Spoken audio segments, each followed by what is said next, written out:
It's usually a big issue.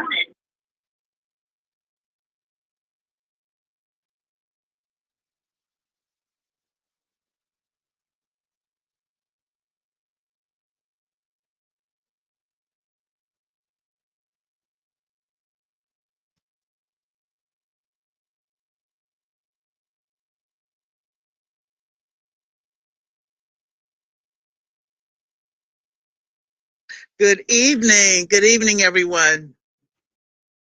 I am Board Chair Janet Richardson. I would like to welcome you all to the May 9th Public Board Meeting of the Baltimore City Board of School Commissioners. I would be remiss if I didn't give my own aunt a shout out. Today is her birthday. My aunt Willadell, so she lives in South Carolina. And I remember growing up, when my parents would send us down south for the summer, she was my summer teacher, and she taught. We had to read books, we had to do book reports, and it was very, very serious. So happy birthday to my aunt. I have to give her that shout out. If you have not yet done so, please mute your phone. Anyone who does not mute their phone may be muted by the call moderator or removed from the call. Additionally, if you are not a board member or the CEO and her staff, please turn your video off. I will now read a roll call of the board to identify who is with us here in the space or with us virtually. Please identify yourself first before speaking for the record. I will go through the roll call for each vote. Commissioner McFadden? Yes, I'm here. Commissioner Brooks? Yes, present. Okay. Commissioner Coy? Present.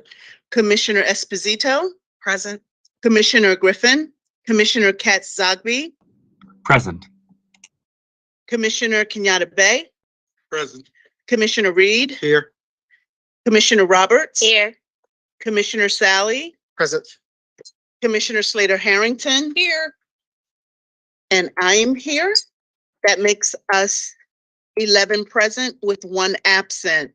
Is there a motion to reopen the meeting?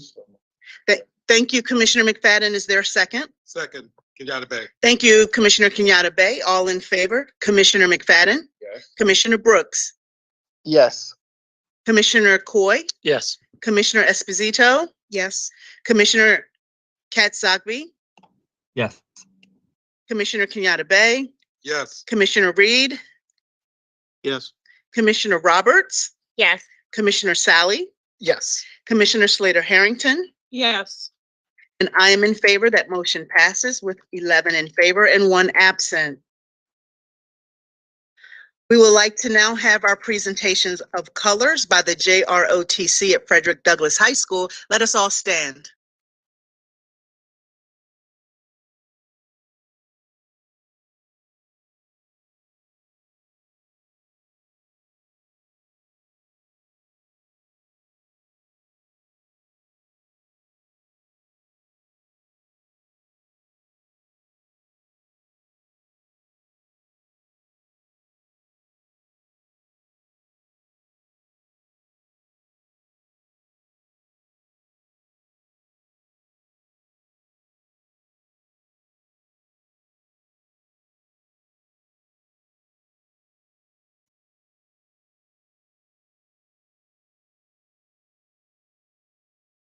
Part-time, Mark.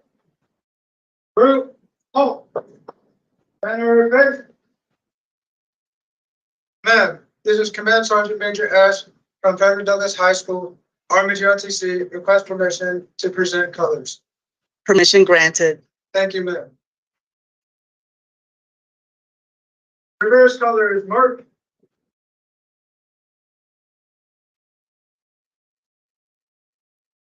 Group, halt. Present arms. flag of the United States of America and to the republic for which it stands, one nation, under God, indivisible, with liberty and justice for all. Order arms. Oh.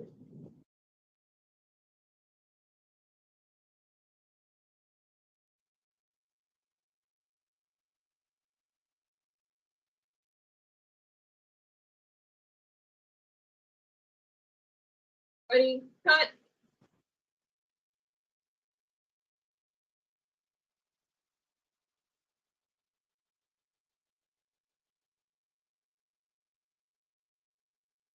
I want to thank the JROTC from Frederick Douglass High School. That was Cadet Captain Eric Lloyd, Commander, Cadet Captain Sergeant Major Ashraf Gamil, Rifle, Cadet Captain Takia Valentine, U.S. Flag, Cadet Sergeant First Class Serenity Lewis, State Flag, and Cadet Staff Sergeant Mohammed Masaleh, Rifle. We will now have our recognition of passing, our moment of silence, read by Commissioner Kenyatta Bay. First, I would like to take the time to recognize the passing of a city school employee. This individual was committed to supporting our students through their work. The Greater City Schools community will fondly remember the employee. Tonight, we send our deepest condolences to the employee's family and friends. I must say that I was one of his friends, and we worked together for a very long time. So, Mr. Scott Satry started his career with City Schools on August 23rd, 1999. We served the staff and students for 23 years and 8 months as a teacher, secondary teacher, and ESOL at W.E.B. Du Bois High School, National Academy Foundation, Hamden Elementary Middle, and lastly, Patterson High. Mr. Satry unfortunately departed on April 21st, 2023, and will be missed by his family, friends, the city schools.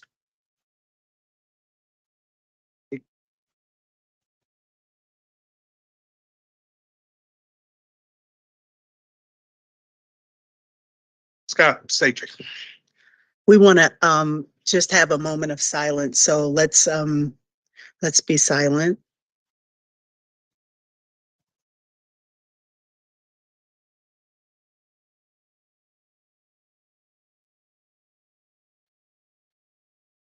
Thank you. Thank you. And thank you, Commissioner Kenyatta Bay. Is there a motion to approve the prior open session minutes? So move, Robert. Thank you, Commissioner Roberts. Is there a second? Second, Kenyatta Bay. Thank you, Commissioner Kenyatta Bay. All in favor, Commissioner McFadden, Yes. Commissioner Brooks, Yes. Commissioner Coy, Yes. Commissioner Esposito. Yes. Commissioner Katz-Zagby, Yes. Commissioner Kenyatta Bay, Yes. Commissioner Reed, Yes. Commissioner Roberts. Yes. Commissioner Sally, Yes. Commissioner Slater Harrington, Yes. and I am in favor. That motion passes with 11 in favor and 1 absent. Is there a motion to approve the closed session summaries? So moved, Sally. Thank you, Commissioner Sally. Is there a second? Second, Robert. Thank you, Commissioner Roberts.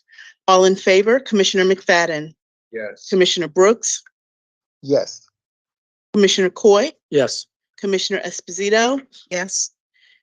Commissioner Kenyatta Bay, Yes. Commissioner Reed, Yes. Commissioner Roberts, Yes. Commissioner Sally, Yes. Commissioner Slater Harrington, Yes. and I am in favor. That motion passes with 10 in favor and 1 absent.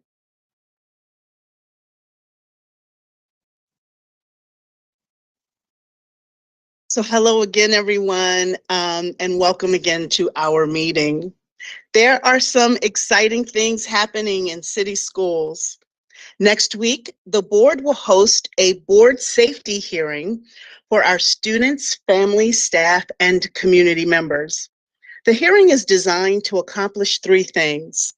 First, it is a follow-up from the board student forum in which we heard student voice around safety concerns. Second, the hearing will help the board to better understand the potential root causes of the violence in our community and its impact on our students. We will receive presentations from representatives from the Mayor's Office of Children and Family Success, the Mayor's Office of Neighborhood Safety and Engagement, and Baltimore City Schools. Third, this hearing will offer the board an opportunity to hear from all of our stakeholders that will offer us further enlightenment. The board will be active listeners during the hearing, listening and learning.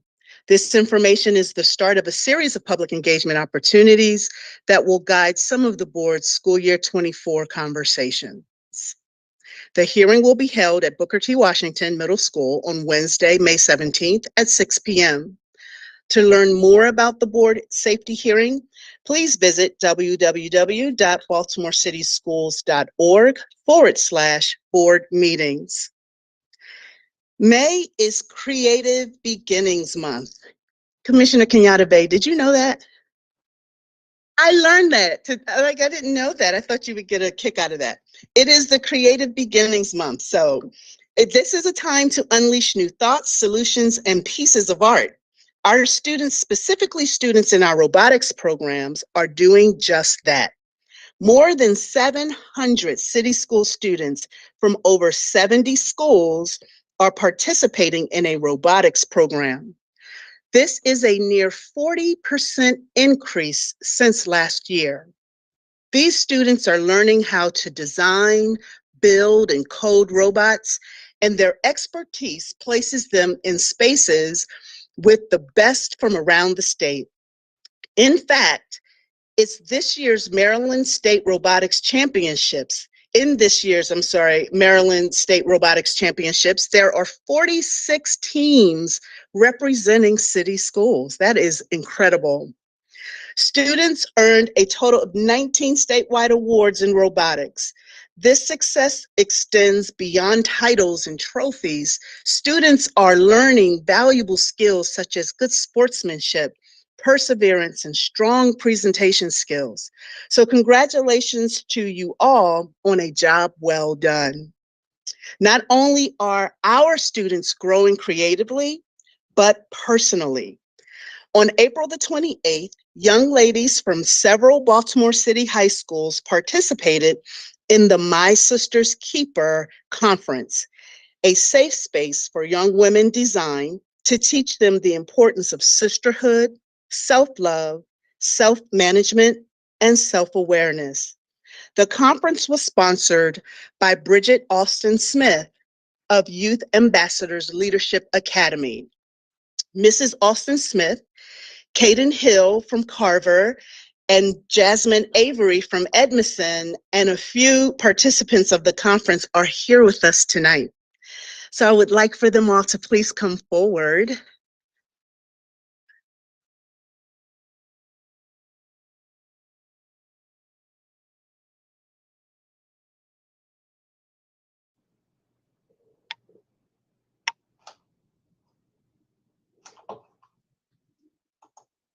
Awesome. Good evening. Good evening. So I wanted you all to share a few words about the event and some things that you learned from your experience. Sure. And introduce yourself before you speak. So the mics should be on. You can either pick them up. Yeah. Sure. You ladies look lovely tonight too, by the way. Thank you. Hi, I'm Jasmine Avery, and I think the field trip or how do I explain it? The conference was very useful in life. I feel like it taught us many things because there was different there was different workshops that we had went to during the conference, and like we talked about different things that would help us in life. And I think it was a nice experience to go through because it taught us sisterhood. It taught us like things that will help us when we're growing up, things that we should do, things that we shouldn't do growing up in our workshops that we talked about. And I think it was just very useful.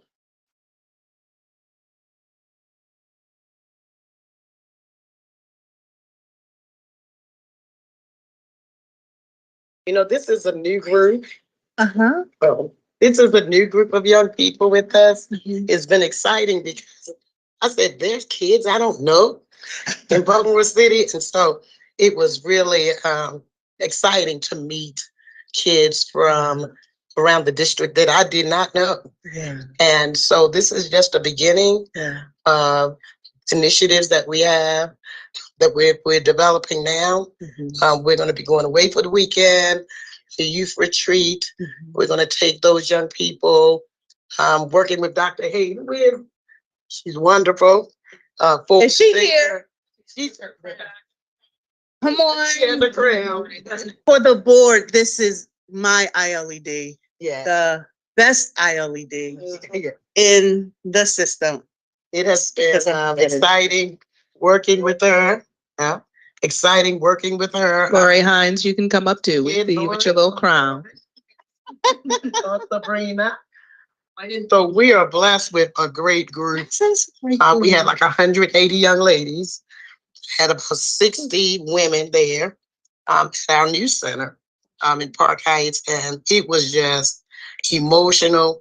Our keynote speaker was incredible. Young people who came back to support the young people. So I said, what are we going to do next? And this initiative we're working with Dr. Hayden, what we're going to do is Maryville, Augusta Bell, Edmonston, Carver. Hey, I got the four right. We're going to take Douglas, and my alma mater. We're going to take 10 kids, males and females, and begin to develop them over the summer. Okay. So then that way they'll be the ambassadors. They'll be the ones speaking up.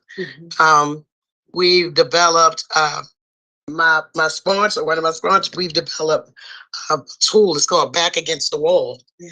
And it's a podcast that we're going to be doing with students who have student voice.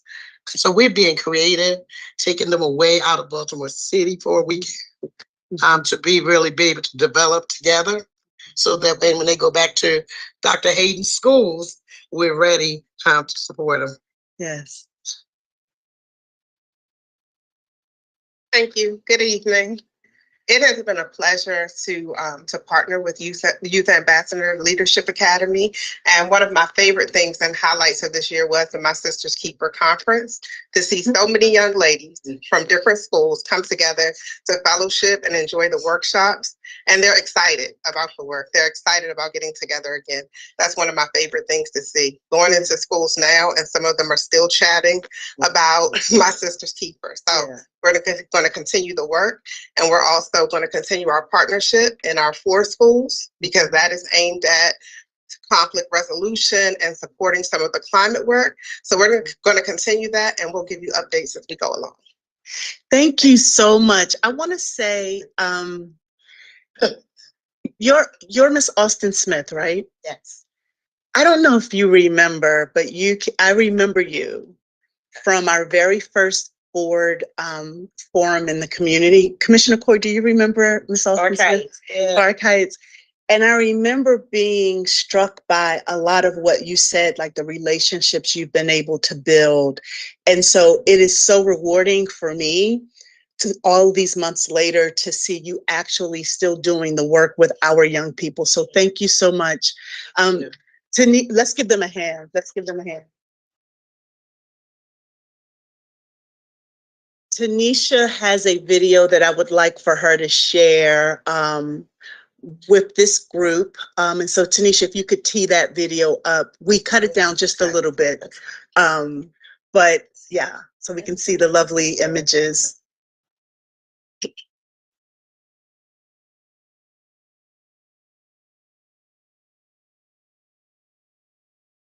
Those ladies' night out at the Cheesecake Factory.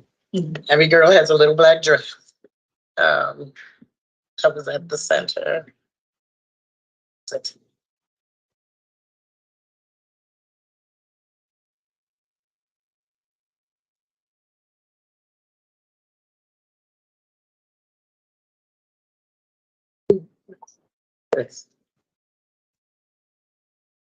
Where was this? Where were you all?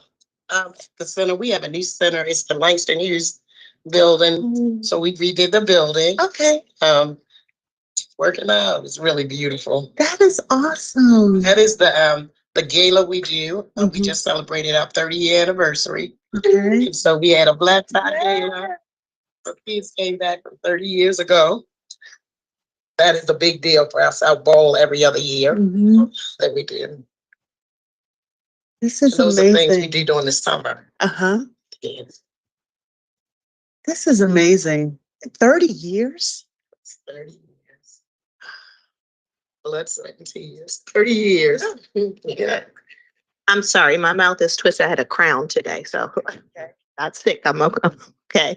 I just wanted to say that we did have My Sister's Keeper this year, but this is not the first year of My Sister's Year. This is something that we call her Mama B has been doing, and I've been working with her for many, many years. Previously, it was at the Pikesville Hilton, but because she now has the center, it was really nice to have it there. So I just wanted to say that this is not, something new. This is something that's ongoing. My role here in City Schools, I'm the Director of Student Conduct and Attendance. And so we often partner with Mama B because we have some, I'm going to say like difficult students that come through my office. And I'm like, wait a minute, I have something for you. So I will, contact Mama B and we will, partner up to really bring out the best in those students who have not found success in their school, or they've gotten in trouble, but we don't give up on them. We found creative ways to partner together. So I just want to say Mama B has been very instrumental in that work, as well. But just wanted to note that this is not anything that is that's new. It's been ongoing. Thank you Thank all you. so much. Thank you for coming out and being with us this evening. Thank you. Hey, what are the four schools again? Sir, The four schools you mentioned? Mervo, Douglas, Emerson, Carver. Okay, thank you.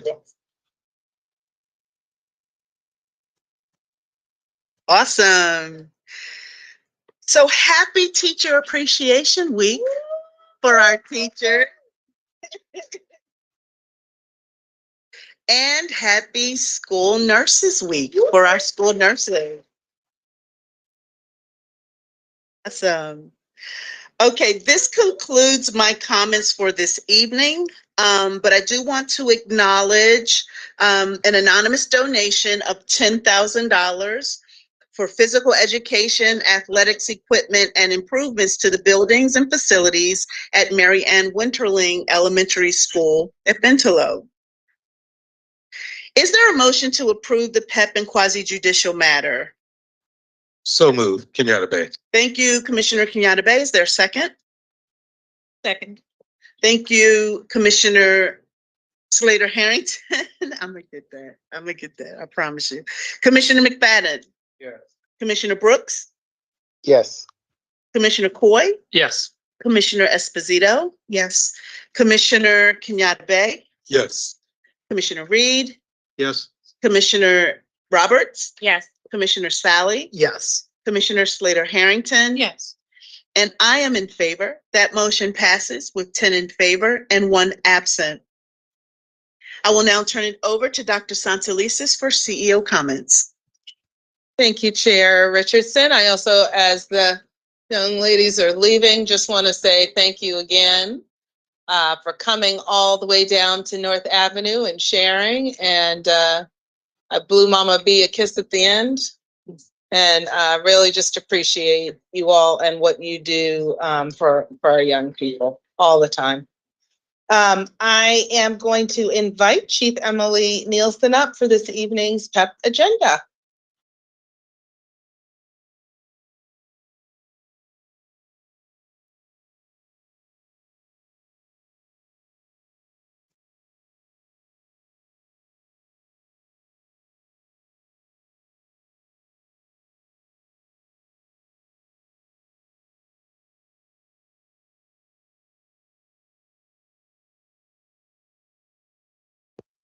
Thank you, Dr. Santelises. Good evening, commissioners. We're getting into the point of the season when we have a longer PEP report tonight.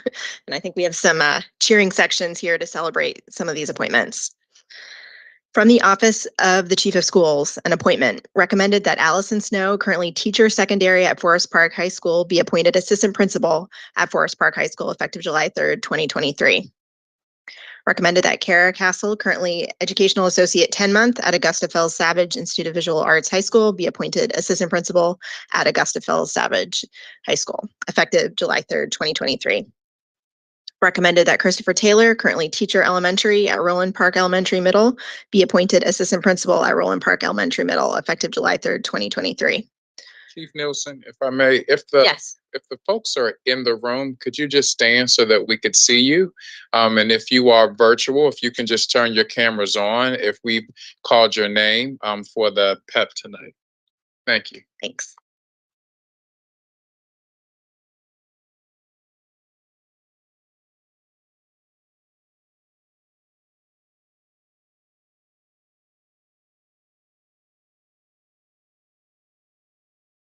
All right, recommended that Crystal Bazemore, currently interim assistant principal at National Academy Foundation High, be appointed assistant principal at National Academy Foundation High, effective July 3rd, 2023.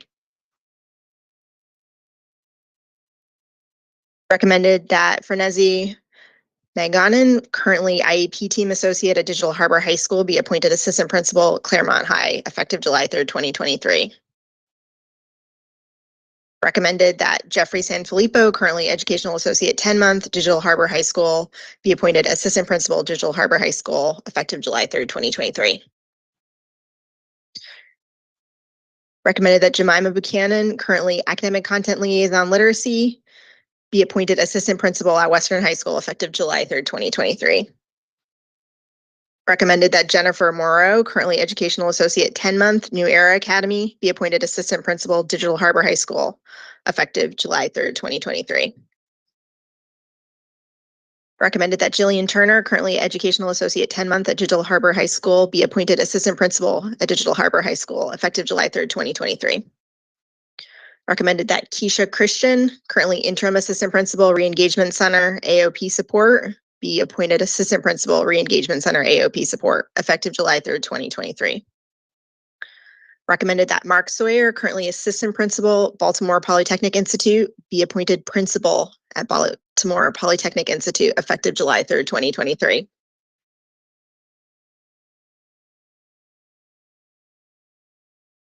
Recommended that Melissa Cox, currently educational associate 10-month,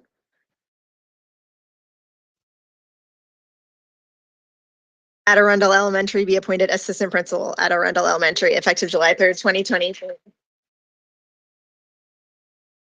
Recommended that Tiffany Adams, currently educational associate 12-month, principal leadership development, be appointed assistant principal at Pimlico Elementary Middle, effective July 3rd, 2023.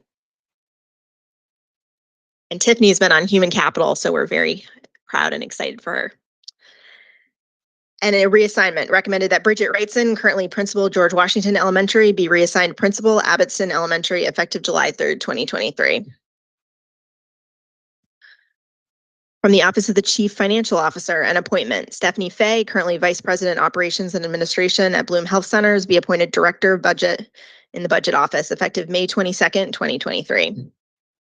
And reassignments from the Office of the Chief of Schools. Bethany Jacobs, currently Assistant Principal at the Mount Washington School, be reassigned Assistant Principal, Hollabird Academy, effective July 3rd, 2023.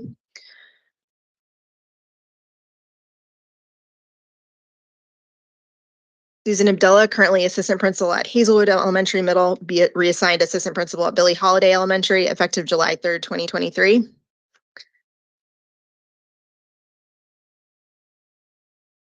Etta Johnson, currently Assistant Principal at Sandtown Winchester Achievement Academy, be reassigned Assistant Principal, Hazelwood Elementary Middle, effective July 3rd, 2023. And finally, Esme Pentel, currently Assistant Principal at Coppin Academy High, be reassigned Assistant Principal, Sandtown Winchester Achievement Academy, effective July 3rd, 2023. Congratulations to all the appointments. That concludes the PEP for this evening.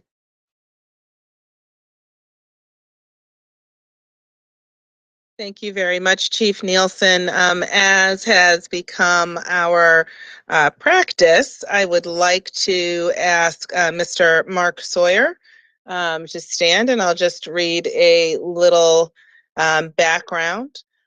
First, I do want to say, because I know that she is here, that Principal Williams has hard shoes to fill, but I don't think it is overlooked by anyone that Mr. Sawyer had the benefit of being part of the Poly community and with you. And I want to publicly state and let everyone know that Principal Williams modeled a level of leadership that also has personal sacrifice, because she actually could have and wanted to very vehemently retire last spring.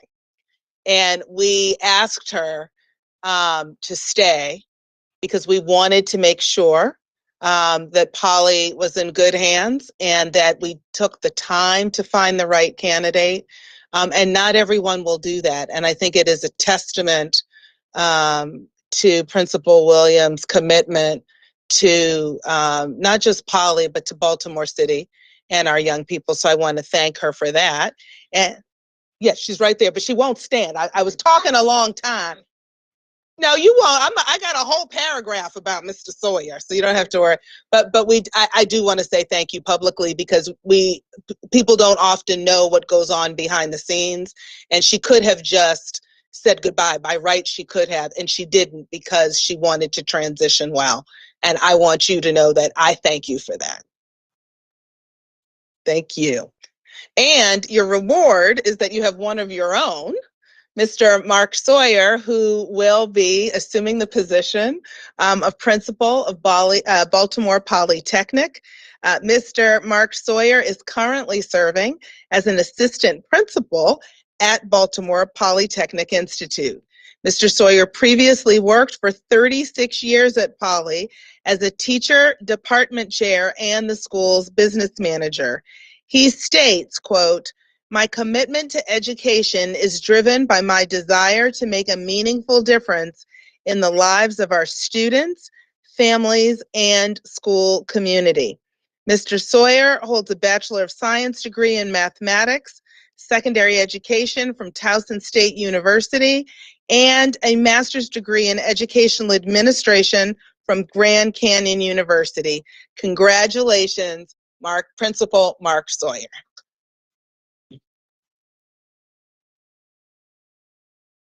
And I just want everyone to know that I don't have a blurb for Bridget Brightson, who will be assuming the principalship at Abbottson, but I want to thank her also for taking on a new post at Abbottson as well. So thank you and congratulations to her.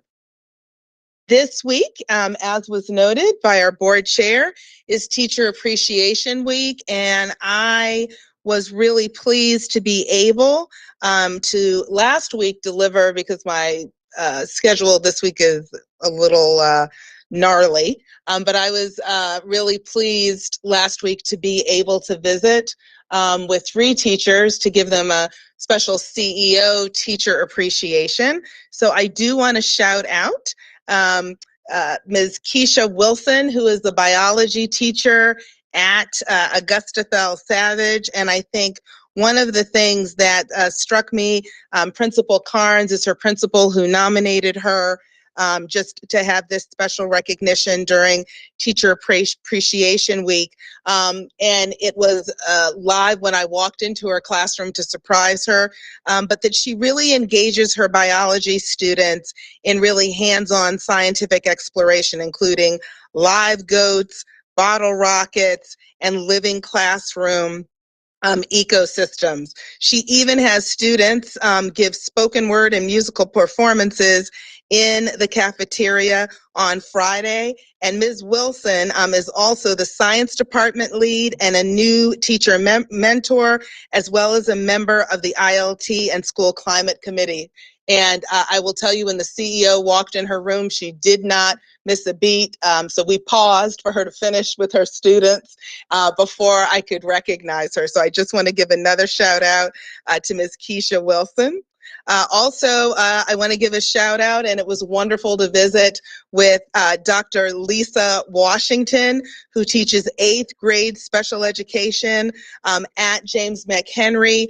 Her Principal Danita Plain, really described Dr. Washington as working tirelessly to support the students on her caseload, as well as the entire 8th grade. And I will just say, when I walked in with Principal Plain to visit Dr. Washington, one of the things that was most evident to me is that 2 of the young men who she was doing direct work with, there were 3 young people at the table, 2 of the young men I learned, and Principal Plain can verify this, were actually iffy about coming to school. These were young men who were chronically absent previously, but when they connected with Dr. Washington, they have been regularly in school since. And when I asked them, and they were sitting there, and any of you like me who've taught middle school students know middle schoolers are the most real people on the face of the earth. And when I asked them, so is she really a good teacher? And they looked and said, oh yeah, she's the real thing. And so I just want to thank Dr. Washington, who got a little teary-eyed when we walked in, and it kind of makes those visits worth it. And then finally, Mr. Ron Davis, who teaches 6th grade math at Fort Worthington. He was nominated by Principal Nia Berry, and I had a chance to walk into his class. And one of the great parts about Mr. Davis is he not only has perfect attendance, and let's be clear, in spring, that is not necessarily the run, of course, but he continues to have perfect attendance as a 6th grade teacher. And on top of that, he runs the weekend math program, right? So Saturday school, and they have wonderful attendance, particularly because of Mr. Ron Davis. So I just wanted to shout out those 3 teachers whose principals nominated them, and it gave me joy to be able to actually appreciate them during the course of the week. Some of the kids thought that the teachers were going to be getting keys to a new car and the little gift bags, but we did have to keep it to gift cards. Congratulations and happy Teacher Appreciation Week. At our last meeting, I recognized a team from James McHenry Elementary Middle, 1st grader Anthony Forsyth and 2nd grader Keegan Nathaniel Wright, who were regional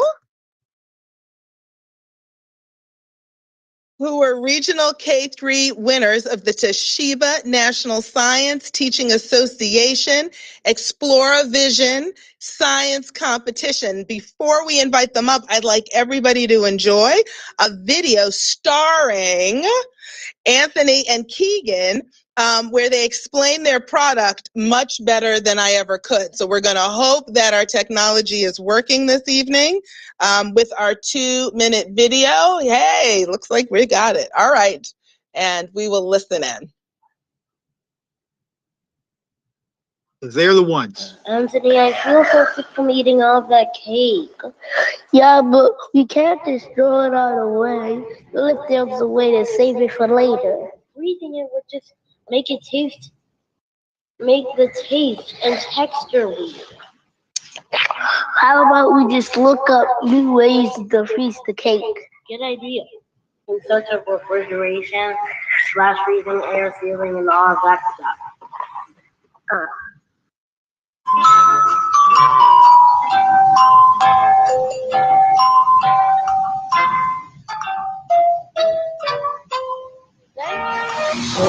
Wasting your money and reducing food waste. It's the superhero you always been waiting for. We have leftovers. Step 1. Open up your no food waste. Then, step 2. Put your algae bowl inside of the flash freezer. And then step 3, make sure the plastic goes on top of the bowl so it can suck all the air. Use the liquid onto the algae bowl while it's still. And step 4, make sure make sure that the blower is on. Yeah. Close it. Okay. Ta-da! The food is frozen. You need gloves to take it out. The chemicals that were used inside of this thing are really, really cold. We did it!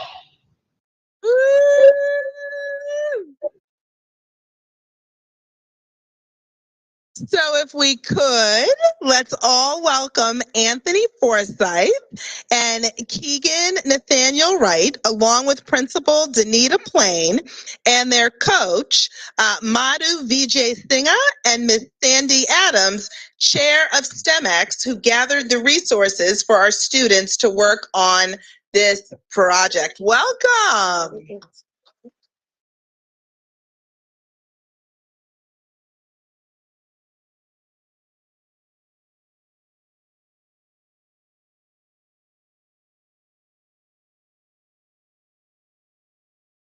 Share a little bit about what was fun, what you enjoyed about your project.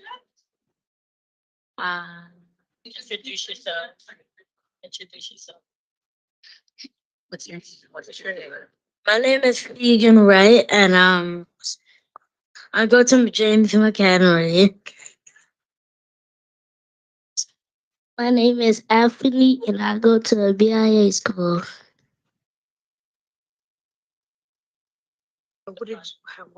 What did you like about working on this project? The flash. My favorite part about making the Insta-freeze was the air sealing and the flash freezing instead of it. Nice. My favorite part was doing the flash freezing. Flash. That sounds fun. Are there any board members who have questions for Anthony and Keegan? And then we'll hear from Principal Plain, their coach, and Ms. Adams. What is your next invention? Oh, Lord, there are a lot of those. That's a hard one. That's a really hard one. We don't know. Actually, I do. I really like this one. Great. I guess next will be an air powered laser. Ooh, very nice. Very nice. Very neat. I'm just really excited to see what that looks like. And I'm also curious when you were talking to your fellow students at school, like, what did you tell them about your invention that you made? Did they like it? Did they have questions about it? Nobody in my class had questions except for my teacher. Just your teacher? Well, that's okay. No, I'm not kidding. I'm not kidding. She was the only one who had questions. Well, I think this is pretty cool. I mean, to The take first on the thing- topic of like food waste, that's just a huge topic. And so I'm very proud that you guys took that on. It's really exciting. So the more you tell everybody at school about it in your neighborhood, that's how your inventions get known. So I encourage you to keep doing that and spreading the good word about the things that you're thinking about and putting into action. So congrats. And I would like to add, I'm Sandy Adams. As far as the school, the principal and their instructor, I went to the school when they got their regional presentation from Toshiba, and it was unbelievable how the school turned out. I mean, the principal had it all set up. They came in, they were cheering for these kids. And she really explained to them the importance of this. And I just want to reiterate that this contest is a national contest. There are thousands of winners. There were 24 regional winners, only 6 K-3 regional winners. And in 30 years, there's never been a Baltimore City school represented at the regional level in this competition.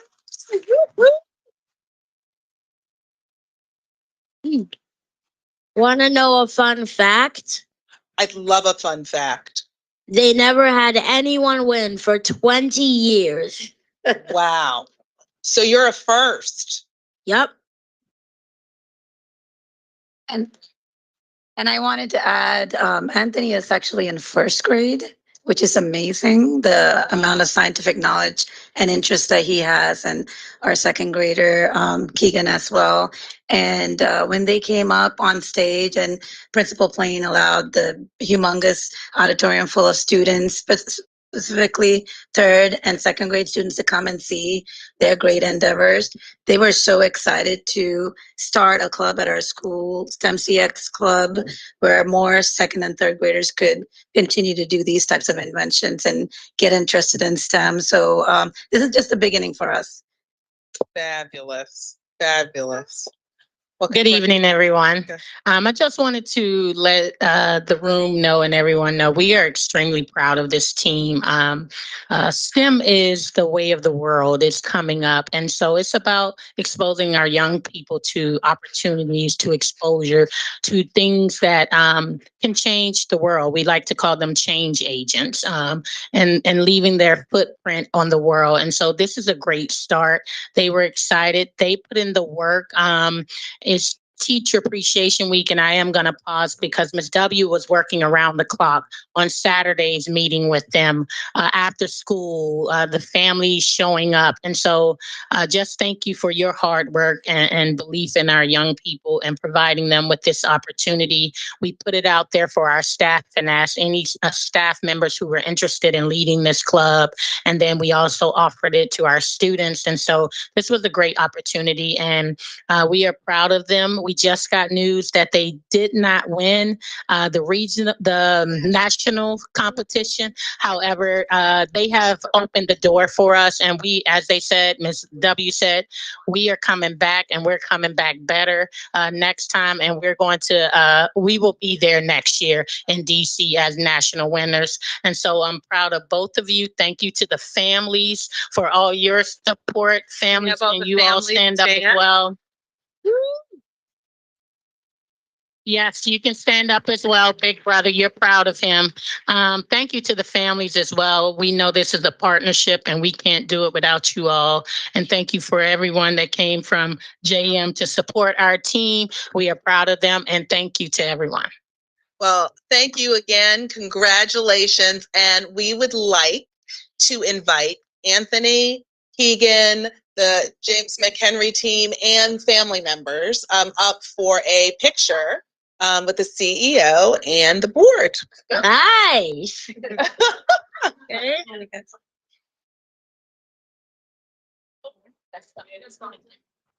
Intermission.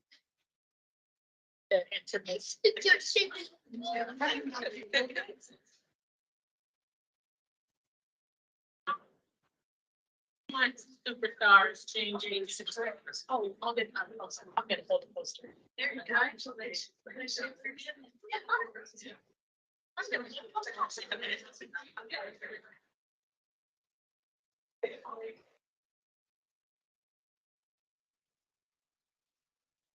Come on, y'all. Right here. Make sure it looks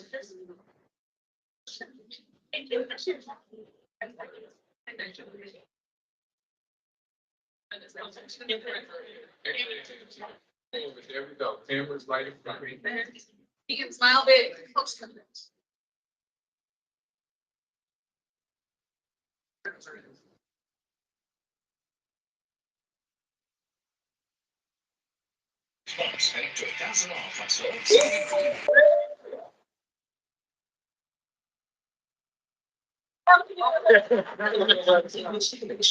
Thank you so much. Hey, good job.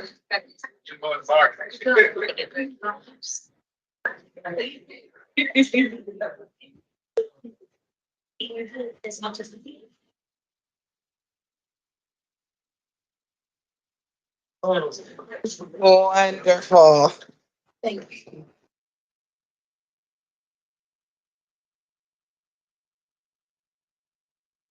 And then finally, just two final points. I want to remind everyone to register your students for City Schools Summer Learning Program. For summer 2023, we are offering more than 20 unique partner and district-run programs for students across more than 45 sites, including robotics, Alvin Ailey Dance Camp, Sala Summer Arts and Learning Academy, just to name a few. In addition, 65 schools will be offering their own summer programs. New this year are mini camps running Monday through Friday for 1 to 3 weeks with a focus on STEM, arts development, sports, and much more.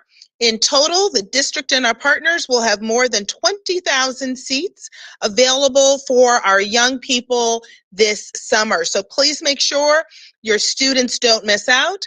And finally, on May 25th, we will have our annual Peace and Remembrance Day when we come together as a school community to acknowledge the deaths of our young people that we have lost to violence this year.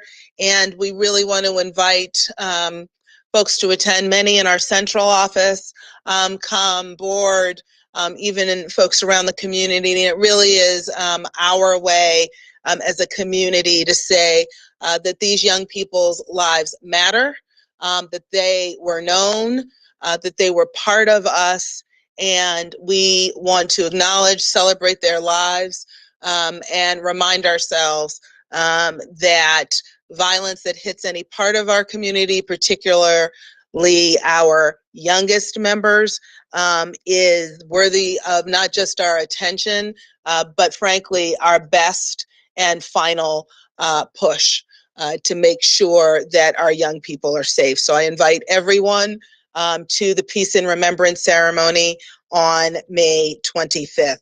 Madam Chair, that concludes my remarks for this evening. Thank you, Dr. Santelises.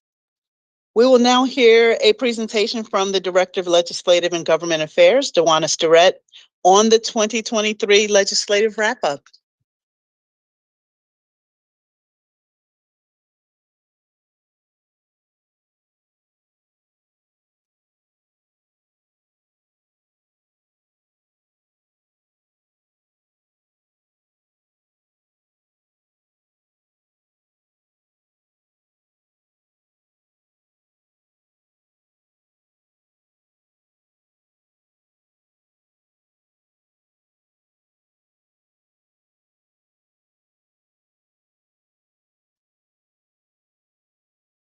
Oh, it worked. Okay. Good evening, Madam Chair, Mr. Vice Chair, Madam CEO, members of the school board. I'm Dewana Starrett, the Director of Legislative and Government Affairs, and this is the legislative wrap-up for the 2023 General Assembly session. This was the first fully in-person session since COVID-19 hit. This is the first time that we were in person with our newly elected officials, the new committee makeups, and our new governor. I also want to say before I start that I work in collaboration closely with Melissa Broom, who is the Director of Legislative Affairs for the CEO, and we have a very strong working relationship, and we work very well together, and we have a strong relationship with our delegation and those other members of the General Assembly. I just wanted to make sure that that was known, that this is a team and a partnership. So we have about 2,300 bills that we analyze over the course of the session. About 300 of those relate in some manner to education. And I will go over a little bit of the budget, of the operating capital budget, but not in detail, because this will be done by our budget office a little later tonight. But I wanted to give a snapshot. And I'll also talk about some bills that failed, but may be reintroduced next year. And I broke the presentation up into bills that the committees may be interested in. Not all committees will need to know everything that happened or need to be involved in those bills, but it gives them some idea of what has passed during the session that they may be interested in later. And there's also bills that require board action and the creation or modification of policies. So the quick snapshot of school funding. So there was about a little over $1 billion that we received from the state of Maryland.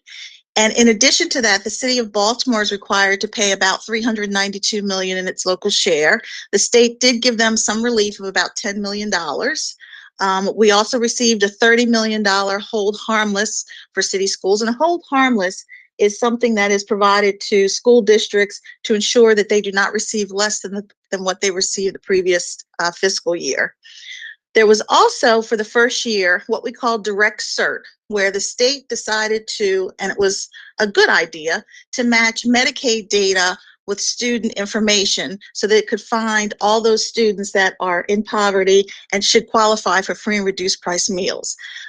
In doing that, they discovered there were 110,000 additional students across the state that should receive free and reduced price meals, and that was about $390 million, which was a great thing. Unfortunately, Baltimore City, because of the way we count poverty, did not receive any of that additional $390 million. And that rolls into the neighborhood indicators of poverty, which is unresolved. This is, as you know, Baltimore City is a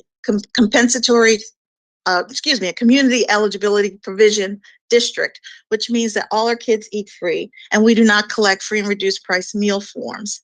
So what we pushed for the last year, and we also worked very closely with Senator Smith in our House delegation chair to introduce legislation to modify the way that we count poverty in the state, and it would be the neighborhood indicators of poverty. This is something where you use other information other than income. You look at education, you look at home ownership. It's something that's done in other states, and it gives a better snapshot other than income of poverty.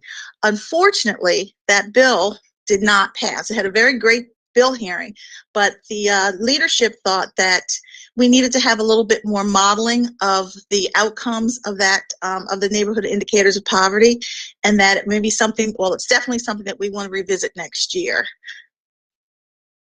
We also got from, this is a provision that Chair McIntosh put in the capital budget as a prospective item that came to fruition this year, $5 million for our art classrooms. Our CIP, which is our capital improvement program from the school state school construction program. At the time of this, we had $46 million, which is about 90% of the allocation for the statewide school construction program. Additional allocations will be forthcoming this May, so this number I suspect will be higher. The Healthy Facility School Fund, that's a $90 million fund, and the Aging Schools Program, that's a $6 million fund statewide. And those two programs provide are grant programs that do not require matching like the CIP program. And the Healthy Facility School Fund lets people get grants up to $15 million to do things like temperature control, air conditioning, windows, heating. The Aging Schools Programs allows school districts to get grants that are for construction and renovation for those smaller projects that the CIP, that you would not qualify for or be eligible for in the CIP. Those two programs, I also want to bring to your attention that they are going to end after 2024 because those monies are going to be rolled into the school construction program. Built to Learn, you know, the state passed a $2.2 billion program that we're using some of that money to renovate our high schools. There was an additional $447 million added this year. So the total was $1.7 billion. Still not quite $2.2 billion, but it's getting there. Blueprint for Maryland's Future, there was modifications to that program. The funding in the budget, in the state budget, the governor gave an additional $400 million towards the program, and the General Assembly added an additional $500 million to the program. So it has increased it to $1.64 billion. Now, as you know, it should be about $3.84 billion per year over the next 10 years. So what is in the fund now for Blueprint for Maryland's Future gets us to 2026. We still haven't gotten the additional revenues to go the full 10 years yet. You'll see the item here, free and reduced price meal form collection. This again, we are a CEP district, and in the 2022-23 school year, we were supposed to start collecting free and reduced price meal forms, which we obviously did not. And they held off because they were waiting for the State Department to do its review of the Neighborhood Indicators of Poverty report, which it provided its final report in January of this year. And instead of modifying the way in which to to calculate free and reduced price meals, what the General Assembly decided to do was to allow the State Department of Education to adopt an alternative form to collect income and to allow jurisdictions the ability to comment on that form. There actually is no due date on when MSDE has to provide this form, but again, it gives us another opportunity, another bite of the apple to seek legislation next year to modify the way in which we count children for poverty. Also, they changed the definition of the Tier 1 child. As you know, students that are at or below the 300% federal poverty level can are eligible for free publicly funded pre-K, 3 and 4-year-olds, and they added the homeless student as a Tier 1 child. Blueprint coordinators, this is something that the Blueprint bill mandated, and with all of the legal and policy changes that appear in the Blueprint, that every jurisdiction has to have a Blueprint coordinator. This year, they decided, like they did with the community schools coordinator, that the state should provide some funding to help with the salaries and benefits. So they put enough money in to cover $150,000 for salary and benefits. It's wealth equalized, which means that poor jurisdictions will get more money from the state than some of our richer counterparts. So here are some of the local issues. As we all know, Senate Bill 31 and House Bill 153, which is the Baltimore City School Board student member bill. It passed this year, and I don't expect that it will be vetoed. And this increases the voting, items that the student commissioner can vote on. And also within that bill, there is a task force that the mayor has to staff that looks at compensation for board members, because as you all know very well, you do not receive any compensation at all, and it's almost a full-time job, if not more than a full-time job. And it also will look at the possibility of adding another student member, and this will definitely require some policy modifications. So that's why I put the Board Committee of Policy, especially in our B series, the BBAB, which is specific to the student member authority. So we will have to bring forth some changes, and the student will have to start filling out the financial disclosures as well. While this next one is not actually a bill, it was just an item that was placed in the budget. As we all know that there's been issues with MTA transporting our students, so they are requiring that MTA complete a study of its transporting of public school students, and they withheld $250,000 of MTA's funding until they received that study.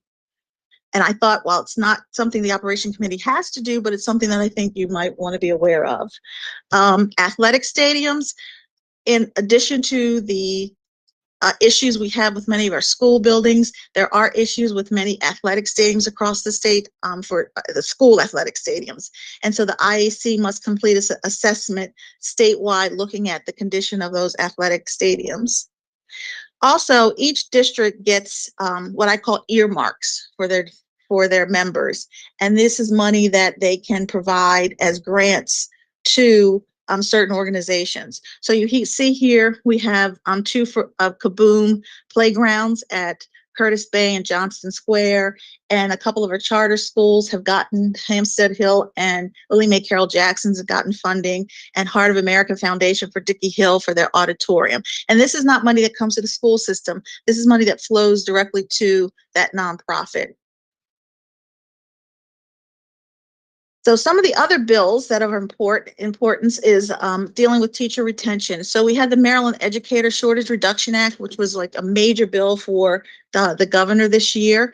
This bill sets forth a pilot program to encourage college students to pursue the teaching profession.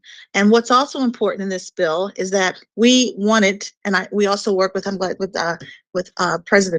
President Brown from the Teachers Union to see about the paraprofessionals for pre-K. We wanted to have it so that they were not required to pass a CDA or it's called a Child Development Associate's degree, that they could, instead of doing that, have 10 years of experience in lieu of getting that CDA. That language was added, but toward the end of session, it was removed. And what they did was they moved or deferred the credentialing to 2027 to 2028. It was supposed to go in effect in the 2025-2026 school year. And they said to us they did that because they believe that they want to have a broader look at all of the pre-K, all of the pre-K requirements that the blueprint has. And so they didn't want to just take it piecemeal. Virtual education, this is another one that the board will actually have to adopt a policy. The board by January 1 of 2024 has to adopt a policy on any virtual education plan for a prolonged state of emergency. As you know, that grew out of the pandemic issues. And then also it authorizes each school board to establish one virtual education school in the elementary, middle, and high school grade bands. A few things from special education. When decisions are made and parents decide to appeal a decision regarding the services that a child receives, they can go to the courts. And this bill will allow, if the parent prevails, the court to award reasonable attorney fees and expert witness fees. Another one is the Teacher Pay Parity Act. This requires that those students that we sometimes send to non-public schools because we cannot provide the appropriate education for them. So we send them to a non-public school and we do pay the tuition. But this bill says that since they're going to this non-public school, that the teachers at those non-public schools should have the same salary as the teachers at the public schools. And they said that local boards of education must provide that differential. But it's not money that comes out of the school board budget. It's money that the city and the state would have to provide to the school board to make up for that discrepancy in pay. What we also will have are issues with figuring out the experience, expertise, and credentialing to make sure that it aligns when we do make payments. Commissioner Can I Reed? ask a question, Madam Chair? How complicated is that? Yeah, it's not, it's gonna be complicated. It's gonna be a lot of hard work to look at the credentials and the expertise and the experience and have that put in the budget. It's gonna be a heavy lift. And that would change the salary dynamic in every school that has The non-public school. yeah, but I mean, it would change the dynamic in that school because it would change the dynamic in teacher's salary, right?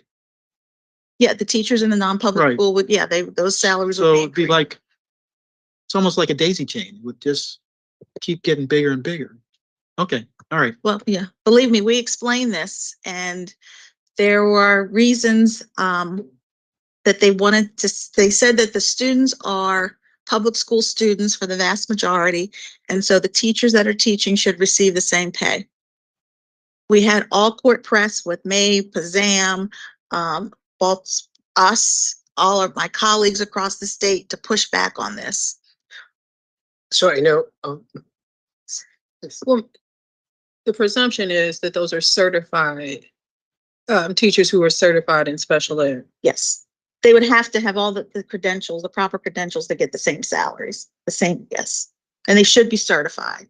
They should be certified. Absolutely, absolutely. I'm just trying to figure out the downside of children with special needs getting adequate teaching from adequate teachers.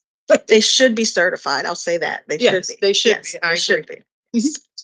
and then my dovetail question, it sets it up really nicely. My question is thinking a little bit about the federal requirements that makes available training and services for educators in non-public schools. Like, would that create an even stronger relationship? Or this is purely speculation because of the training opportunities that are afforded to teachers and educators in non-public schools that are offered by public education agencies. So there's something for us to think about if that actually does go forward. What does that mean for city schools if they start to request more professional development, for those educators? I understand. Yeah, that wasn't addressed in this, but yes, that's a good point. Because it dovetails with the federal requirements. Absolutely.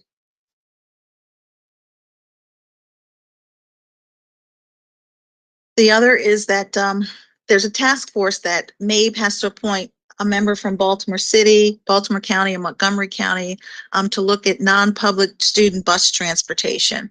So they want to see how public transportation is provided to non-public students, those outside of special education placements, because apparently there are some jurisdictions that provide bus transportation to non-public students.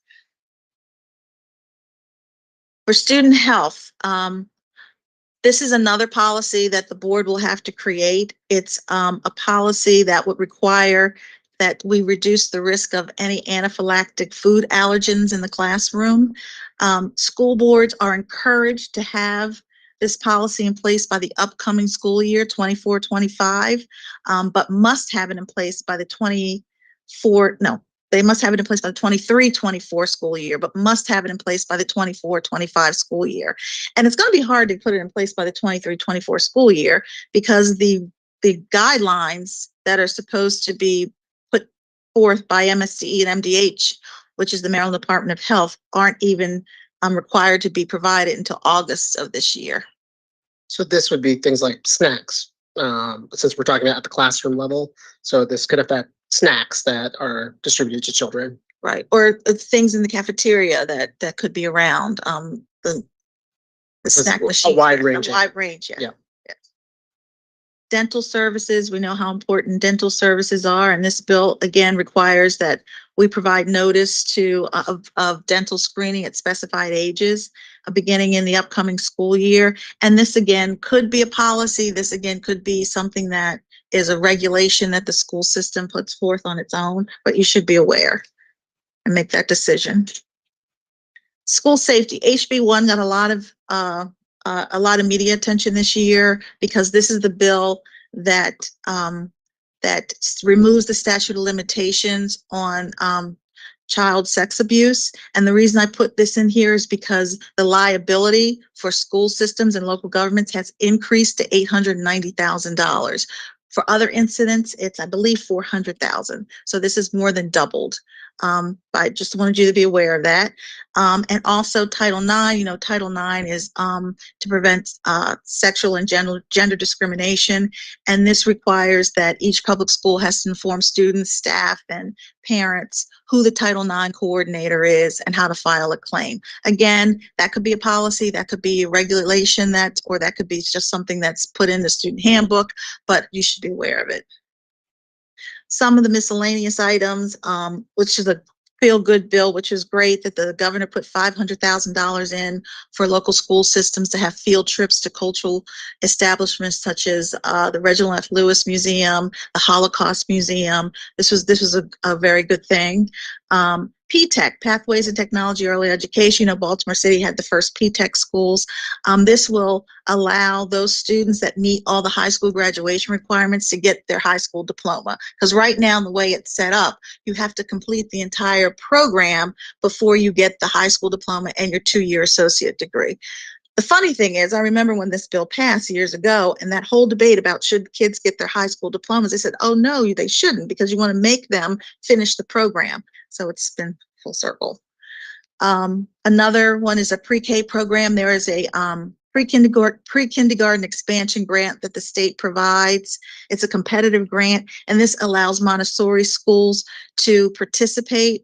And I think the Montessori schools had trouble being eligible for the grants because there's certain criteria about class size that they didn't meet. And so this authorizes it. And I put this there because we have a Montessori charter school. So this is something that they would be very interested in. Some things of note, the House Bill 636, that denies inspection of email addresses and telephone numbers of students. Cannabis reform, you might say, why is cannabis reform on here? But there's a little blurb in the cannabis bill that says that dispensaries cannot be within 500 feet of a school, but it can be waived by your local government. But right now, it shouldn't be 500 feet from a school. The Maryland Longitudinal Data System, this is the Maryland system that collects all data about students. And what they did is they modified one of the data collections to ensure that they add the special education disability that a student has. That was one thing that was missing. The Public Employees Relation Act, this consolidates, and I want to make sure I get all of them. This consolidates the Public School Relations Board, the State Higher Education Board, and the State Labor Relations Board into one board. So there is now just one entity that oversees all of these appeals, collective bargaining appeals. And the Fair Wage Act of 2023, I put this on here because it accelerates the $15 minimum wage to start in January of 2024. And just a couple bills that may be introduced that failed. The Special Education Due Process Burden of Proof bill. As you know, when a moving party files a complaint, they are the entity that has the proof, has the burden of proof. A lot of bills have come in that would change that and have the school systems or any organization be the entity that has the burden of proof, even though they're not the moving party. So that is not consistent with law. And so each year this bill comes in and it has failed. But this year it got a little closer. So I think this is something that's going to show up again next year. Financial literacy, that's a big issue, whether it's a graduation requirement or just a standalone course. As I mentioned to this body before, and also the General Assembly, the reason that it does fail is because the financial literacy can be a standalone course, can be a graduation requirement. You don't need state law to do it. Each jurisdiction is allowed to do it on its own. And so with that, that's the highlights. Thank you, Dewana. I had a question. And I forget if it was under bills that failed. Just the previous slide regarding the longitudinal data system. Okay, so it didn't fail. I was just curious, and maybe this is another story for another time because it's in the weeds, but how did the longitudinal data system get around HIPAA in terms of, identifying the students with special needs or with, disability? Yeah, I think it's well, certain information you are legally allowed to collect. Okay. But I don't know if it's specific identifying to that specific child. I think it's a aggregate number and information. Okay. Again, but I can also check just to make sure because I don't want to give wrong information. No worries. But I believe that's what it is. No worries. I was just curious. Thank you. Any other questions for Dewana?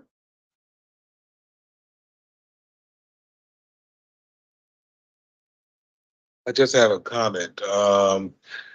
Do you, having been there, find that this may not be a settled sort of direction and things that will be changing over the next 2 years?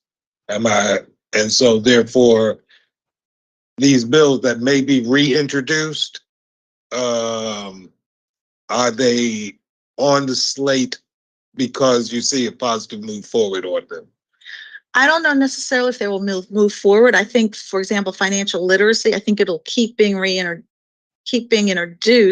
but I think even in this body, which I was concerned about, that they would change. Right. But they said that they understand that each jurisdiction can do it on its own. So I don't necessarily think that will change. The due process one, I think, may change because, like I said, it got even closer to passage this year than it's ever before because we have change in leadership. Right. And we have change in our committee structure. And so, yes, I think financial literacy might not make it, but due process burden of proof may. Okay, thank you.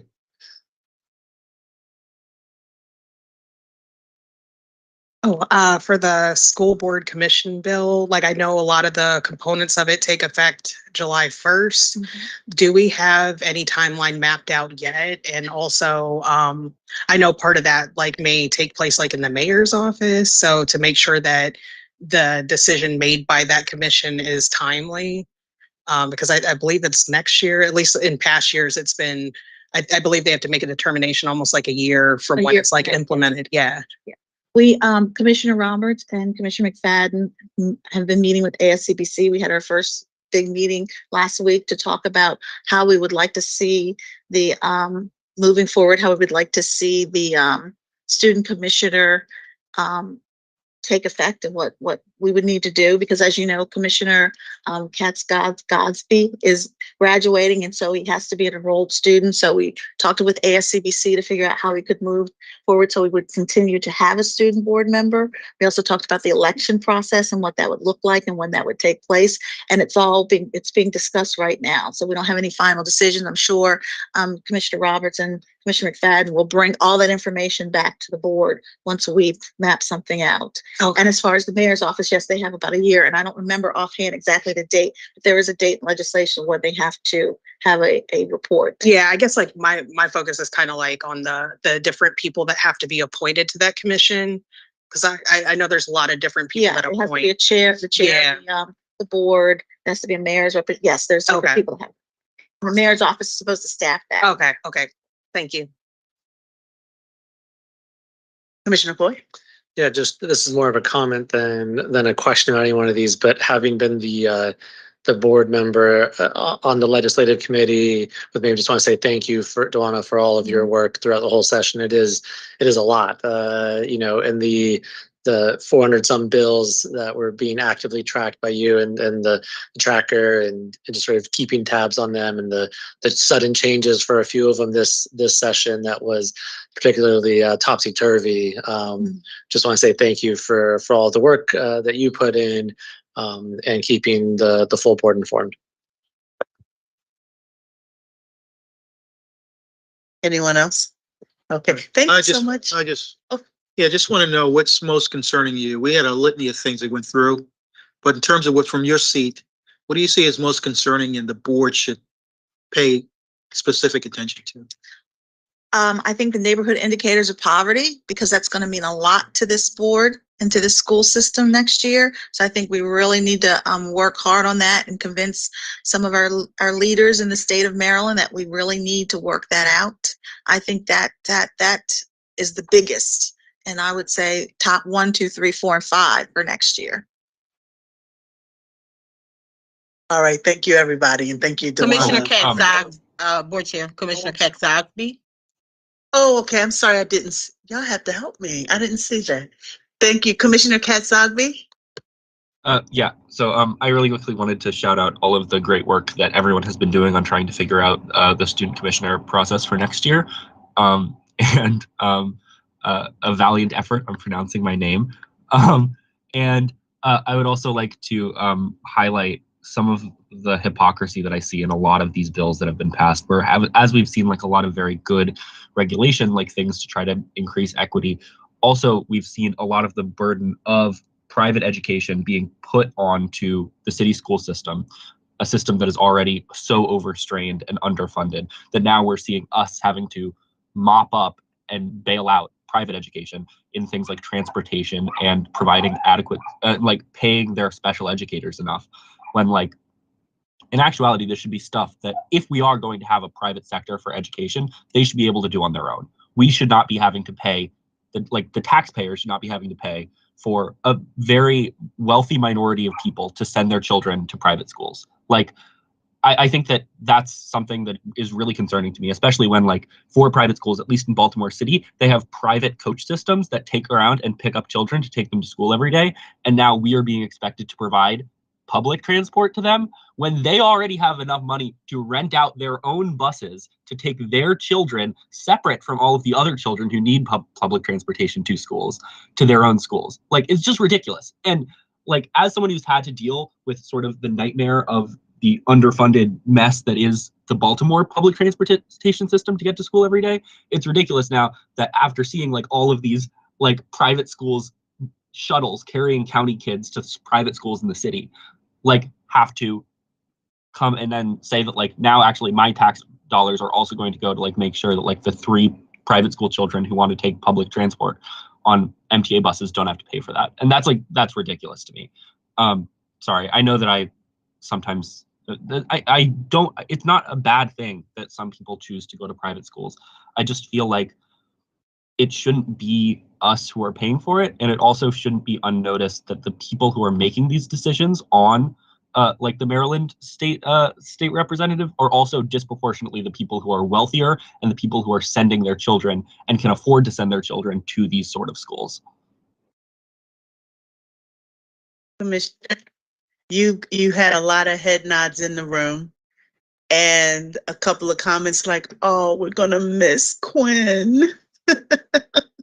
So thank you. Thank you so much for your comments. I think that's everybody. So thank you again, Dewana, for the presentation. Yeah. I want to now go through our consent agenda. So colleagues, please let me know if you would like an item removed and state your question for the staff. I am going to be pulling item 8.03 for presentation. That's the 23-24 budget. Item 8.01, gifts and donations. Can you all help me on the screen too? Thank you. 8.02, supplemental appropriation, Furley Elementary. 11.01, Ginkgo Bioworks. 12.01, Legends of Learning. 12.02, Studies Weekly, Social Studies. 12.03, Young Audiences of Maryland. 12.04, the Ingenuity Project. Please, Paul. Okay, and your question? I guess I would like them to just educate us about the successes and possible expansion. Because I think when I came on the board, I think it was one high school and two middle schools. I don't know about the vision thing.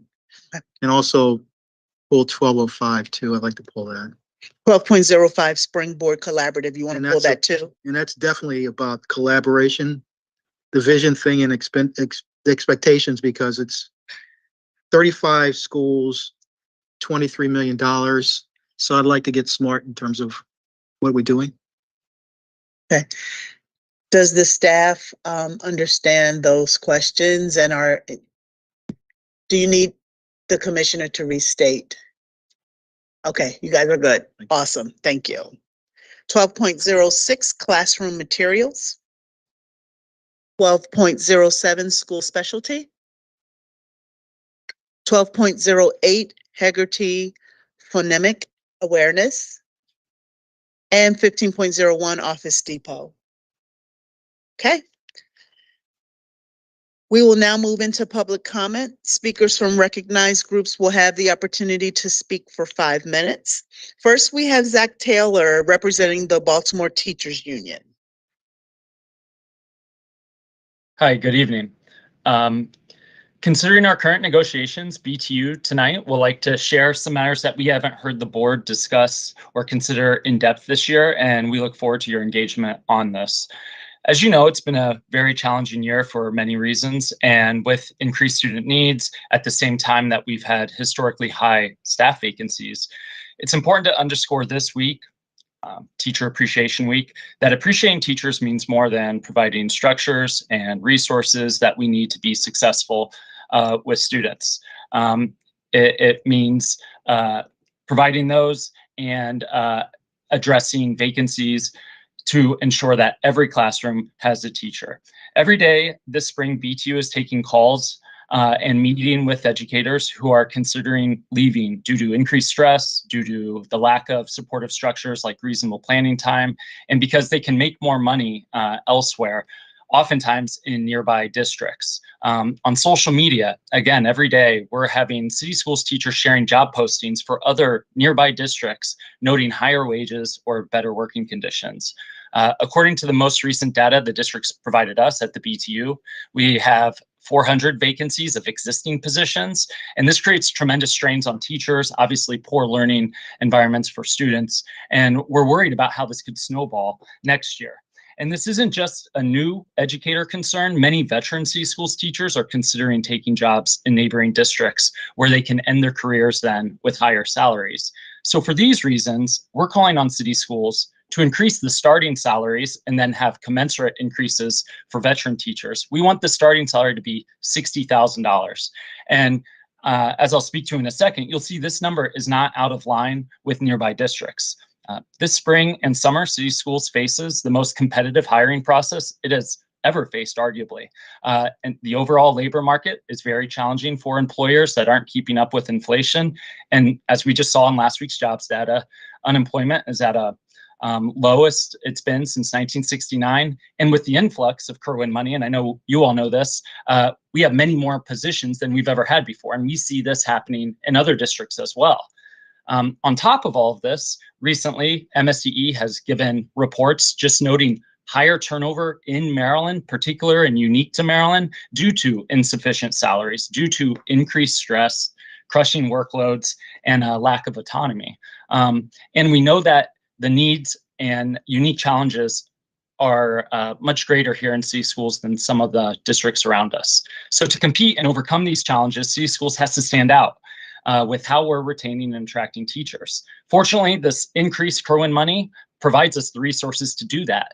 The challenge is other districts are doing this too. Montgomery County Schools is on track to pay their starting teachers $60,000 next year. Howard County has already agreed to pay their teachers, starting teachers, $58,000 plus next year.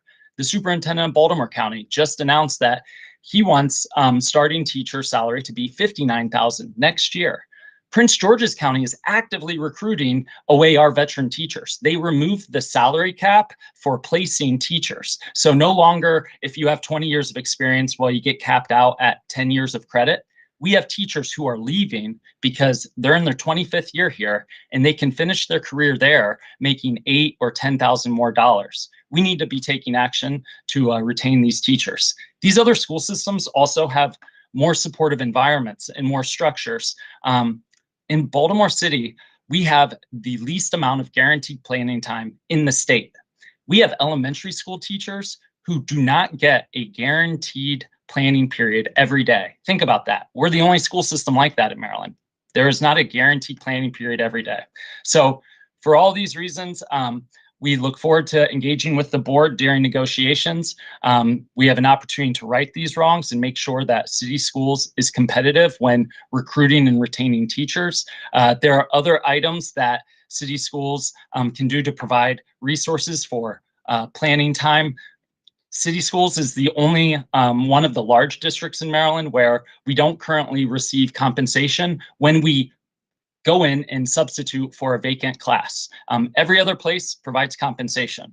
We don't provide compensation there. And so these are some of the levers that teachers are facing when considering, do I stay or do I go? We have teachers who want to stay. They just want working conditions that allow them to be successful. We need compensation that matches our competitors. And we look forward to working together with our school board to come to an agreement and move forward to provide our students what they need. Thank you. Thank you, Mr. Taylor. Next, we have Rachel Duncan representing the Parent Community Advisory Board.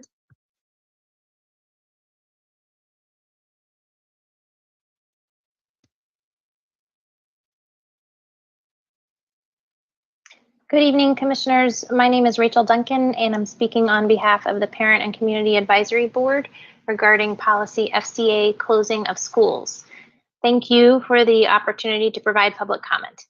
This is actually the fourth time since February of last year that PCAB has given testimony to the school board regarding this policy. We do thank the district for incorporating many of PCAB's requests into the community engagement process outlined in the policy.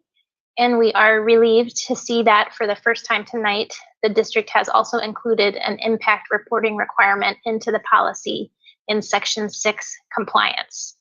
It's a short section. It states, after a school closes and as soon as data is available, the CEO shall report to the board at least 3 years of qualitative and quantitative data on the impacts of school transitions at receiving schools. To the extent that data is available, these reports will be submitted to the board by June 30th of each year. PCAB believes it is Baltimore City Schools' responsibility to collect and analyze data on the outcomes experienced by students who are forced to transfer due to school closure. PCAB has the following feedback and requests related to the compliance report requirement in the policy. Number one, the requirement as it's written is to report data on the impact of school transitions at receiving schools. The data should measure the impact of school transitions on the students who are forced to transfer, not on the receiving school itself. A rewrite is needed to make that clear. Number two, the compliance requirement added to the policy requires reporting only to the extent that data is available. and we hope that this clause does not excuse the district from its responsibility to collect the data necessary to measure impact. Number 3, the proposed compliance requirement says the CEO shall report qualitative and quantitative data without specifying what sort of qualitative and quantitative data. In this very same policy, FCA Section 4, Implementation Strategies for School Closure Recommendations, the policy explicitly names many different types of data, such as state assessment data, that may be taken into consideration when deciding to close a school. Why can't the policy also call out data like this for student sample populations that could be taken into consideration in measuring the impact of that school's closure in the compliance section? Lastly, the compliance requirement specifies at least 3 years of data, which is fine as a minimum, but we would like the policy to be clearer in an intention for collecting and analyzing longitudinal data, at least through high school. Thank you very much for your time and consideration. Thank you, Ms. Duncan. Next, we have Brianna Burnett representing the Associated Student Congress for Baltimore City. Good evening, everyone. My name is Brianna Burnett. I'm a senior at Baltimore City College and secretary of the Associated Student Congress of Baltimore City. I also serve as an ad hoc member of City College's SGA, currently serving on the Diversity and Inclusion Subcommittee. We would first like to celebrate the passage of critical legislation, Senate Bill 31, notable reform which grants the student commissioner additional voting powers on the board and enshrines the position as one which is elected by high school students in the district. This was a tremendous achievement, of which could not be accomplished without the tireless gains in student organizing strength, as well as the collaboration and insight of many over several months. While we are thrilled by Senate Bill 31, there are lingering concerns with other affairs. Regarding school closure policy FCA, ASCBC has met with the Office of New Initiatives and looks forward to further discussions at our next executive board meetings. We would like to greatly emphasize the importance of ensuring a student representative is present on every transition committee. Although proposed changes to FCA involve and provide opportunities for the engagement of middle and high school students, the engagement of younger student voices also affected by this policy, elementary students, remain startlingly absent. Younger individuals have an incredible, often underestimated passion for organizing and leadership, in part evidenced by the many voices present at our General Assembly held in March, in which we held organizing sessions and gathered input from student leaders across the district. During the assembly, we spoke to many younger voices, some as young as 11, that were immensely passionate about student leadership and expressed a desire for more opportunities to critically engage with relevant processes and make change. Many felt that their ages were an excessively limiting factor in their communities and were discouraged by the oversight of some administrators. Given that policy FCA details a process that also impacts elementary schools in the district, we believe that passionate student leaders of all ages deserve to have their voices heard in this process. Additionally, we believe it is paramount that representatives from the City of Baltimore attend public engagement sessions, evaluating the effects of any closure through a principally student-oriented lens. These public consultations provide incredibly important opportunities for both student and parent insight, particularly concerning processes with the potential to disrupt learning. My high school, City College, is one of many affected by the 21st Century Schools program, with upcoming renovations meaning that a transition to temporary learning spaces will occur in 2024. Many students and staff are understandably concerned about the upcoming transition, but appreciate the community meeting and engagement sessions concerning this program that occurred in October of last year. Still, some students feel as though a greater communication is of the utmost importance. Ultimately, the significance of hearings concerning decisions that may disrupt learning and inform educational outcomes, and the involvement of city, district, and public parties cannot be overstated. We would also like to recognize and show our appreciation for the Office of Legal Counsel and their engagement concerning policy KIB, initially adopted in 2017, seeking to ensure the district's commitment to fostering and maintaining a safe environment for students. The Office of Legal Counsel proposed meaningful, thoughtful revisions that centered the many reasonable concerns of students, parents, and staff. After our initial feedback, they took the opportunity to discuss ASCB's questions concerning KIB, including clarifications of Maryland law, circumstances of registrant removal, district transfer approach, and juvenile privacy concerns. We would like to thank the office for their attentive engagement with ASCBC regarding this issue. ASCBC greatly appreciates the many strides made in engaging students, parents, and organizing leaders while recognizing the importance of hearing all voices affected by district policy.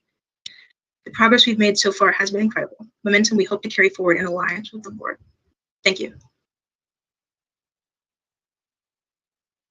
Thank you so much, Ms. Burnett. I'll turn it over now to our administrative assistant for public comment. Thank you, Chair Richardson. First up, we have Rebecca Yanawine with a video.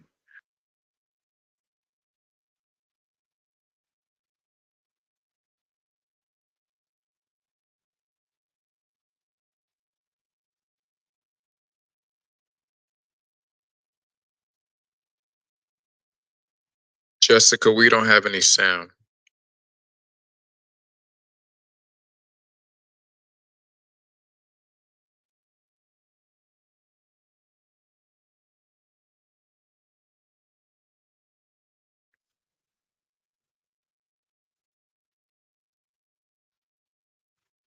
Good evening. My name is Rebecca Yenowin, and I'm speaking to you as a part of Teachers Democracy Project. I realized as I prepared to write this testimony tonight about school closings, I started to have deja vu. I looked back, and in my documents, I found that in 2021, I wrote a very similar set of recommendations about school closures. But here we are again. The content of this testimony is pretty much exactly what I said 2 years ago.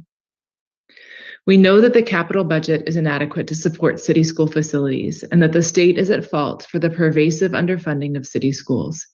Even with Kerwin funds and modifications to the process for requesting funds for maintenance, we are still battling a history of this inequitable investment. We're all clear on that. We also know from the research that students affected by school closures are disproportionately the most vulnerable, low income, likely to have lived in many different locations, likely to have repeated a grade, and more likely to receive special education services. Students often end up in schools that are no better academically than the schools they came from. Only a small percentage end up in top-tier schools. Students in schools facing closure experience a drop in performance in the year prior to moving. We need a system of accountability to ensure that the fate of children attending the consolidated schools is significantly better than those that they faced at their old school. We need a follow-up process and system of accountability to determine whether children are landing in a better situation and not harmed.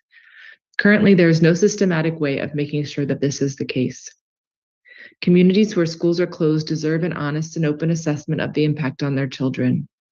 We would like to see the district track the kids in these closing schools and consider both the good and the harm that results. Do they get better access to better services? Is there a sense of connectedness between parents and teachers that is maintained? How well are the students achieving academically? How is student attendance in comparison to before the closure? What happened to the teachers? How many of them left the profession altogether? And if things are not improved as a result of the closure, what is the remedy? Given that we've met the state guidelines for school closings that were required under the 21st Century Building Plan, additional closures seem to be much more at our discretion now. Though I'm positive no one likes closing a school, we need to know if the hopes for better conditions and opportunities in this process actually pan out. Moreover, do we have a sense of the right number of buildings for our population and then a plan to make sure the buildings we need are functional? Without this vision, each closure is just a painful affront to the communities served by the school without the assurance that the pain was in any way worth it. Thanks so much for your time. Next, we have a video from Melissa Schober.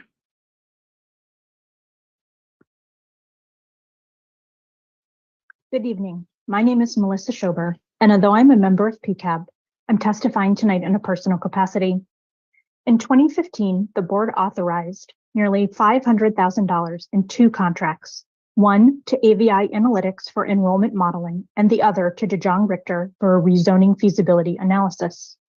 Post-award, the scope of AVI's contract changed and its work shifted to support the entrance criteria workgroup. What exactly AVI did is unclear.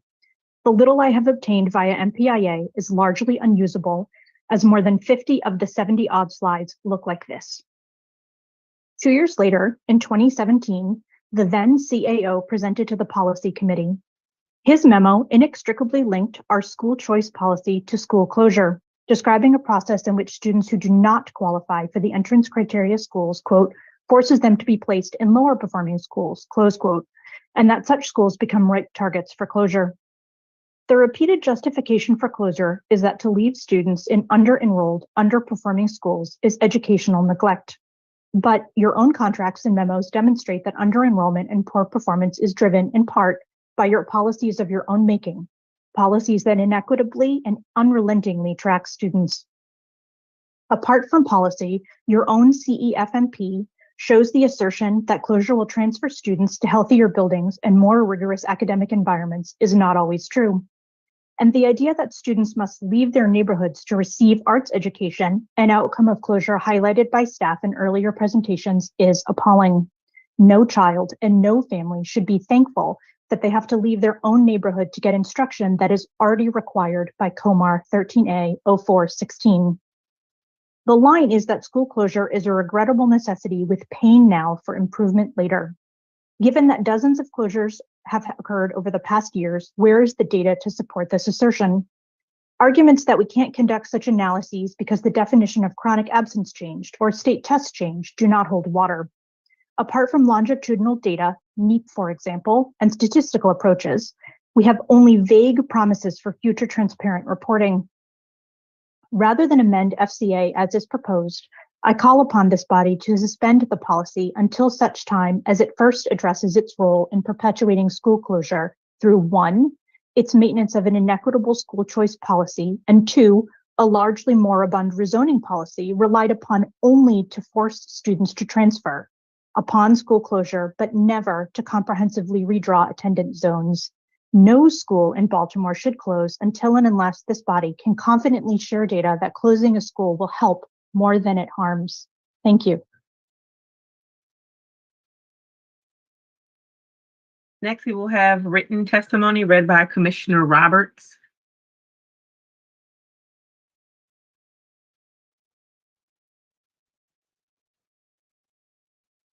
Thank you, Jessica. This comment was submitted by Jessica Schiller. The topic is school closings policy. Good evening. I write as a parent, PCAB member, and as a researcher. I have studied school closures for a long time now, and one thing is clear. School closings is not a strategy unique to Baltimore, but one that is targeted towards poor, Black, and brown urban communities nationwide. The closings have been justified by claims of district budget shortfalls, declining enrollment, and poor academic performance. Yet these assertions rest on faulty assumptions that closing schools will improve the academic achievement of urban youth. We know that mobility affects the academic achievement of students, and closing schools encourages mobility by definition. Consequently, as research has shown, closing schools increases the chances of poor academic outcomes. Researchers have found that students attending closing schools do not do any better in their new schools than they did in their previous closed schools. A study by Philadelphia's Research for Action explains that this is because the students attending the closing schools would likely not attend schools any better than the ones they had attended. That conclusion was confirmed in the Chicago study by the Chicago Consortium for School Research, which found that students that attended closing schools, which were mainly Black and poor, ended up enrolling in weaker schools after their schools closed because their priority was finding a school within close proximity. I don't know how to say it. Thank you. To their home. There are other deleterious effects of school closures. It results in the loss of peer connections, children's decreased trust and confidence in their school futures, and a dismantling of informal but tailored pedagogical studies. Hence, thank you. Listen, I'm struggling over here. Okay. Thank you. Help me. Hence, school closure is a method to manage fiscal constraints, actually runs contrary to their own goal of raising student and school performance. I'm encouraged to hear that the district will study what happens to students after school closure. Once that study is done, the data needs to be made public, not just reported to the board.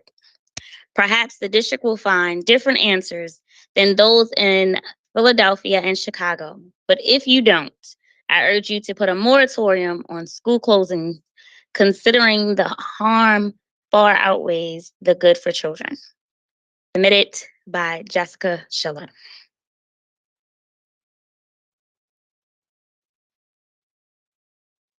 I give it back to you, Madam Chair.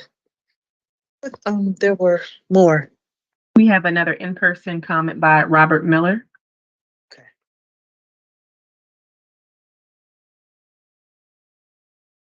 Yeah, I just wanted to make a comment real quick. Like respectfully, can we just keep like the side chatter to a minimum? Because I'm having a hard time hearing. Yeah, like the chatter that happens like during public testimony, it's like distracting. So I was just asking like respectfully if we could keep it to a minimum.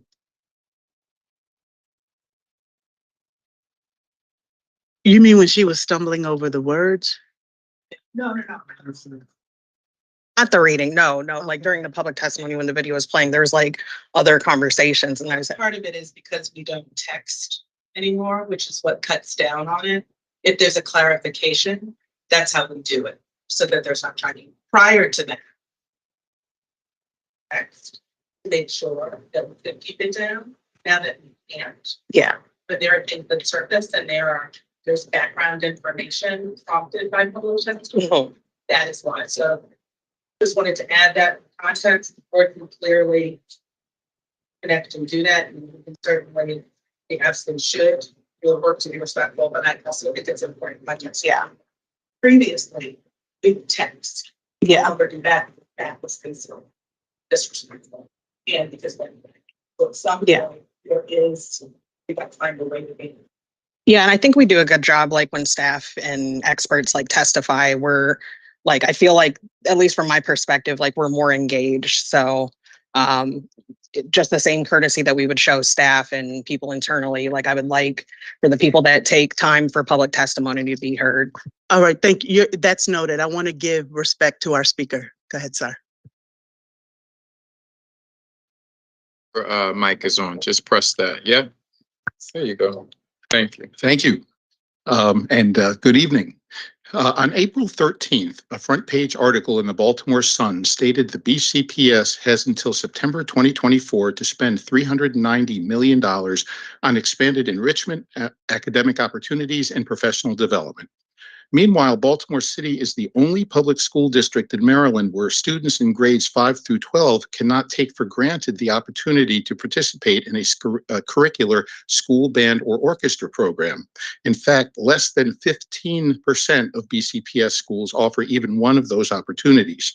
If BCPS does not spend a small percentage of that $390 million to remedy this, it will miss a tremendous chance to help close the opportunity gap for its students. Legitimately, there are teacher shortages in these areas, and the problem is exacerbated because the school system can't tell potential teacher candidates what they can expect if they teach here. For example, the city's instrumental music programs come and go at the whim or transfer of a principal. There is no staffing or scheduling consistency, structure, or accountability. Why would a serious instrumental music teacher want to teach in most city schools? Centralized leadership is essential. As demonstrated by the lack of adherence to last year's budget guidance, anything other than a centralized structure is fundamentally ineffective. Of course, staffing requires sustainable funding, much of which can come from blueprint money.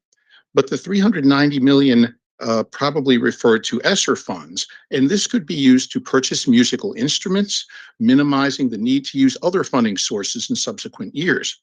If BCPS actually wants students to have the opportunities to participate in bands and orchestras, it should develop concrete plans for staffing, facilities, and schedules with the goal of full opportunity equity as soon as possible. Meanwhile, it should purchase the instruments and equipment for the programs before the $390 million runs out. About 2% of that money, overseen by the Fine Arts Department, would provide a wonderful foundation.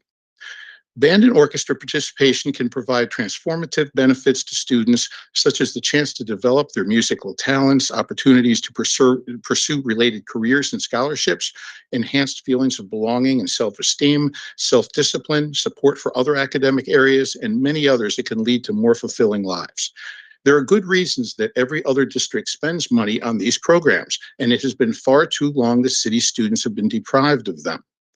Please make a commitment to provide instrumental music programs for city students. Please insist on plans for their staffing and scheduling, and please use this unique opportunity to purchase instruments and equipment before the money runs out. You can make a huge positive difference in the lives of thousands of students and in Baltimore's culture in perpetuity, and now is the time. Thank you very much for your consideration.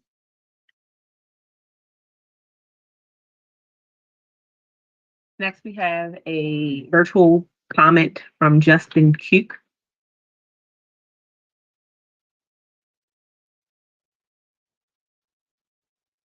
Hello, thank you for the opportunity to share. I am a parent of 2 daughters at Baltimore International Academy and a foster daughter at Govans Elementary.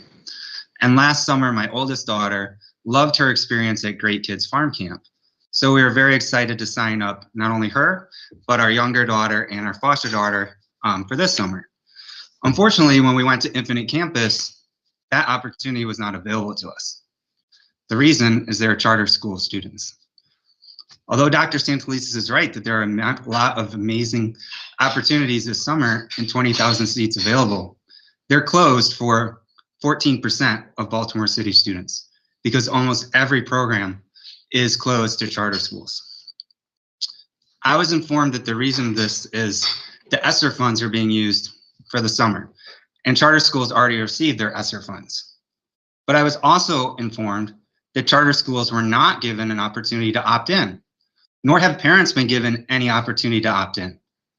I would gladly pay a fee, and there could be creative solutions like a sliding fee for parents who can't afford to pay for these programs. My daughter's dream is to own a farm, and this fits right in with their passions, but the door is being closed in their face. I would also like to address one of the commissioners' question the impact of the Ingenuity Project. I teach for the Ingenuity Project. We have a rising 5th grade STEM academy that's going to serve 430 students. Unfortunately, it's close to 14% of the student body. That's the district's choice, not our choice. On a related note, I'm mostly talking about summer program, but I do find it ironic that on a day where a student from James McHenry, where the Ingenuity Project is having a very positive effect, was celebrated, a commissioner is questioning the impact of the Ingenuity Project. But I'd like to get back to the summer programming, and specifically Great Kids Farm. Great Kids Farm is not just funded by ESSER funds, it's funded by private donations, corporate donations, foundations, thousands of hours of volunteer labor. How would those people feel if they knew that 14% of Baltimore students did not have access to this program? In a meeting where equity has been invoked many times, I find it amazing that city schools would design a summer school program that's not even available to 14% of their students. Charter school students are our students. They will go to traditional high schools most likely. They are all our students and they deserve to have these opportunities this summer. So I know it's late in the game, but I would encourage the board and the staff to consider some creative solutions to open up these opportunities for all of our students. Thank you for your consideration. That concludes public comment. I'll pass it back to you, Chair Richardson. Sorry. Thank you. I want to go to our pulled items. We pulled item 12.04. Say that. Who's that? This is Oh, Commissioner okay. Brooks. Okay, yes. So I just wanted to take an opportunity to lift up the concerns raised by my esteemed colleague, Ashley Esposito, and just to sort of name the impact of sort of what I thought was a very important and meaningful request that the board minimize the side chatter, but then to more specifically pay attention to the general public comment. And from my, thank you, Dr. Places, for the context around sort of that. But for me, what I experienced as gaslighting is that the chatter had been going on before we could not, quote unquote, text. And that since the pandemic, there's been a general sense of the internal room dynamic where there is unnecessary chatter during public comment, which feels disrespectful for me. And so I just wanted to lift her up so she didn't feel like what she was witnessing or experiencing was inaccurate. And then also raise that feels like gaslighting. And so, Commissioner Esposito, I am here and I second that. And I also observe that same phenomena. Thank you. We're going to go to our pulled items. Item 12.04, Ingenuity Project, was pulled by Commissioner Reed, as well as 12.05. So can the staff come up? Oh, okay, okay. Thank you. The staff are online. Thank you. You can start anytime.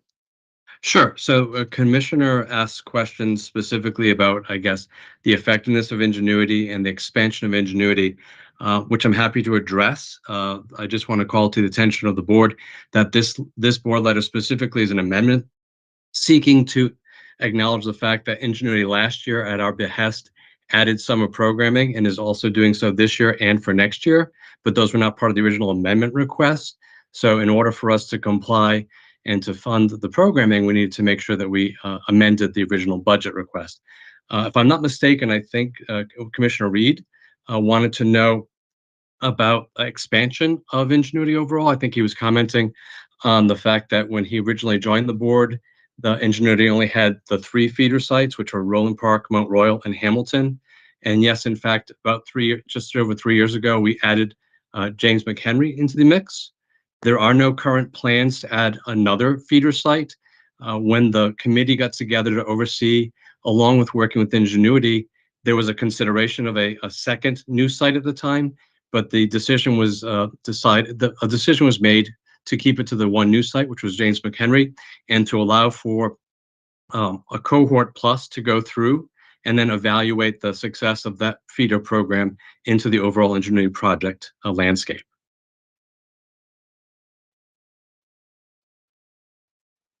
Thank you.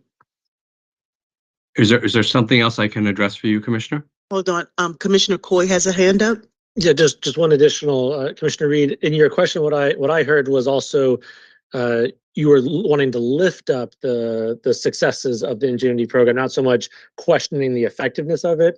Is that? Well, I mean, people look at Baltimore and they look at Baltimore City. They talk about the failures, be it financial literacy, English language learning, schools, but we do have a cadre of students that are doing really well, and all of us want to increase that cadre of students. And today was an example of the benefits of these programs. And I see a great benefit of these programs. I see it really important from the standpoint of people saying, yeah, I want to be in Baltimore City Public Schools because they have an Ingenuity project. I know people went to Poly for years because Polytechnic had Ingenuity. And they would say, I'm an Ingenuity student, which was like, how are you different than anybody else? I'm Ingenuity. But it's 2 sides of a coin. I mean, you talk about the kids aren't succeeding, but you talk about the kids above the waterline. And I think we should embrace that and nurture that and find more kids. That's what I'm talking about. And one additional sort of thought, I know we've talked at previous meetings about the math scores and the need to focus in on math. I'm curious, Mr. Utrus, what you would speak to that we can learn from how Ingenuity approaches. They have such a heavy focus on math. If there's any ways that those types of things can be lessons learned, for other schools, even if they're not in the full Ingenuity model, because that is a pretty intense model. No, that's an excellent question. And one of the things we are trying to lift up is, and this happened when we first asked Ingenuity to do summer programming for students that are coming into the program. They're also working to recruit a larger number of students who are not formally in Ingenuity to kind of build their math skills.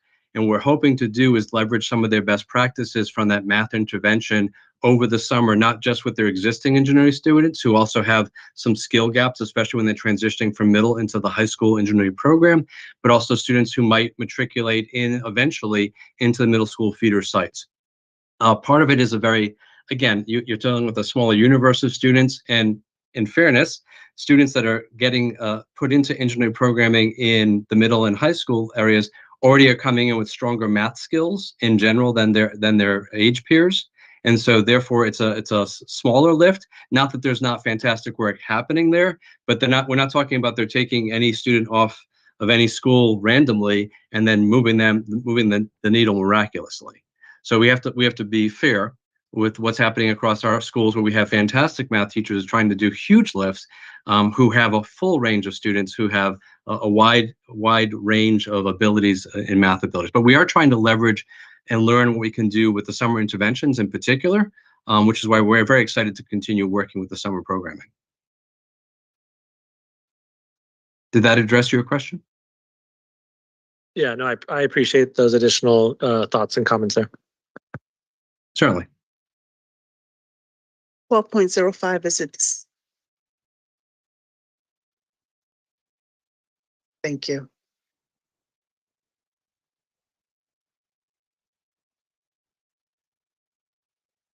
Good evening, Commissioners. Dr. Sanchalisis. I'm Casey Mengel. I'm the Special Assistant to the Chief Academic Officer. Just want to make sure that I heard sort of where you were going with your question. Mostly the 35 schools, $23 million.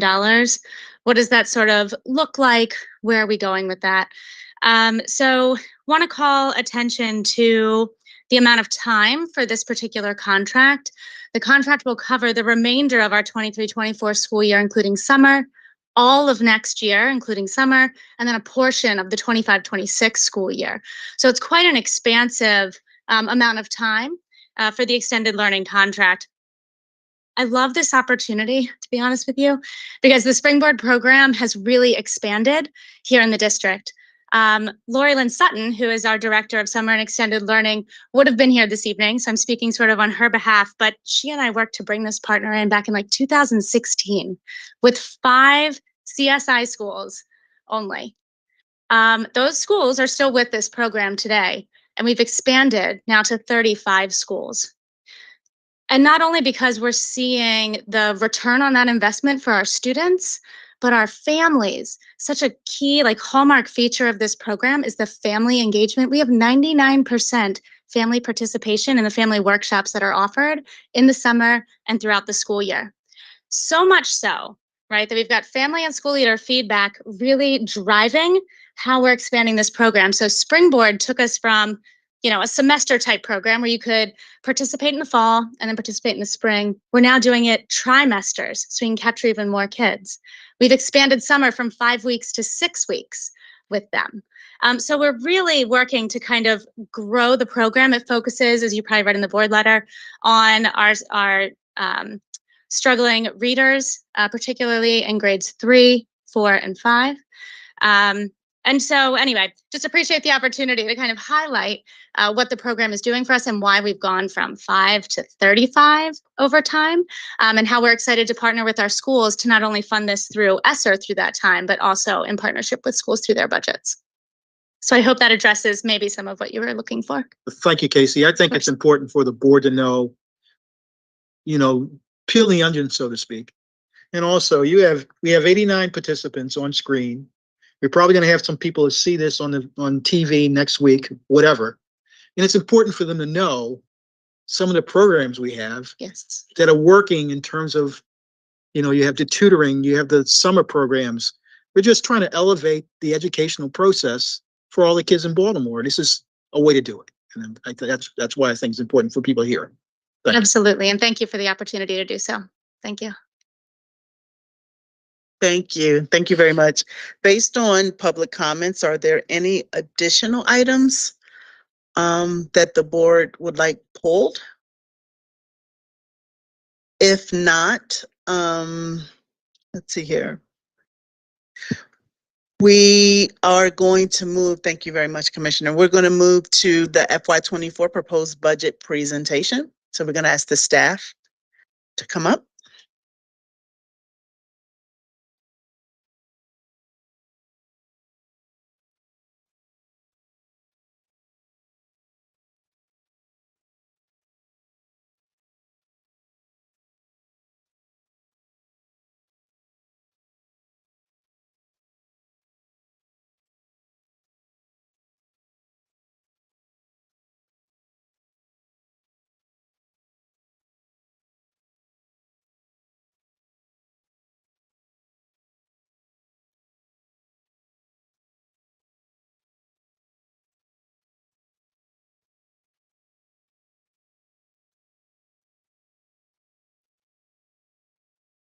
Good evening, Commissioners. My name is Chris Doherty. I'm the head of the Finance Office, and I am joined tonight by my colleagues Courtney Desabei, Acting Budget Director, Allison Perkins Cohen, Chief of Staff, Joan Dabrowski, Chief Academic Officer, and John Davis, Chief of Schools. We are very happy to be here tonight to present the final proposed budget for tonight's vote, the FY24 budget. We first presented this to this group last month, and this is part of the process whereby this is really the home stretch. Forgive me, in that the budget touches everything we do and supports everything we do. I think this is an easy one to align with the board priorities. It really does hit them all. We are in the home stretch of the budget development process, which you could argue goes all year long, but certainly in earnest since December of last year, when we have 4 separate formal outreach sessions to the community, followed by updated activities in this year. And what we are doing here is representing the budget and its highlights.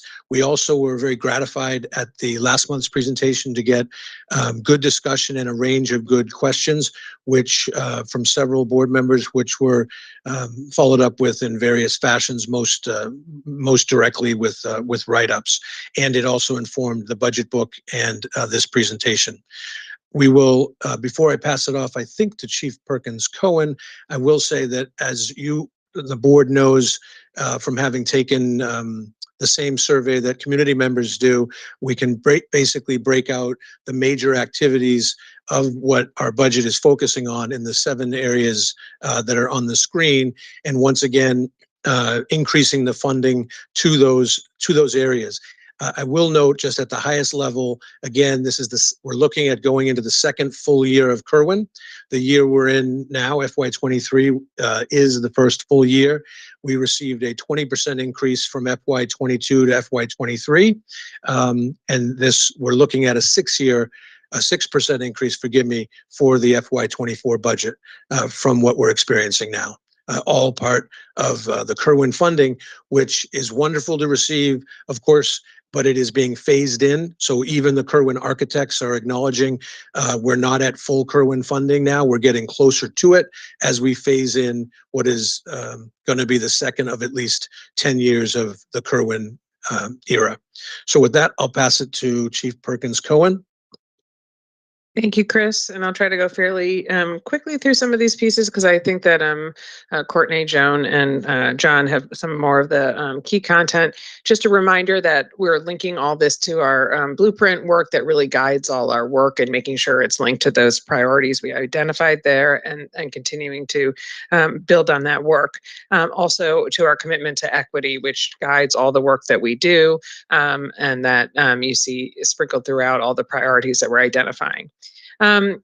We're trying to continue by looking at the budget. You'll see that we're trying to make sure that we're continuing and building on the success that we've seen in some key areas. So I'm not going to read all this, but since Dennis Schuster is just up, I'll talk a little bit about AP expansion. We've seen really dramatic increase in 2017-18. We had about 3,000 seats for AP, and now last year we're up to 5,500, and 84% or 83.4% of those seats are students, our African American students and our Latino students are filling those seats. So we've really increased the scope of the AP access and the diversity of the students who are participating in that. Also, the summer programming I just want to highlight, as Dr. Santelises mentioned, we want to give opportunities for people to sign up for that. There are 22,000 seats in our summer programming this year, which is more than we've ever had before. Last year was the biggest year we've ever had, and now we're topping that this year with a great range of really quality programming for young people. And then just the credit recovery program last year that we had 11,000 students. That's one part of that summer programming that's so important. Also want to talk about the robotics. I mean, this is just such an exciting piece of what we've been doing and looking at. We've really come to be quite dominant in the robotics competitions in the area. And so with 15 teams going to the World Robotics Competition and the BIA team making it all the way to the playoffs and ending in ninth place in the world is just a big deal. Next, I'm going to talk about the commitment we have in this budget. You'll see on the next slide to really also improving the services. We for years, as everybody knows, and as Chris alluded to, we're dealing with significant underfunding, and Kirwan is beginning to address some of that. It has not closed the gap, but as we begin to see some of the investments that our young people and our staff should have had years ago, we are making sure that some of the programming and services that we're offering are more efficient and are more effective at reaching being responsive to the needs of principals, to staff, to our community. And so, investing in more staff to staff key offices like procurement and accounts payable to make sure that we can use these resources more effectively. Or another really critical one is investment in maintenance workers. As part of the 21st Century Learning Initiative, we had made a commitment to increase in the investment in maintenance in our facilities. And so this year, as part of that ongoing commitment, we'll be adding 54 maintenance workers to our schools, which the impact of that will really be felt in schools. And as Chief Washington's work has continued to be felt in our school communities who really are experiencing the expanded responsiveness of our teams. Again, resources not nearly sufficient to address the need, but their ability to really strategically utilize those resources and to provide better service to our schools is something we're really committed to. And then this last part on community, and we really are trying to make sure that we're helping our schools build partnerships with their communities. We're seeing really robust partnerships at the school level, at the district level, really coordinating with partners to leverage the resources we have and increase investments. And then our community school strategy is really an important way to connect with our families and make sure that they have access to a range of services at their schools. And so this year we'll have over 130 community schools participating in that program. Good evening, commissioners. So as we know, the fiscal year 24 budget incorporates funding from a number of different sources. So the major one that we discuss and we'll dig in a little bit more on is Kirwan.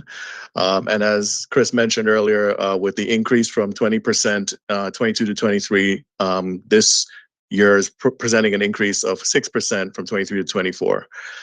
Something else that we stressed during this budget, and we'll touch on another slide as well, is really the braiding and combination of funds from different sources. So as we mentioned, Kirwan is the big bucket, but there are funds that we get from other sources that we have to try to maximize and utilize through the budget process as well. So this is the breakdown of our 1.7 billion in revenue by source or by type. So we break down our revenue in different ways, and we'll see that on the next couple of slides. So this isolates the general fund, which is the majority of our funding at 1.4 billion, and then our restricted funds 236 million, and our enterprise funds at 63 million. As mentioned, there are other funds that we receive that we still have access to because of the spending window that we have for grants. For example, ESSER 3, which can be obligated up to September 30th, 2024. So it isn't a fund source that we receive in 24. It doesn't show as 24 revenue, but there's still portions available in 24 to be spent. This gives a breakdown of the Kerwin funding. This is one of the slides that we updated from the previous presentation.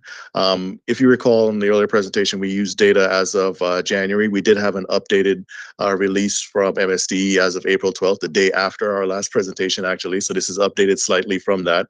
The major changes here are really in some of the categories like compensatory and concentration of poverty. They're not large changes individually, but the sum difference is about $5 million that we end up having to supplement from our fund balance.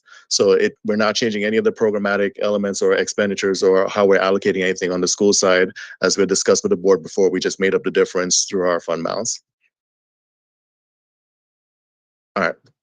Revenue by source. So as I said, there are a few different ways that we slice a revenue pie. So one we looked at before was by the types of revenue, how you can use it. This is essentially by the different sources.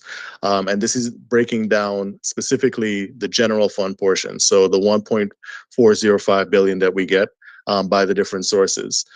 So here we have the amount that we receive from the state of Maryland, the amount we receive from the city of Baltimore. The city of Baltimore's records will be 392 million. That's the total amount we receive. One of the distinctions that we make is that there's a portion that we count as general fund, 388 million, and there's 4 million that we count as a contribution towards the TSI grant. But it is a total of 392, which correlates with the city's estimates as well. And then we have our funding from other sources, which includes our federal sources, E-rate, reimbursement, and like I said, the 5 million from fund balance contribution. So as I mentioned before, ESSER funds, so one-time grants that are awarded from the American Rescue Plan and have been used for expenses that are considered one-time costs for the most part, or we have a plan in place for continuity of service after there's a transition of those funds. So due to the requirements of the grants, we have things, like I said, that can be spent in fiscal year 24, even though they were received some of those in 21, 22. So we're at the tail end of the window. Some of these will run through September 30th, 2024. So next year, September. So we have this budget cycle and a little piece of next year's budget cycle to finish spending that off. This summarizes the spending on the grants. This was as of March. So we have, 100% expended on the first ESSER grant, CARES grant. We have 94% of ESSER 2. And then as of March, we said it was 22% of ESSER 3.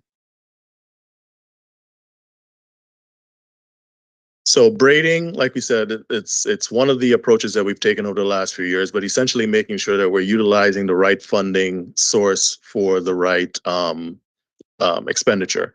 So it's using the right tool for the trade, so to speak, or right tool for the job. Looking at making sure that we expend our funds that are going to be expiring first, of course, as priorities, and using them in the categories that they can specifically be used for. We have flexibility, like we know with general funds. With restricted grants, there's certain things that they can and cannot be used for depending on the nature of the grant. So taking that into account, identifying things that we can be using our grants to maximize, as well as, like we mentioned on our previous slide, taking advantage of the nature of one-time funds. So it's different between things that are operational you'd want to sustain over a longer period of time that you'd want to maintain on your general operating fund budgets. So the example that we chose for braiding was a big one. So it's $25 million for high dosage tutoring. And this just breaks down some of the different fund sources that contribute towards that overall number of 25.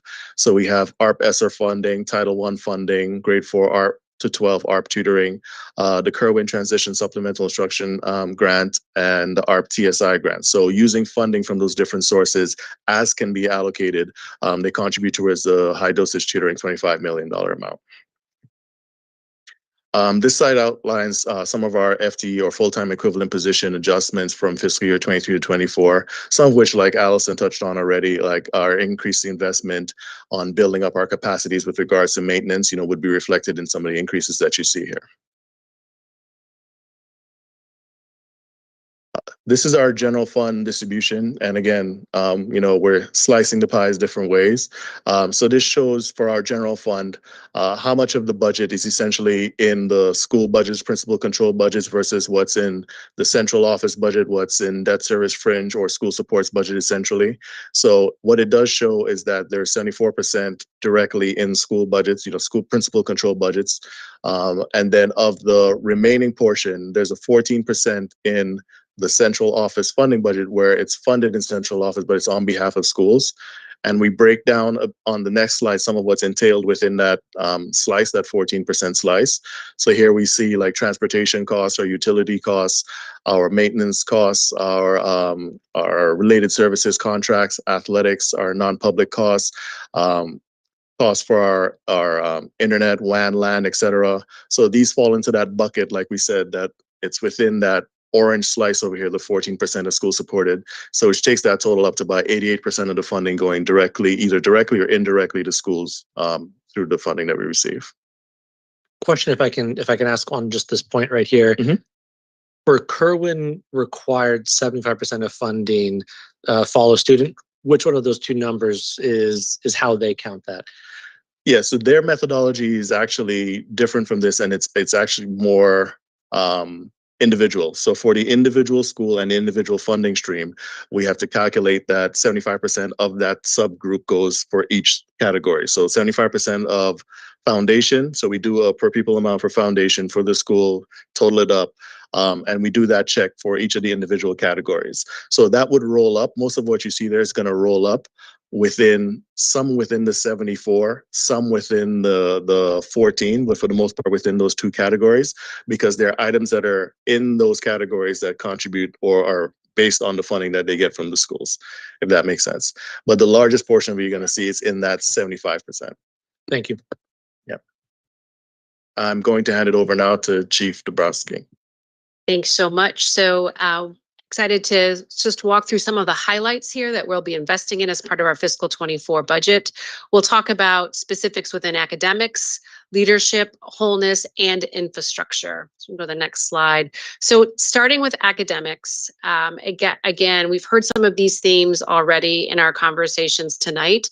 Our work in high dosage tutoring, we will continue to do that work. We will expand that work. We will, again, learn from what we've done the last couple of years to, again, refine. We know we want to find more math partners, so excited about that investment to continue that work. We know that we use tutoring in during the school time. We're looking at after school time as well, again, to help our students catch up in math and literacy.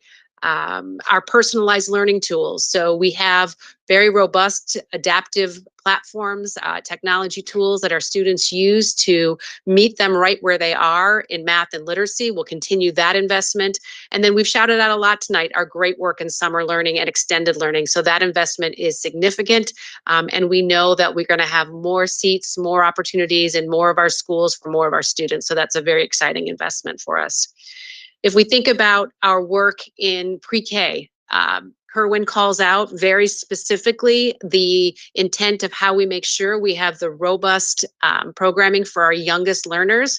We will be making a commitment to align our work in city schools with that Kerwin pillar, and also make sure we have the best curriculum for those pre-K students. So that's an important investment. The fine arts piece, we will continue to use, again, this braiding of funds, our concentration of poverty funds. We're also using our ESSER dollars to ensure that teachers and schools have more access to more fine arts materials, equipment. We're also building more infrastructure at the central office by having an entire department for fine arts. So having a director dedicated to fine arts is another exciting investment for fiscal 24. When we think about our work in the secondary space, we are actually shifting away from what we've called college and career readiness, the CCR office, to rebranding as secondary success and innovation. The core bodies of work will remain, but we really want to learn from earlier work that's been done around our keeping students on track. And so we're lifting up this 9th grade space as being a critical spot for where we want to make sure our students are supported. So you'll see an investment here, asking all of our high schools to have a 9th grade coordinator to ensure that that first year of high school is a powerful one that puts students right on that right track. We will continue to do the work in our CTE programs to ensure we have the best opportunities around career readiness. So you'll see here some intentional investments around some of our particular programs in HVAC and nursing. Again, making sure that those learning spaces are state of the art. And then the last space here is around post-secondary success, making sure that every school has a staff member dedicated to that post-secondary advising. Again, all of these investments will be ones that can keep our students on track and make sure that they have opportunities, whether it's career or college, in that post-secondary space.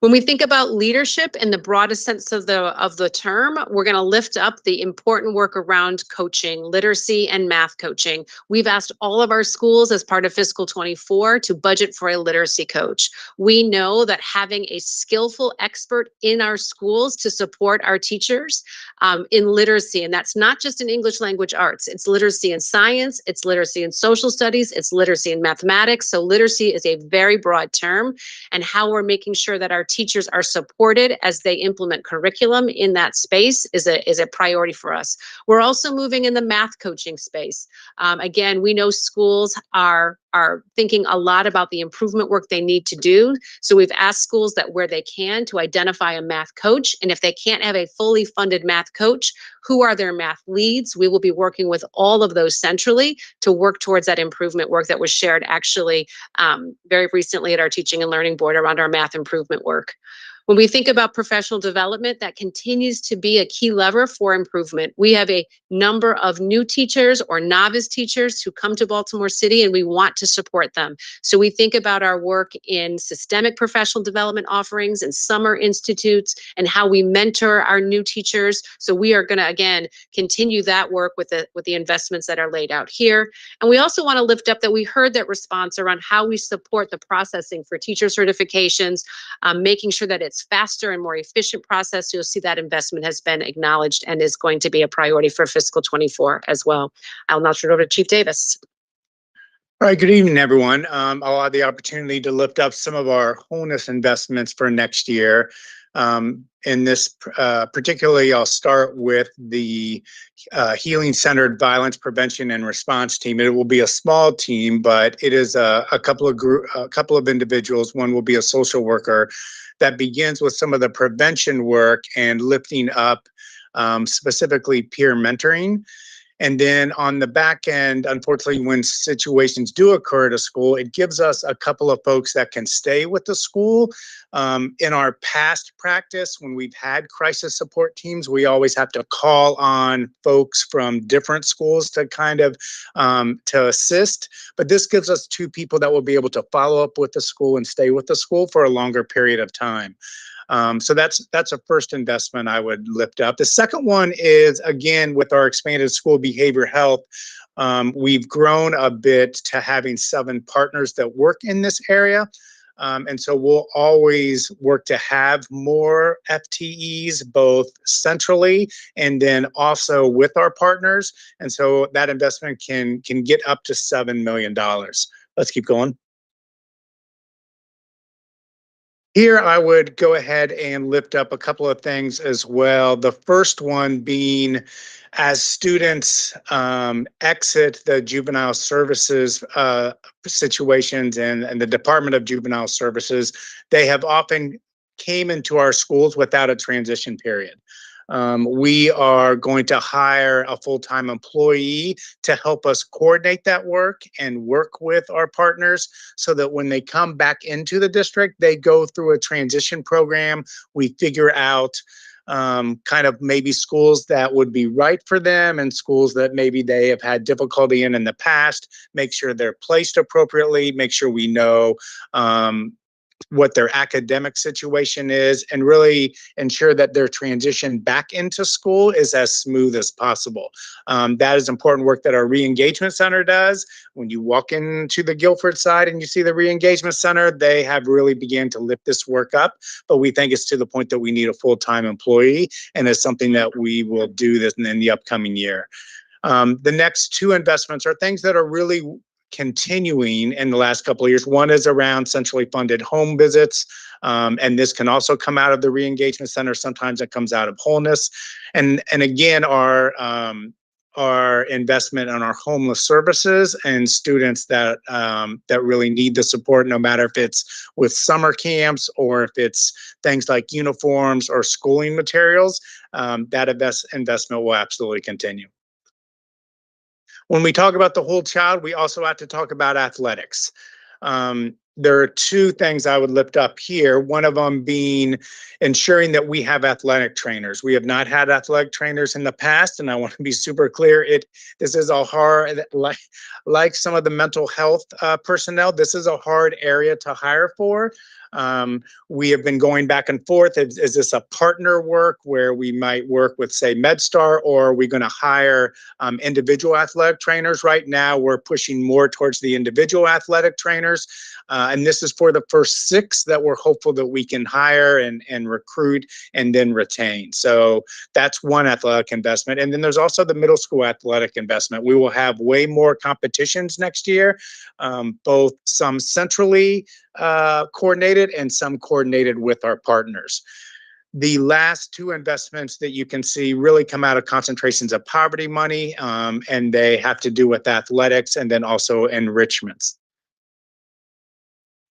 I want to point out a couple of infrastructure investments that are in our budget. One really has to do with our enrollment system. Our enrollment system is one that has needed an upgrade for a while, and I know that our folks in the ECT department have really been requesting this. So we will begin to fund a system that can better track both the transfers that occur and any type of middle and high school choice.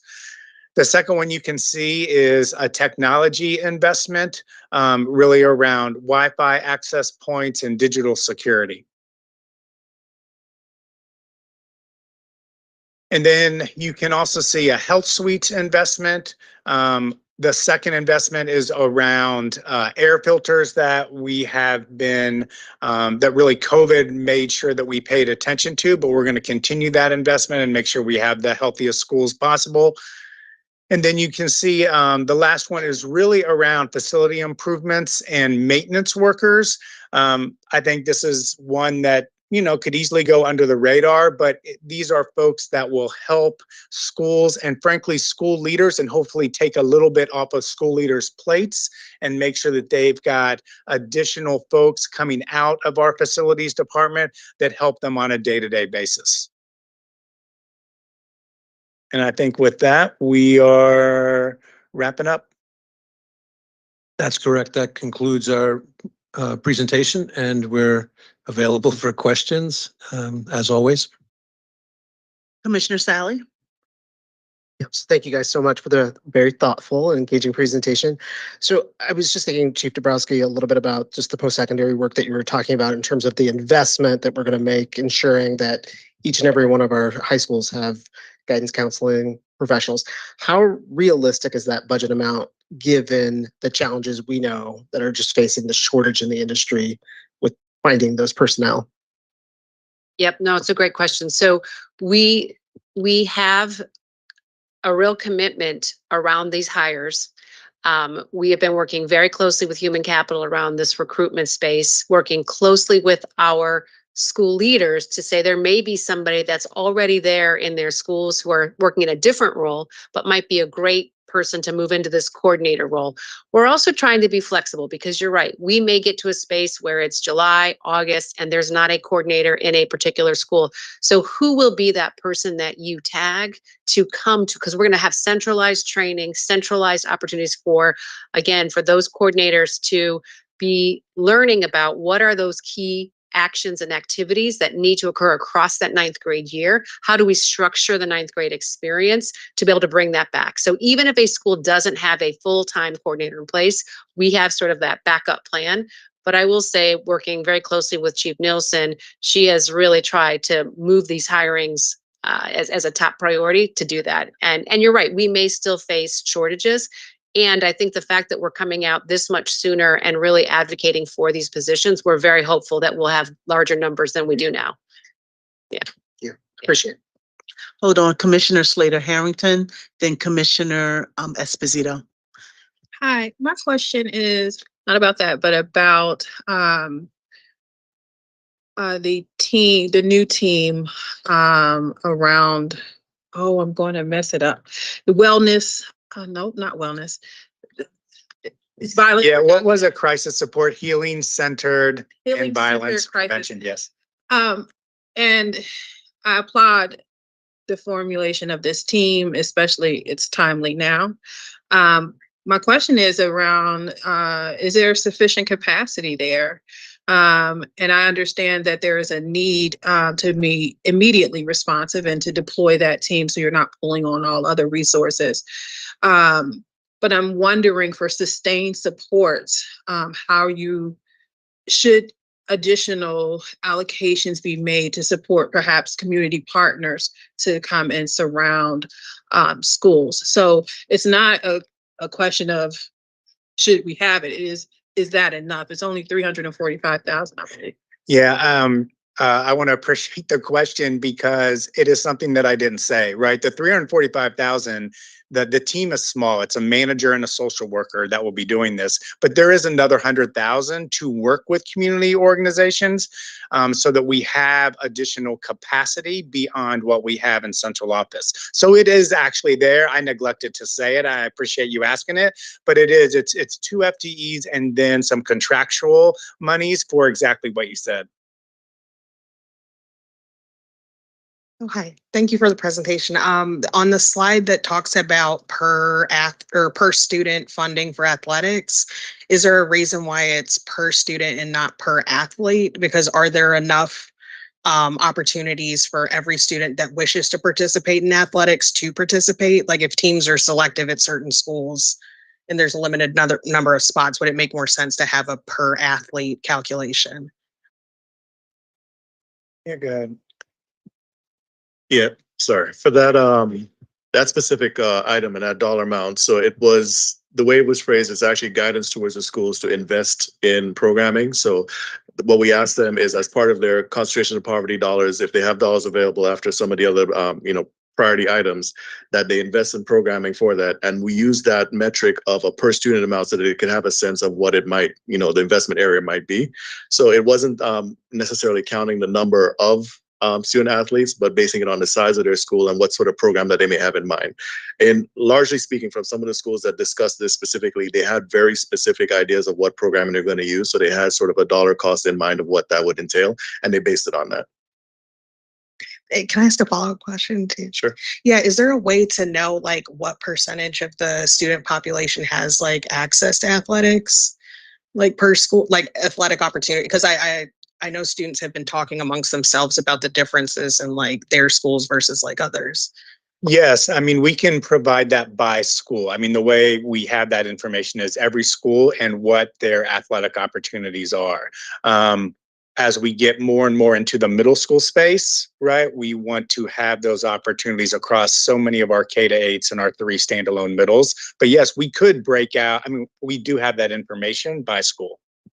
And I will just say, Commissioner Esposito, that this investment is actually designed to close that gap, because we too were hearing similar things from students that depending on which school you went to, there was either a large investment in middle school sports or virtually no investment in middle school sports. So part of the guidance that Courtney referenced with this 100 was to make sure that we were beginning to build in closing that gap, because there absolutely was one. McCoy? No. Okay, 1 second. I want to get my order straight. Were you finished, Commissioner Esposito? Yes? Okay. I see a hand on the screen. Is that you, Commissioner Brooks? Yes, I just had a. I can barely hear you, sir. Oh, okay. Can you hear me now? Yes, that's better. Okay, so I was just wanting to follow up with the question around, similar to Commissioner Harrington-Slater's comment, which was if we have the initial investment plus the $100,000 based on the need and what we understand about the experiences of trauma and the need for this kind of work, is the dollar value there, this investment, sufficient?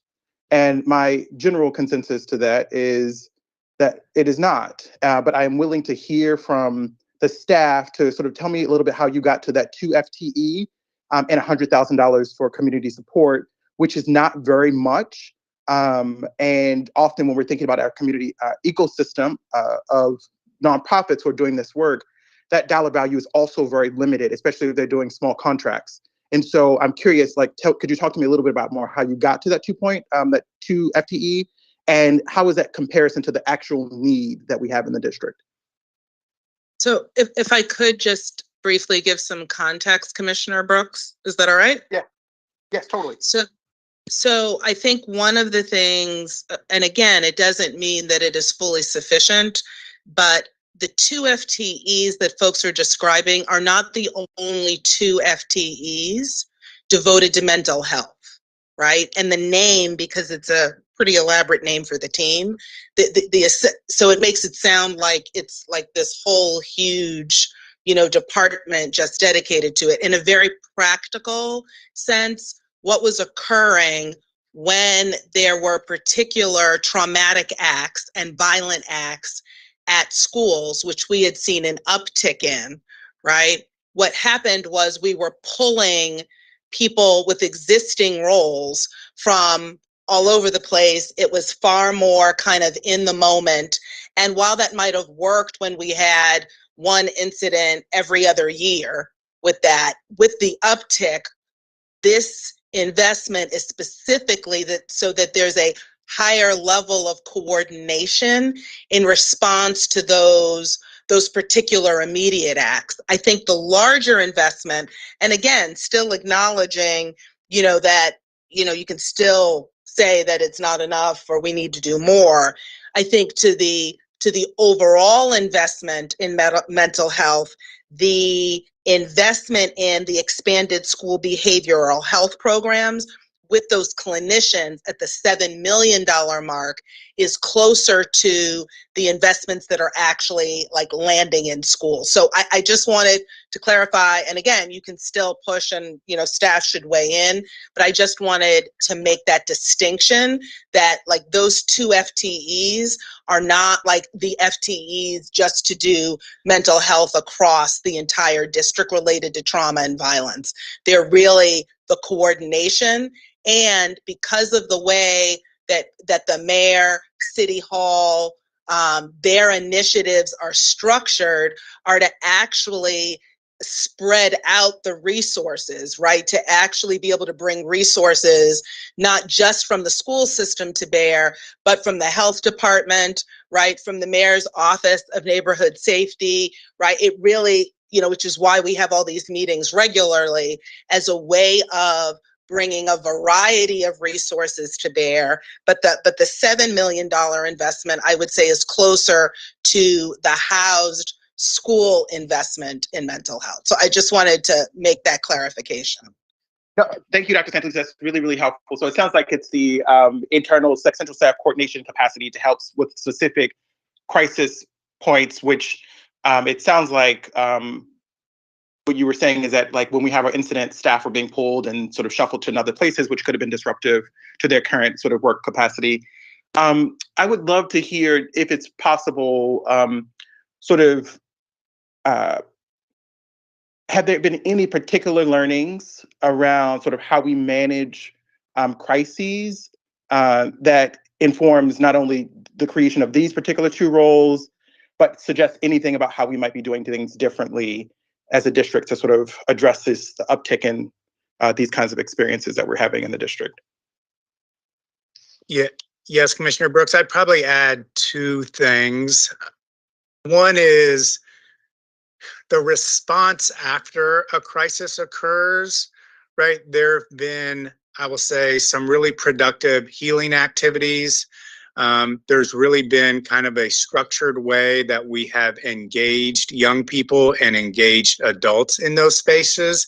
And by having full-time FTEs in it, we can codify it better and make sure that our response is even tighter. We have learned that. And, there are folks on the wholeness team that have had to do this, I'll just say, as their extra job, right?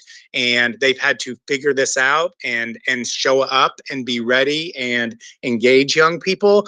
And the FTEs, I think, will ensure that we have those types of activities and can mold it to a school community based on what happens.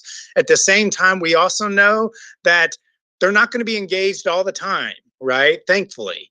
And so we want to make sure that we are also doing things on the prevention end. So even though, right, it is healing centered violence prevention, we just wanted to call out that there's a healing aspect afterwards, but there's also the violence prevention. And so things like peer mediation, we want to push to a larger degree in the district. And it also provides coordination for a lot of the points that Dr. St. Elisa's made. So there have been lessons learned, and I think these FTEs will help us codify it and be better prepared in the future. Great, thank you.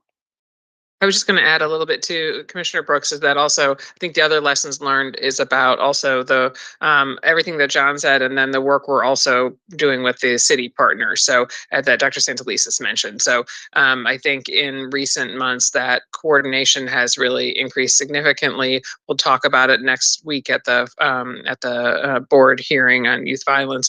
But you know, there is a lot of partnership. There's many. We're regularly focusing on key areas like the safe passage. So we're identifying places where we really need to make sure we're staffing to make sure there's safe passage of students on their way home. The case management group, so focusing on students who are particularly at high risk of violence, looking at the stats on a regular basis with the city, and then also providing other services through our partners like in Monzi and Office of Children and Families to be able to connect families with other services that are available, that a wide range of other services that they can provide. And so leveraging those partners to help provide a comprehensive response to these situations.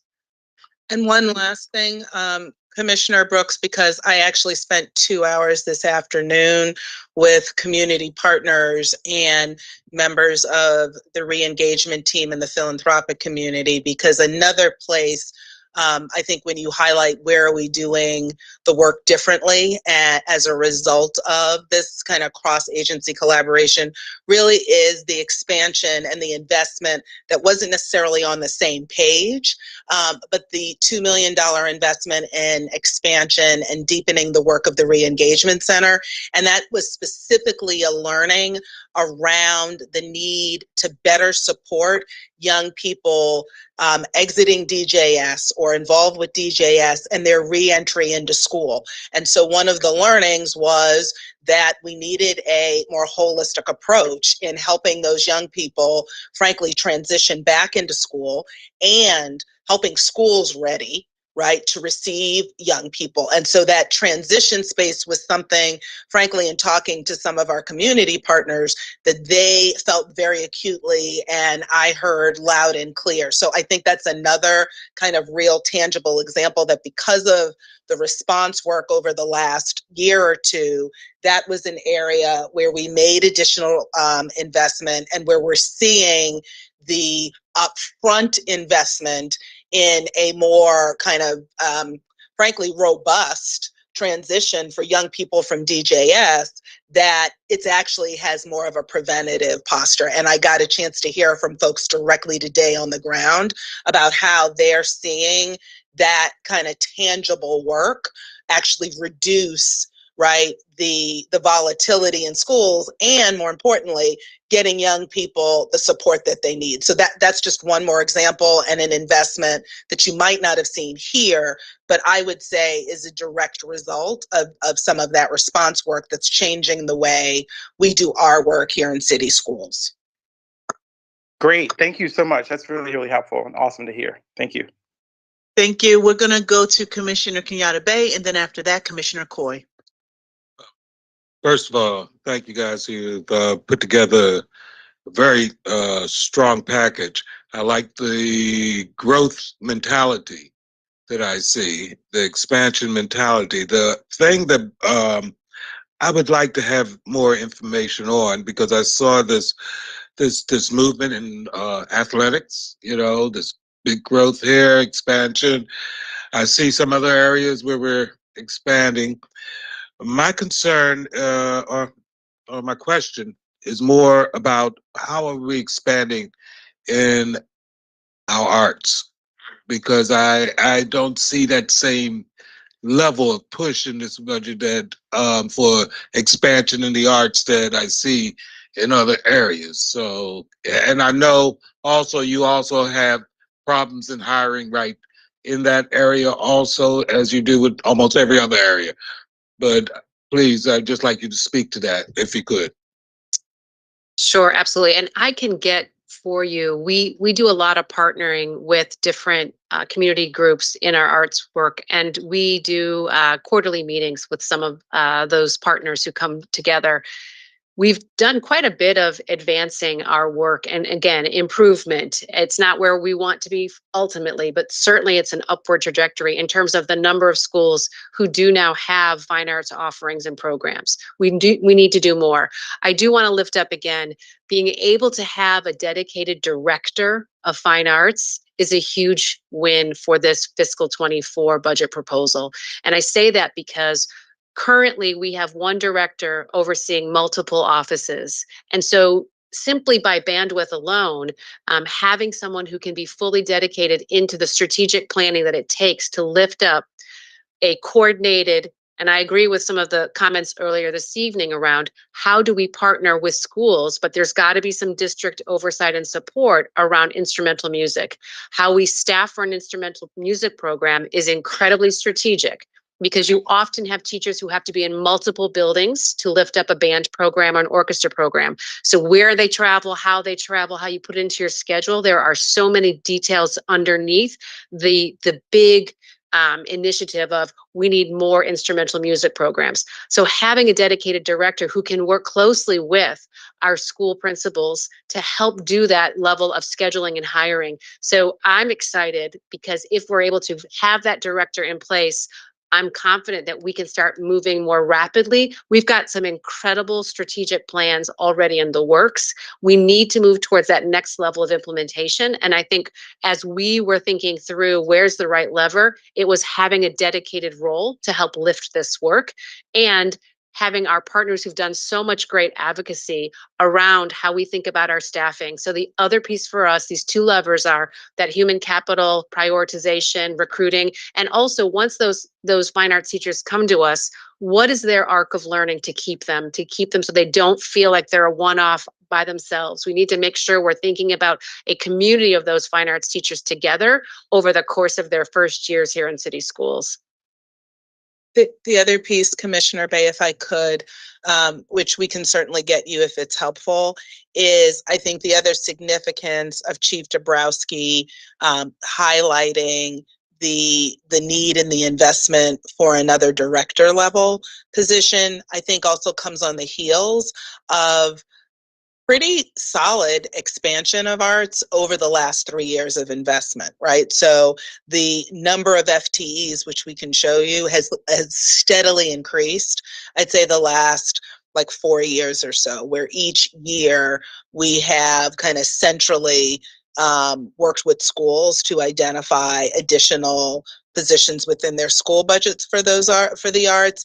And I think what happens, as in a number of initiatives, that we expanded, but as Chief Dabrowski referenced, at some point, kind of the support for those teachers, you can expand the teachers and the programming, but the ability to support that programming in ways that actually deepen, teaching expertise and student experience required more infrastructure at the district level. And I think it was, I don't know how long we've even had a coordinator at this point. I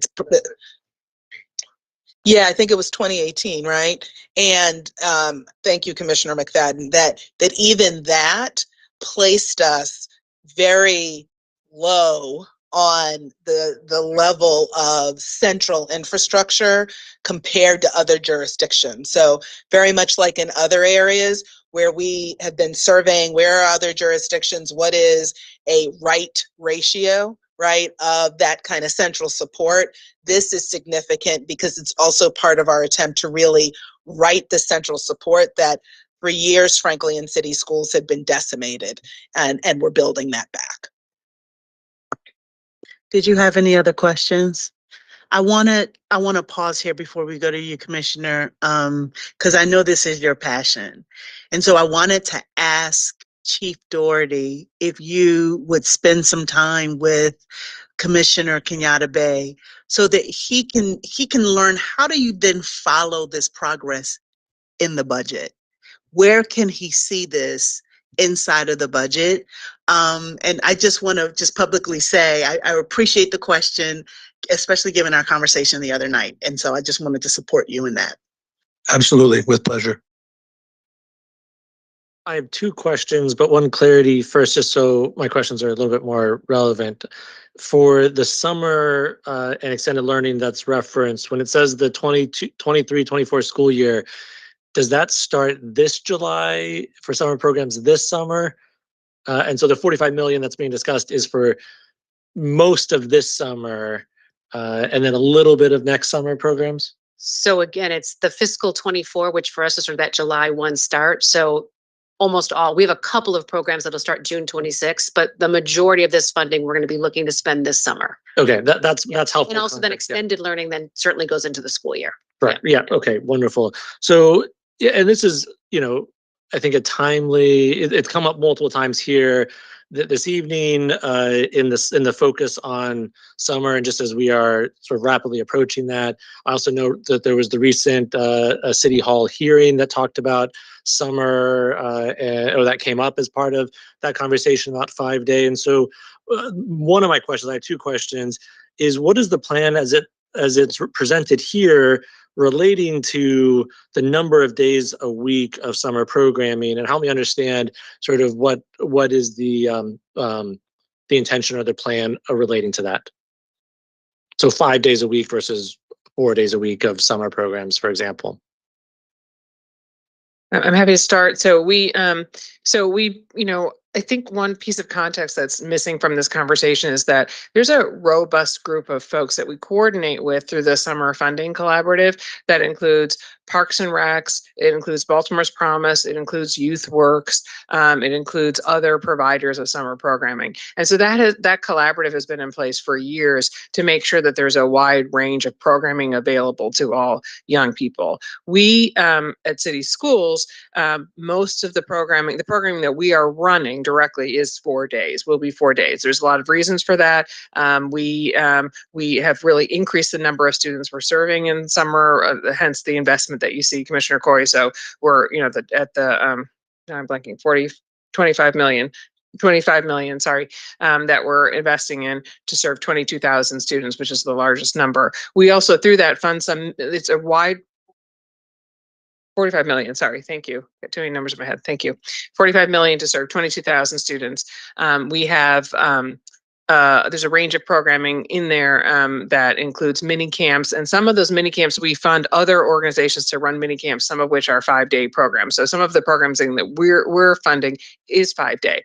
That funding collaborative, a lot of those programs, some of those programs would be 5-day programs. And so for us, that investment is, again, part of work we've done over years with partners through Baltimore's Promise to try to bring together a range of partners. We can't provide all the services. We provide a large portion of the services at 22,000, but YouthWorks serves 8,000 students. YouthWorks is one of the largest summer work programs in the country. I don't know that we've done the math yet, but I'm pretty confident ours has got to be per student one of the largest summer offerings of urban districts in the country too, at more than one per, one of every 4 students having access to a program. So I think we've invested in that way. I think I feel very good about the range of programming, CTY, Alvin Ailey, robotics. I mean, just a wide range of programming that we're offering, really high quality programming, and a huge credit to Chief Dabrowski and Lori Lynn Sutton, who's leading all that work,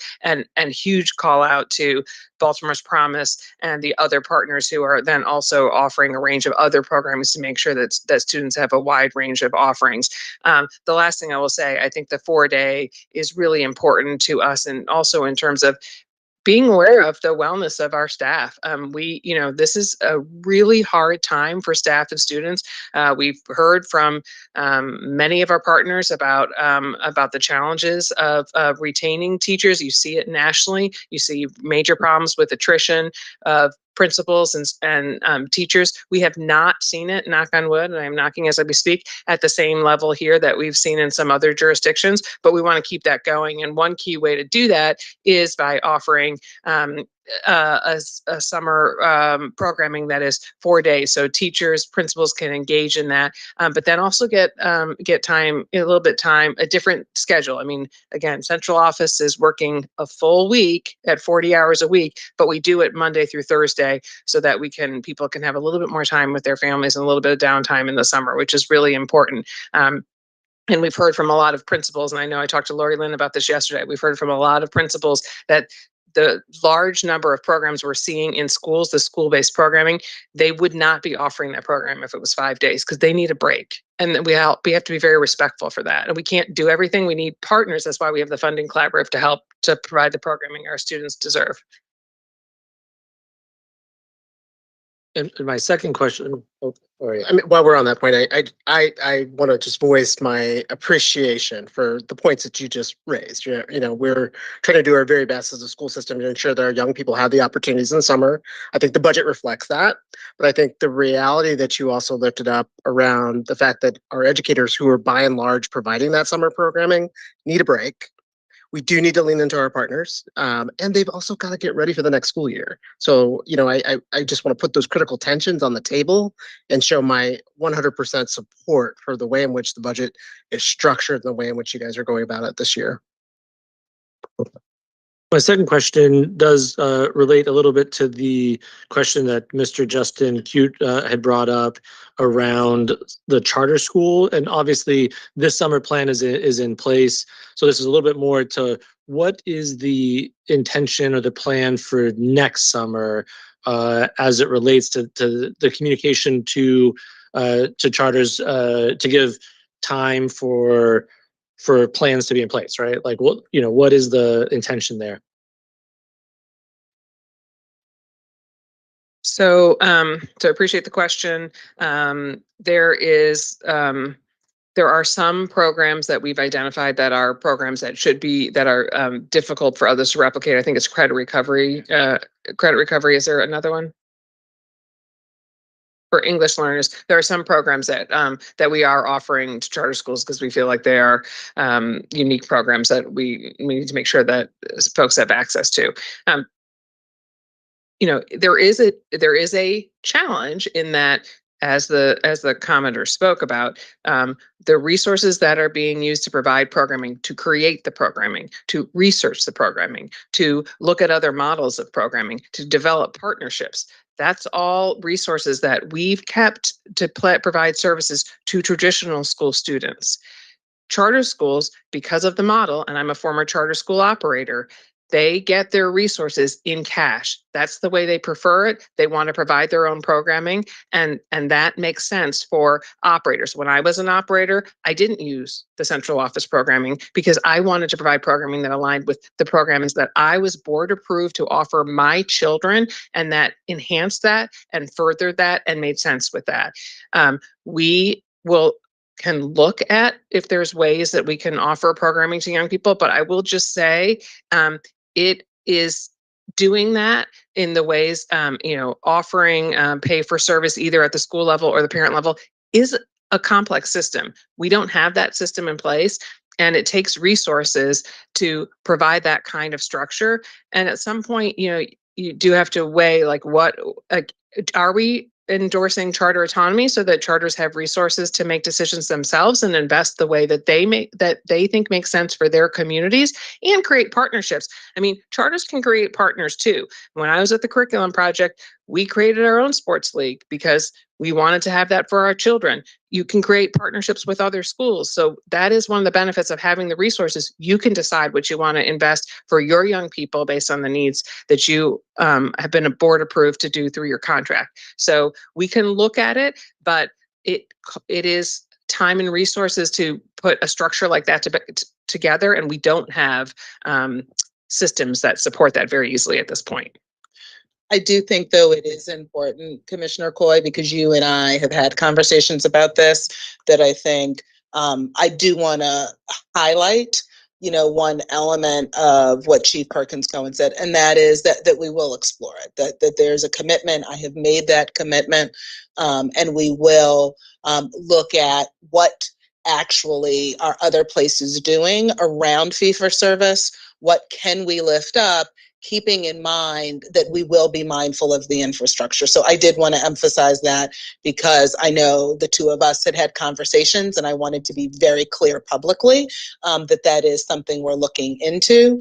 And, you know, we're going to be straightforward about what some of the challenges that might be. But I think the true, and again, having worked in another school district where schools basically can do that. We called them pilot schools, and they could absolutely opt in for a certain set of services for price. But we also worked very hard to have the infrastructure to do that. So I just wanted to emphasize, because I know you and I had a conversation, that it is not an afterthought. I heard you, and, you know, I have asked the team to actually look into how we can do that. So I just wanted to emphasize that. Yeah, I appreciate that. And I do think that whatever the exact details are, finding out in enough time to make then plans accordingly and communicating that proactively, you know, is what I'm asking and hearing in this conversation as the intention. And I did want to just lift up Lori Lynn Sutton, who is on vacation, but who is clearly monitoring this meeting because she's already responded to this question. She wanted to correct us, which I love about her. It's credit recovery, it's AP summer, and our summer arts and learning for Title I students. So those programs are still available for our charter students as well. Thank you, Lori Lynn. Go back to your vacation. I did though want to note the board chair's sidebar concern that Lori Lynn Sutton is responding from her vacation. We Y'all know how I feel about that. Yeah, I feel the same way, which is why I said time to go back to vacation. She knows a busy season is coming. Yes. So what happens when you read it, she doesn't learn, like, right? Like, I would have just not read it. I'll wait to see if another message comes in. Coaching, Madam I'm Chair. sorry, Good that's coaching. just, yeah. But you know, I think one of the things I really appreciate about our colleague who should be on vacation, that what she shared is that I'm hoping that all of our stakeholders throughout the entire city, including here at City Schools, including our folks down at City Hall, really fully understand what the totality of the investment looks like and what are the opportunities made available for all young people. So I think that's a point to really underscore that I hope all of our stakeholders walk away with this evening. Thank you, Commissioner Slater-Harrington. Thank you. This has been a quite delightful discussion, and one that is personally and professionally relative. And thank you, Allison, for acknowledging the Summer Funding Collaborative. It's almost 10 years old, and in my professional life, I'm a member. Wanted to acknowledge it's not going to solve this charter issue that we're dealing with, but the Summer Funding Collaborative is funding 90 organizations this summer. And so I want to give it not to Lori Lynn, but to another staff member to ask, please share that list with our charter schools so they know those organizations that have been funded, that we want every seat filled to be sure that those 90 organizations don't have any enrollment issues, and that charter school students are Baltimore City public school students, and they can access those. There are not any boundaries for the enrollment in those 90 programs. I want to make that abundantly clear. It doesn't answer this question that has got to be dealt with and that we have to be nimble on both sides around, but it is a start. The other thing I wanted to clarify is that there are two separate conversations that are happening in the city around youth development and out of school time. No, it's not necessarily budget, but it is important. So Lori Lynn recently joined our conversations with the Summer Funding Collaborative. It's very important that she's joined that table because it informs philanthropic decisions and public grant making decisions. And it was important that she come and share information about ESSER and the funds that we have, and that not just her, but others continue to push in, because the philanthropic community has to continue to be informed about the needs and the gaps. And I know Allison does a great job of that, but that is a specific cohort of people that we've got to continue to lean in on that. And then the other thing that is happening is a citywide conversation around youth development that is interagency, and you were referring to that, but it got combined. There are two separate conversations, and I'm proud to say that city school staff has pushed in on both of those conversations, but we have to continue to be vigilant in having those conversations and making sure that these partnerships that happen yield the results that we all need, that the conversations around those tables come back to outcomes, right, for our young people. And the conversation also, lastly, has to be broadened to include children with special needs. We have talked exhaustively at that table and that table and this table about the opportunities for children, and there are tons for traditional children, but we have a population that is anywhere between 10 and 14% of our students who beyond ESY are not getting enrichment or don't have that option, and parents need that. And so I'm fine with the budget, but I want to give this complete context of the landscape outside of these walls that are important. And Lori Lynn, you are one person and do not work, but I would like for the administration to consider bolstering themselves in those conversations that are happening. That is all. Thank you for coming to my TED Talk. Excellent, excellent. Thank you. Are there any other questions? So my big takeaway from this presentation is, Lori, be on vacation and stop sending in messages from your vacation. Okay, thank you, team. Thank you. Thank you, everybody. Is there a motion to approve item 8.03? Moved. So moved, Commissioner Reed. Is there a second? Second, Sally. I'll take Commissioner Sally. Thank you. All in favor, Commissioner McFadden? Yes. Commissioner Brooks? Yes. Commissioner Coy? Yes. Commissioner Esposito? Commissioner Kenyatta Bay? Yes. One second. Okay. Commissioner Reed? Yes. Commissioner Roberts? Yes. Commissioner Sally? Yes. Commissioner Slater Harrington? Yes. And I am in favor. This motion passes with 9 in favor and 2 absent. Is there a motion to approve the remaining consent agenda items? So moved. Second. Thank you, Commissioner McFadden, and seconded by Commissioner Reed. All in favor, Commissioner McFadden? Yes. Commissioner Brooks? Yes. Commissioner Coy? Yes. Commissioner Esposito? I'm sorry. Yes. Oh, you're back on with us. Great. Commissioner Kenyatta Bay? Yes. Commissioner Reed? Yes. Commissioner Roberts? Yeah. Commissioner Sally? Yes. Commissioner Slater Harrington? Yes. And I am in favor. That motion passes with 10 in favor and 1 absent. We have another information discussion item. So we are almost there, guys. And as the team comes up to present, I wanted to invite Commissioner Sally to have words before our team. Yeah, so just to kind of seat everybody in tonight's discussion around school closure. So I've had the pleasure this spring, actually, of serving as the acting chair of the policy committee.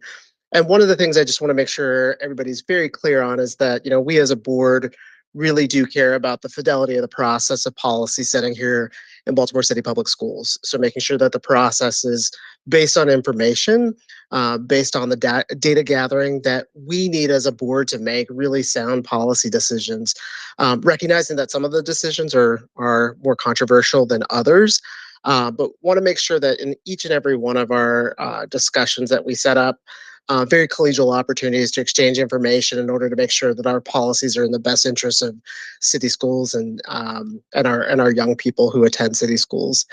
Our last committee meeting, which really looked at which is bringing together today the first reader of this policy, had a lot of really deep conversations and recognized that they weren't always the most collegial what they needed to be, and recognized that there were some personal attacks on our staff. And so for that, I would like to just offer my apologies to Ms. Alvarez, because that is not, something that the board condones, not anything that I condone.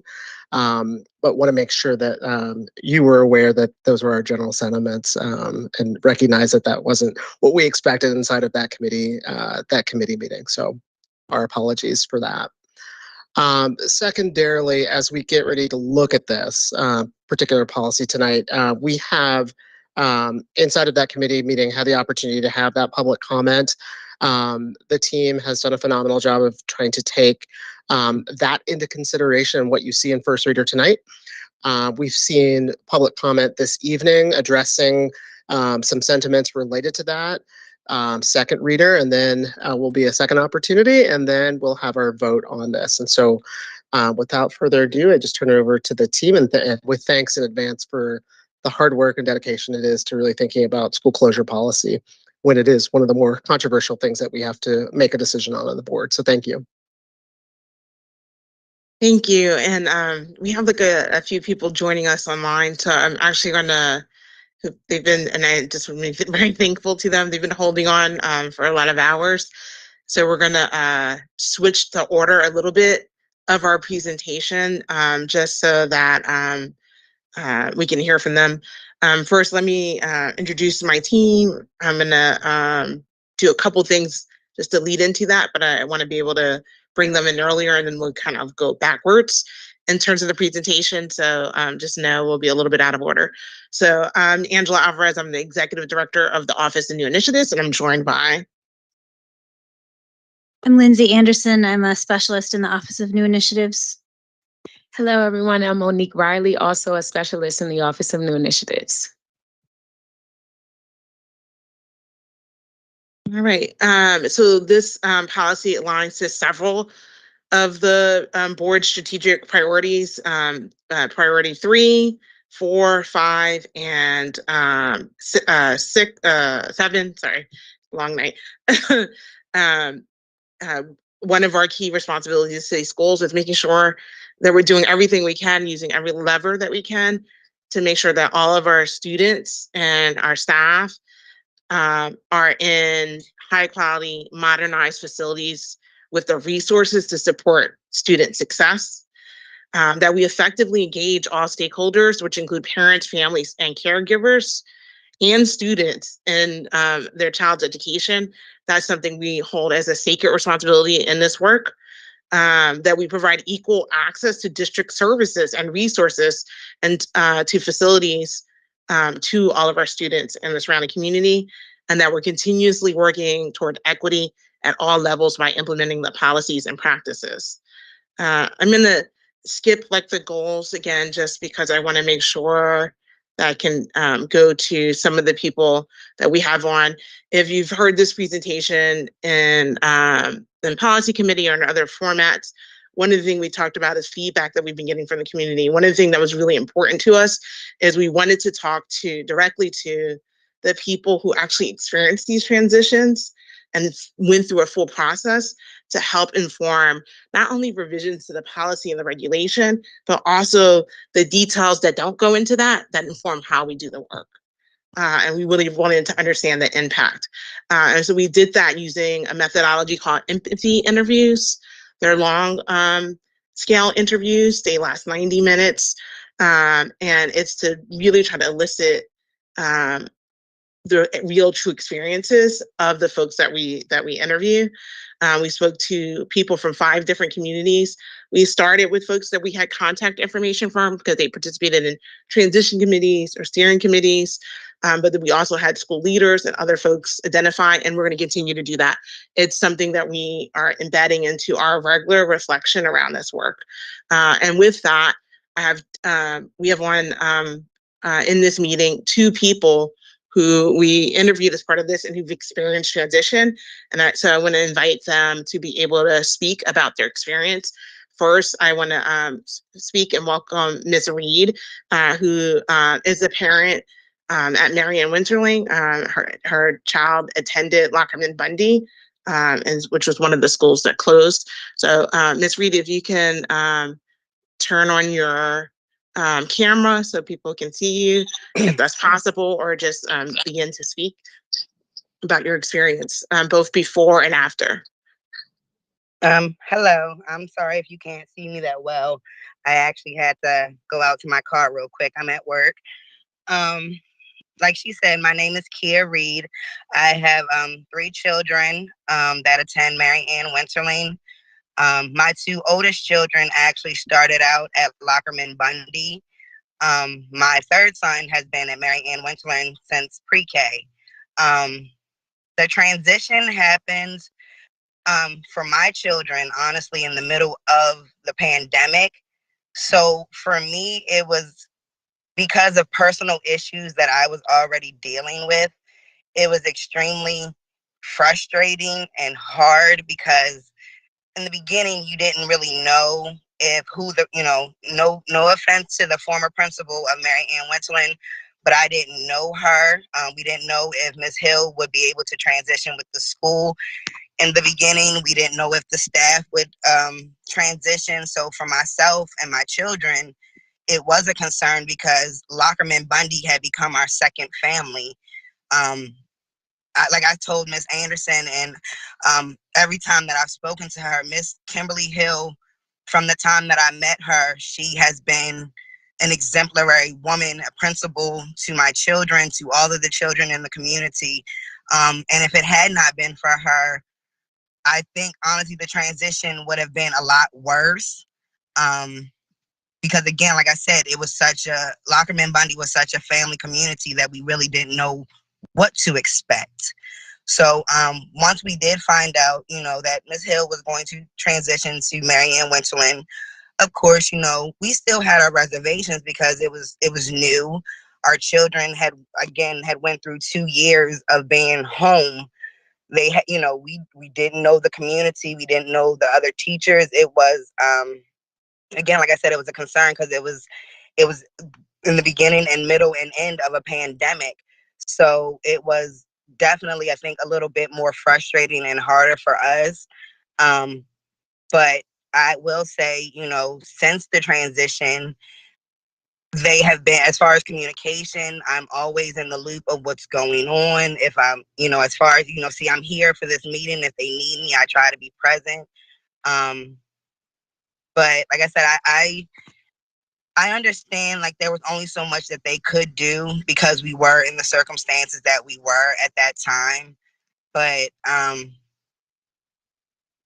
all in all, like I said, it ended up becoming a smooth transaction. And Ms. Reed, can you share a little bit about what your students' school experience was like before and now after in Mary Ann Winterling? To be honest with you, like I said, Miss Kimberly Hill was able to transition to Mary Ann Winterland as the principal. So all in all, my children did not really have too much of a hard time because a lot of their favorite teachers transitioned with them. They had their principal. And as I said, Miss Hill is an exemplary woman. She makes you feel like you're a part of the school system. You're a part of the decision making when it comes to a lot of the things that go on within the school. And like I said, she answered all questions. She like I said, make sure that I'm present or if I need to be. But my children, they like I said, they were initially nervous because we didn't know, but now they really enjoy Mary Ann Winterling. Thank you, Ms. Reed. We also have Ms. Allison Ambrose, who was staff at MLK when it closed. She's now staff at Pimlico. Hi. So the transition from MLK that I'm sure Miss Alvarez and Miss Anderson remember was really difficult for me personally. I had worked at MLK since 2009. It was the first school I worked at, and at the time the only school that I had worked at. And so when we found out the school was going to close down, it was just really difficult because I kind of felt a part of that community, not just the school community, but like the families in the surrounding area of that particular part of the neighborhood of Park Heights.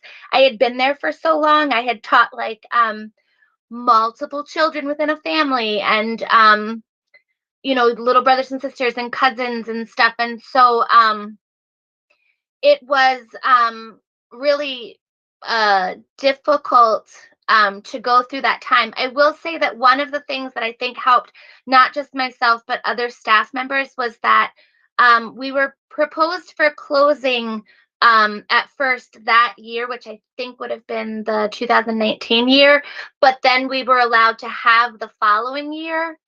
And I think that that really helped, because I think that had we just found out we were closing that winter and then closed in the spring, I think that staff members would have been concerned about finding other positions, and families would have been looking for other schools, because the difference with MLK's closing than I think some other closings is that the elementary school students went to Edgecombe, which is now Park Heights Academy, and the middle school students went to Pimlico. So it wasn't like the whole school was kind of transitioning to one school. It was split. And I think having that kind of extra year, although it was cut short because of the pandemic, helped for having that longer transition, allowed us to not have to worry about kind of all of those transition things like finding new employment within just a shorter time frame, so that we were able to, the staff was able to kind of still be there for the students and their families. I think that a lot of the things that ONI and the schools had planned to do, we were unable to do because obviously COVID happened. And so when the school was like officially shut down in June of 2020, no one was there. So there wasn't like a kind of closing thing or end of year thing for the kids. And a lot of the plans that we had to kind of acclimate the kids to their new schools didn't happen because we weren't physically in school.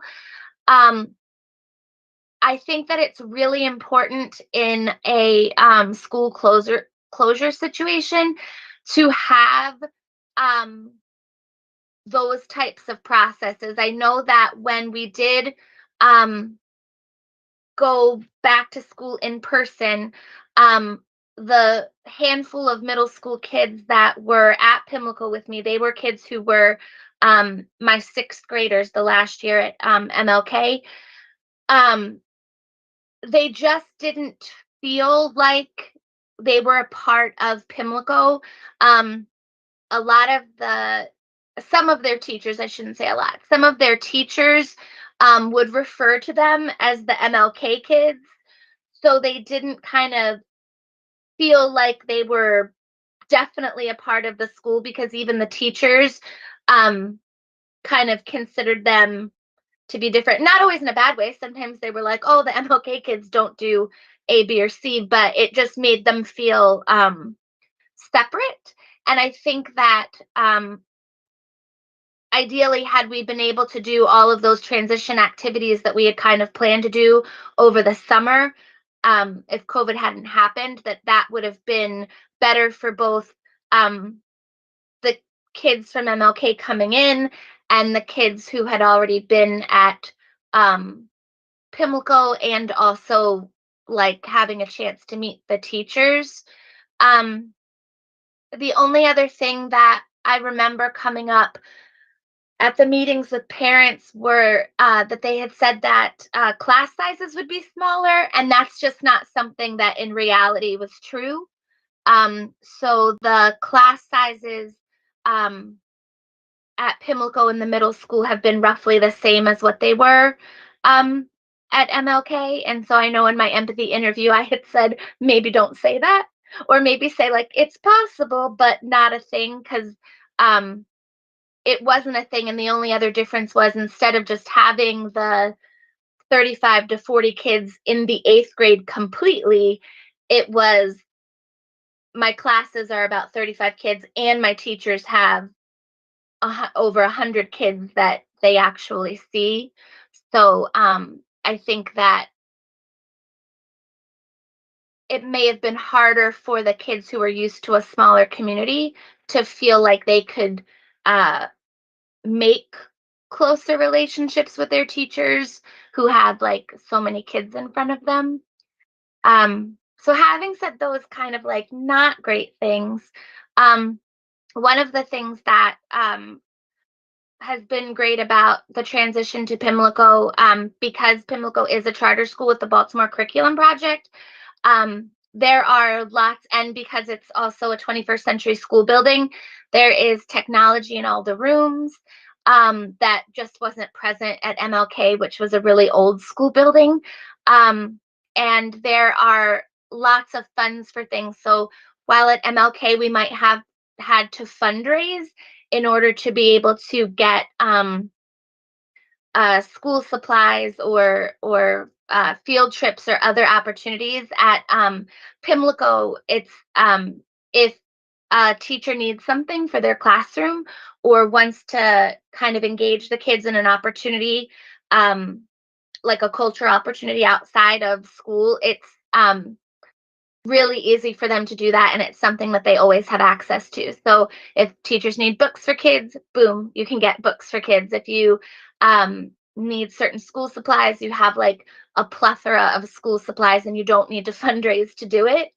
So that's a positive coming in. And then I know I spoke to Miss Anderson at the empathy interview at MLK. I was a middle school reading teacher, and had MLK not closed, I probably would have spent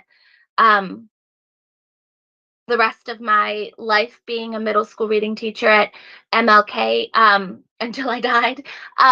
But the closure of school did provide me with a different opportunity because at Pimlico, I'm an educational associate for literacy. And that's the kind of position that just wasn't possible at MLK because we were so small.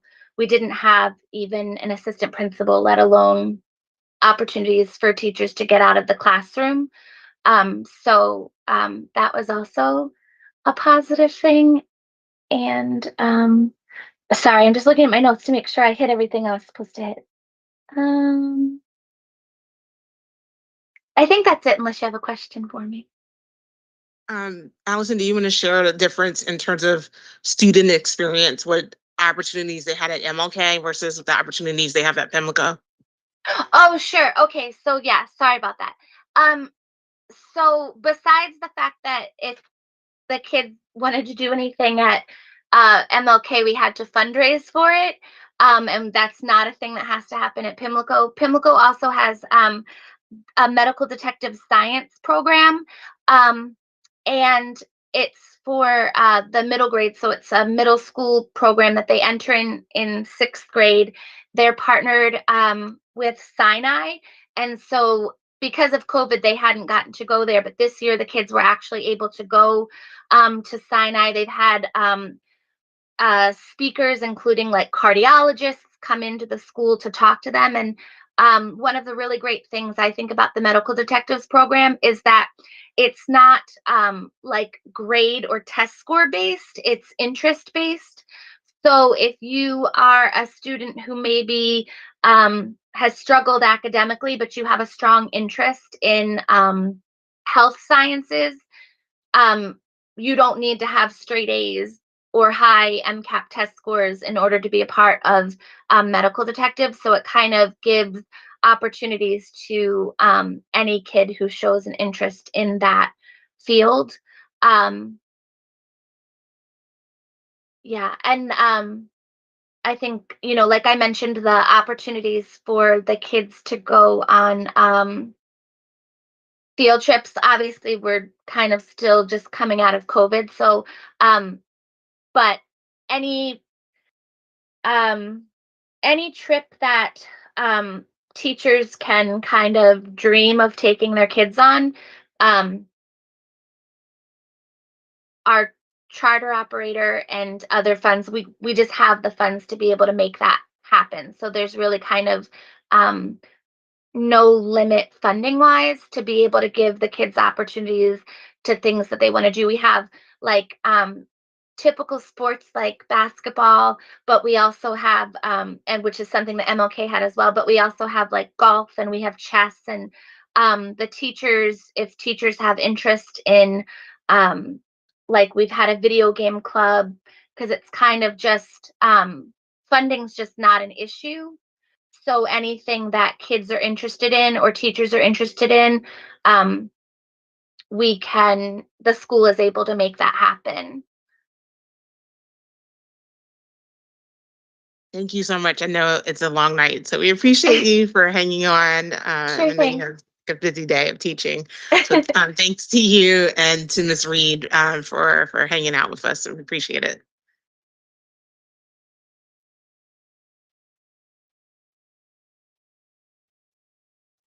I'm gonna go back to the beginning and then go forward. So with this,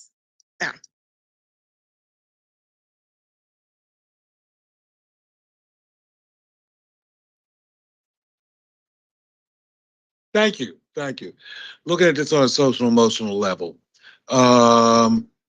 if you're basing this, have you considered the fact that both of these are pandemic impacted closures, the two that we've just seen, and which is not a normal baseline on how the impact on a community, a school. So I just wanted to know, because like I said, if you make an analysis, you do want to normalize that baseline, and the pandemic is anything but normalization of a baseline. That was how did you take that into consideration? yeah, yes. Can I incorporate that into? I think I can hit that. I'm gonna come back to that. Okay, as we go. Okay. And you keep me to it. Don't let me forget, but I want to respond to that as we go. And so we have 4 goals in the policy revisions. One was to codify a process for surplusing district facilities that are not tied to school closures, and particularly in buildings that don't actually house school programs. We wanted to incorporate and codify best practices, things that we were actually doing but weren't in the policy, as well as things that we learned from talking to stakeholders like you heard tonight, as well as other districts who do this work. We also wanted to align the policy to our equity policy and family and community engagement policy. And then we wanted to make sure that we modernize outdated elements, like how we use of social media, for example, making sure that was included in the updates to the policy. The closure process happens as part of a review that we call the annual review of schools. The focus on this work and at the center of this work is how we use different levers to ensure that we're providing our students with rigorous, robust academic programs and safe, healthy environments. We believe that every child in Baltimore City public schools should be receiving a rigorous, robust academic program in a 21st century building. Like, let me just name that. We don't have the funding to do that, but that's actually what should be baseline for every child in our district. The process is a huge process. It has a lot of components. It requires a lot of communication and with a lot of different stakeholders to lift.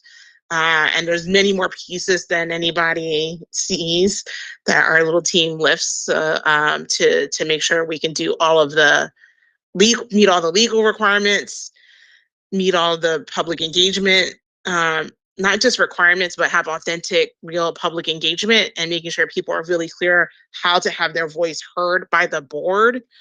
And all of the different meetings that we have to have with other key stakeholders to make sure everybody is fully informed and is able to participate. One of the things that we did, we used to call this process the portfolio review. It's aligned to strategy. So portfolio, I think when people hear us use that in the district, think of it as being a collection of things, but portfolio itself is an actual specific strategy that comes out of the Center for Reinventing Public Education. And it's modeled under continuous improvement. We moved away from using that title because it's sounds mathematical. It sounds cold. We haven't come up with the best new title, so we've just been calling it annual review because we want to be clear that what happens to the people that are impacted actually really matters to us. And we continue to talk to those people well after the board has done anything in terms of deciding, like the outcomes matter to us. This just shows where the information is found. So we want to make sure everybody in the public can find everything that's part of the process. And so if you type annual review, you will see this past year's process, and you'll see prior year's processes. While we're in an active process, we post all the letters that actually go home to community. So even if you're not part of that community or you didn't get that letter, you can actually just access it off of our website along with the reports that go to the board. And we post it in both Spanish and English as the base. And for schools that have other languages, we make sure that it's translated for that as well. There are guiding principles to this review. One, we center in this idea of continuous improvement. I think in the old days when we did this process, we sort of naively thought that if you just closed schools and allowed schools to have more children, then somehow magically they would improve, without thinking about like what are all the things that have to happen to support people through the transition and to actually be actually pushing towards something that actually looks like improvement. It's also the other thing I led with is that all students in city schools deserve a high quality education and healthy facilities that support teaching and learning. In the portfolio days, we used to say all students should have access. But we wanted to put a stake in the ground and say, no, every child should have this as the base. And that communities that have experienced the most disinvestment, you heard a lot of testimony about communities that experience disinvestment, they should be the communities that we invest in first. You can see that as evidence through how we've done the 21st Century Plan and communities we prioritized in that plan, but also in this process through the leadership of Dr. Washington and Cindy Smith, we've been able to pair, as well as Allison Perkins Cohen and Kim Kelman, we've been able to pair resources, physical investments into school communities with these changes. Because we wanted to send a message really clear to the community that this isn't us disinvesting in you. This is us trying to make sure that what we provide to your children is actually better. The historical context that our schools sit in and in the communities from where our students come from matters in this process. So that's the other piece that we've sort of added to how we do the work, is understanding the meaning of the institutions that serve our students, as well as how we preserve that history through these changes. And then we only make changes under certain preconditions. We only recommend them under preconditions. We don't think we should just be willy-nilly proposing closure to the school board or just closing. And so there has to be conditions in place that allow us to believe that schools are going to be positioned for success. And so that's looking at, is there strong leadership in place? Or are we going to be able to have a strong leadership in place? And what's that process for involving the community in that decision making? Can we improve the facility? What's the state of the facility? What are the improvements that are needed? And do we have funding lined up either through capital dollars or through partners that we can funnel in to improve the facility? And are there strong partnerships in place and other resources that we can align? So an example of that with like Marianne Winterling, some of the things we lined up was additional support through ACABIN, who provided restorative practice support for their students, as well as for tutoring support before we had a tutoring plan. So we're going back in time. Was part of some of the examples of some of the additional resources. We've looked at national research. Honestly, it's mixed. Studies indicate that in order for it to have a real positive effect on students, the quality of the receiving school matters in that. Again, like the data is mixed. The biggest thing that it says is that districts must focus on growth and other measures of quality in identifying receiving schools, not just absolute test scores. When you focus on those measures, that is what's going to lead to long-lasting positive impacts on students. And that the set of strategies and interventions that are part of this process also matters in ensuring a positive result for students. And so that's something that matters to us in how we do the work. For us, for the schools that we have closed and merged since 2017-18, when we started this new process, we have consistently selected the higher performing school or the higher performing school leader. Sometimes we're changing the makeup of staff or are able to more combine staff. Enrollment increased at all the received schools. Once we've started doing this dedicated of bringing community together, we saw families believing in that and actually enrolling in the schools that we identified as the receiving schools. And then schools were able to offer, and we see this as part of core curriculum, more regular art, music, and other electives. And you'll see when I share some of the feedback from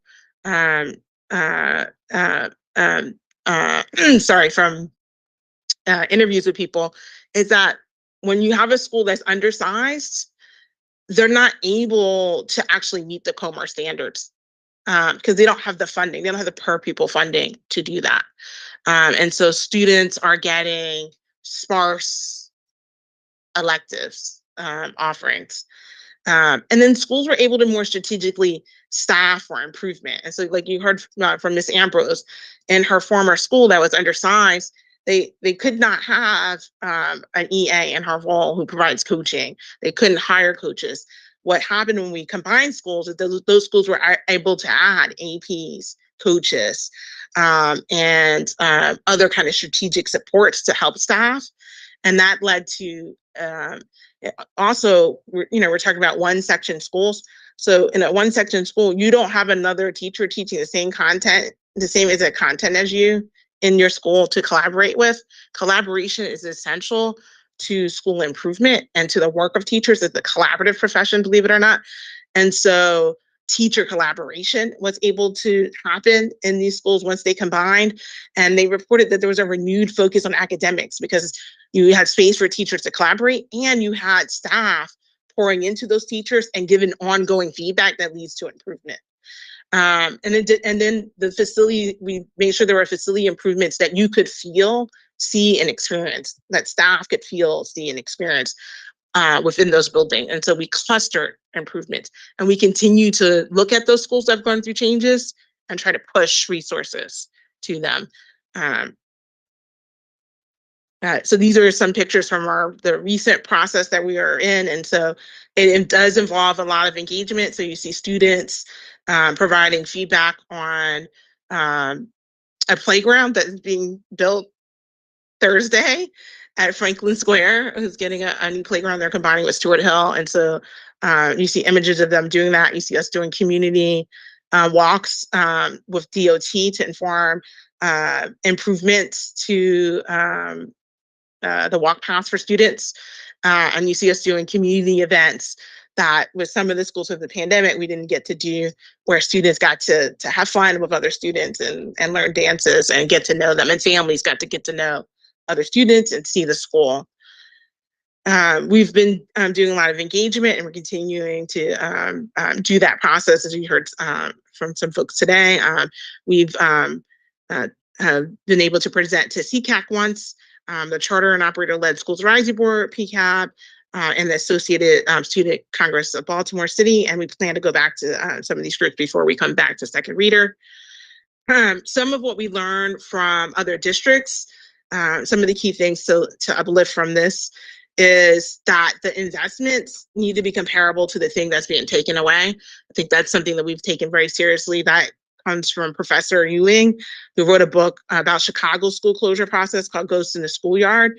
We read that book, and so that helped inform, especially our lifting of the historical context in our work. Lindsay was the one that brought that to our team to read. And so we were really excited to speak with her. We also were talked to other school districts.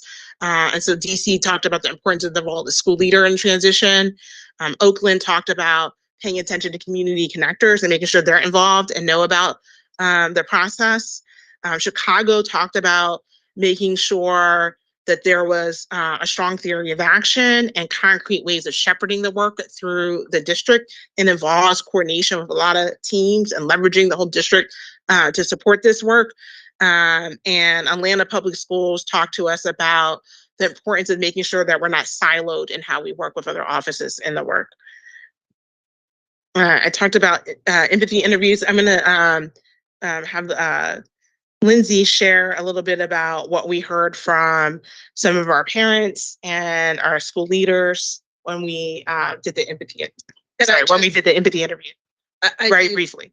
I do just want to say, and Lindsay, I'm going to let you go, but I know that Angela referenced a lot of the work the team did in consulting other school districts and doing the research. And I think we had a number of people, both in public comment and from the board, rightly reference, right, the research and engage this question of like, what really is happening? And I just want to highlight that as much as our team did the real due diligence of looking at the research, talking to other school districts, they will not say it, but I think it's important for the board and the public to know that actually they have had many school districts calling us as well. And I think part of it, there are a number of districts that are really trying to change the way that they look at the thing that none of us wants to be true. And I think that that can't be stated over and over again. Like, my dad taught urban planning. Angela is a student of history, period. You heard how like Lindsay made sure like the team had quality reading. None of us like sit here and take joy and are ignorant of the impacts on communities. And I think it is right, and I have said in this, this forum, that I think it is right for the board to rigorously question. And what is also true is that I am very proud of the team of people who have engaged and have approached since 1718 the charge to really do this kind of work differently. And the results of that, while absolutely we need to do the longitudinal pieces of kind of where student achievement is, but what is also true is that the early indicators are that the way that we have done this is palpably different than it was, frankly, 10 or 15 years ago. I mean, I remember you just got through the vote, and then you let the chips fall as they may after, and you kind of hoped. And I think it is because of the commitment to the larger community and the wholeness of that, of our community, that you have a group of people who have been recognized nationally. I mean, Angela gets cited nationally, and this team's work is the way to go about this, kind of with community, with making sure that there is a value exchange that other people have learned from. So I just needed to say that, because they're not going to tell you that. But like, literally, I get calls from national organizations who are saying, we would love to talk to you all about how you've changed the process and done it in a way that still is not perfect. Yeah, I wish we had all of the money that our young people deserve to keep schools open. I wish that there had not had to be deals cut in order to get new 21st century buildings, to close others. But we had to make, and that's what leadership is making those hard choices. And I also want to point out that we actually have not proposed any new closures exactly for this reason. And I think that that's important. This is not a churn every single year. We made the decision. I said this to the board last year that we're not moving forward with that. But I do think it is important that like the board recognize, and the public, frankly, where we are situated compared to other places in the country who are looking to this team's work as a new way of, frankly, an imperfect situation. So I just needed to say that because they won't, but it is worth noting. And just to draw the connection, if I may, just to why we're here and looking at a new policy, is it gives us an opportunity to really reflect on what we've come to learn about what's working and what's not working, and how do we codify these things in the best interest of young people in our communities. And so, to Dr. Santelisa's point, is that this is a very imperfect process, but the more that we learn about this, we strengthen our policies, we set the guardrails, and as well as lead into the opportunities in our policy making. And so just want to kind of connect the dots in all of this for all of us. Thank you. So some of the feedback that we heard from our empathy interviews that we've been conducting. First, one of the parents that we spoke to talked about the initial communications causing less anxiety if they came with some sort of FAQ to answer questions about what could have happened along with the letter that we sent home. Although they shared that they did feel like throughout the process that staff were listening and the board was listening. They talked about how one thing that they would also want to suggest is that parents have shirts for the new school's identity before school starts, but also shared that, you know, in the new school now that they have been there for a couple years, teaching has improved and the teachers are more vested. So as Angela shared, you know, a lot of this feedback we take on an ongoing basis to improve our process, and the FAQ that this parent talked about is something that we incorporate now. A school leader shared just how small her school was before the transition and how they've been able to grow. They've added murals inside and outside the building, a new playground, a peace and meditation room. They were able to expand resource offerings. So students have full-time gym, they have music, art, a computer class, and a full-time librarian. Which to a lot of our students, when we talk to them about that, feels like a luxury, and it shouldn't. And then also just the additional support for teachers. So having a literacy coach, an ed associate, and the teachers being able to have co-teachers. And then a community member shared that, you know, when she was present in our meetings, both school communities were present. You know, they were not happy, but they were engaged. And, you know, her only wish was that more parents participated. So that's definitely always something that we're, is a goal for us as well. And she also suggested making sure counseling is available for students and that there's someone they can talk to. Angela mentioned our partnership with ACABEN and our wholeness office. So every time that we do this, we lean on those partners a little bit more, and they are more involved in our process. So again, just, you know, it's a kind of a continuous improvement effort to make sure that we're supporting all of our stakeholders.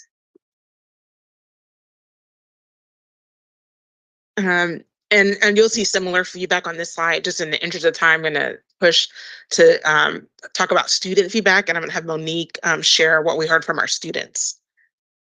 Thank you.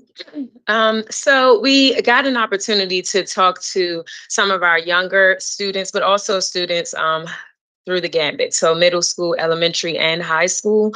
And some of the positive feedback that we heard was that, you know, at their new schools, they really get to experience something they hadn't experienced before, whether that was an increase in the types of activities and the programming that they got to experience, but that was also some of our students just feeling safer. In one of our school communities at a school that had closed, a student wasn't really aware. She mentioned that she wasn't really aware of why the school was closed, but at the time she felt like it had to have been because of the safety issues that were just ensuing at the school that she was at. And now, fortunately, she does feel safer. She reported feeling safer in her new school building.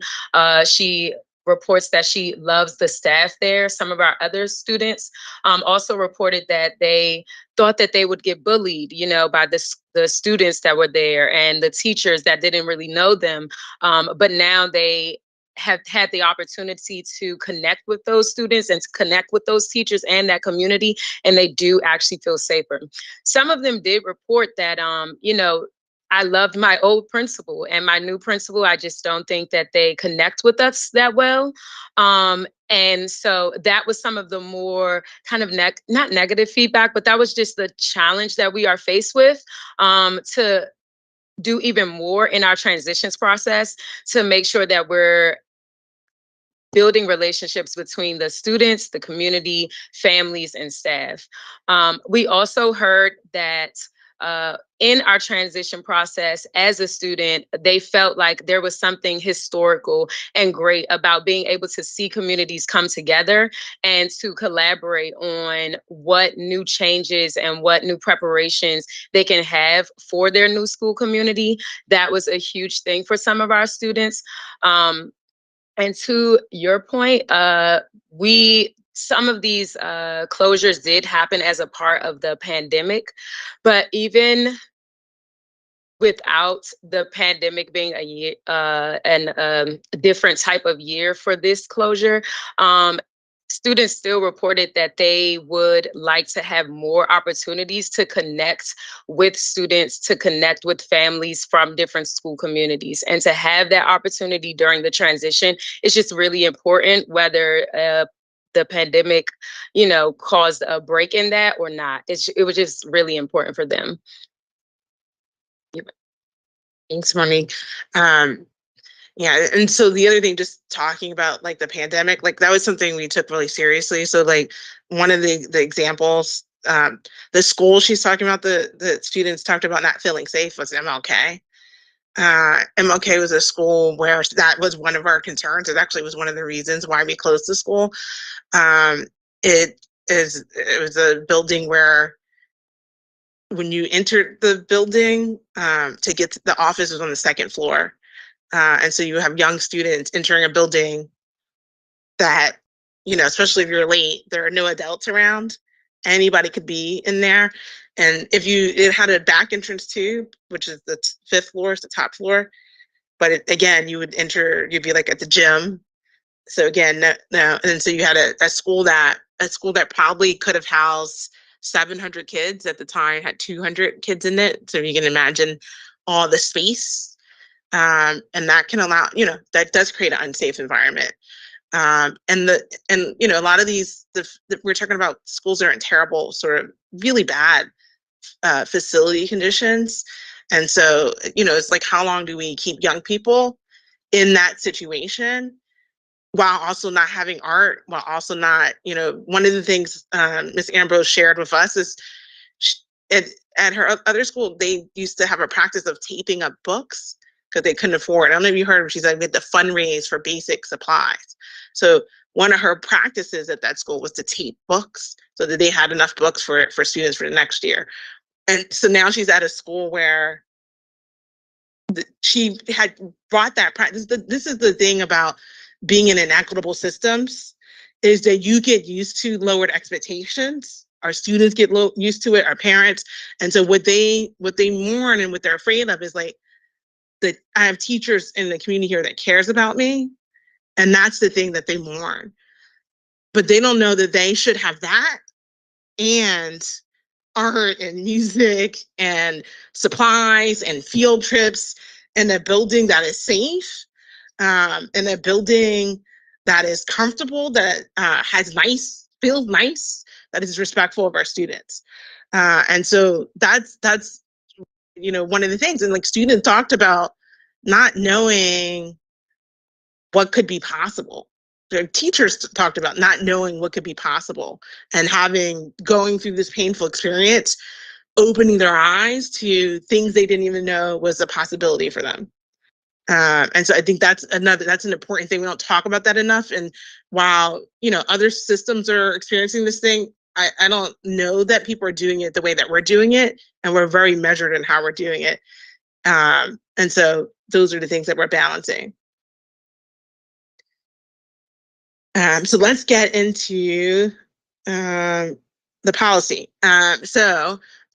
We received feedback that we should include definitions of the 8 core factors, and so we adopted that into the policy revisions. I hope that people are able to take a look at that. It's in the back of this presentation. And we accepted most of the definitions. A lot of that feedback came from PCAT. We adopted the majority of their definitions. That we should connect the policy standards to that of the equity policy, which we agree. So our proposed revisions use language in our equity policy and centering our student and student voice in that.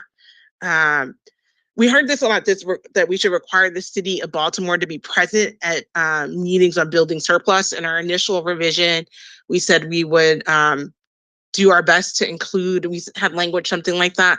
We can't compel. So one of the things I want to be just clear is we can't compel the city of Baltimore to be present because they're a separate agency from us. But what we can do is make sure that we invite them, and we do, and they do participate. So I also want to be clear about that.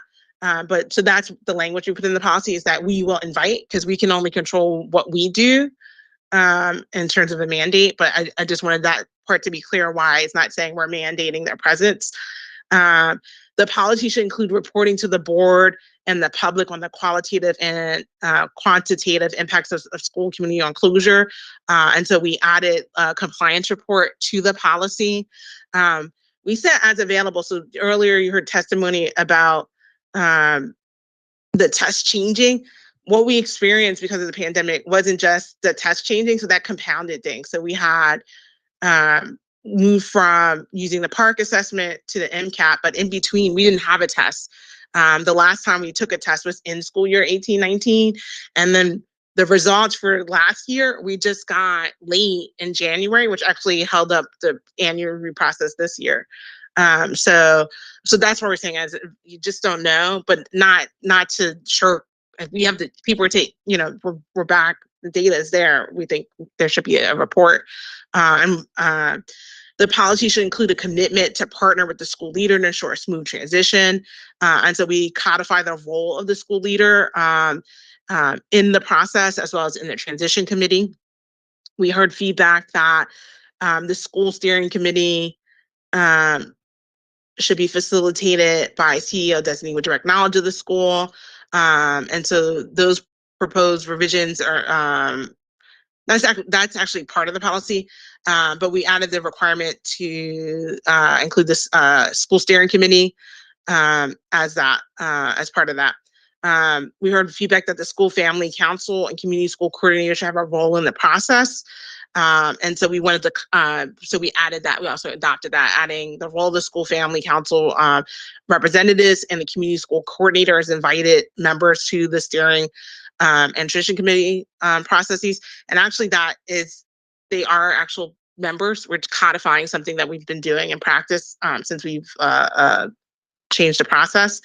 That students should be included in the steering committee and transition process. And so we added revisions to include middle and high school students as invited members of the steering and transition committees. We also added that we would facilitate at least 2 focus groups with students in elementary, middle, and high school to get their input on the transition, which is our current practice. I want to be clear about this. The discussion on school closure is a challenging thing before the board has decided.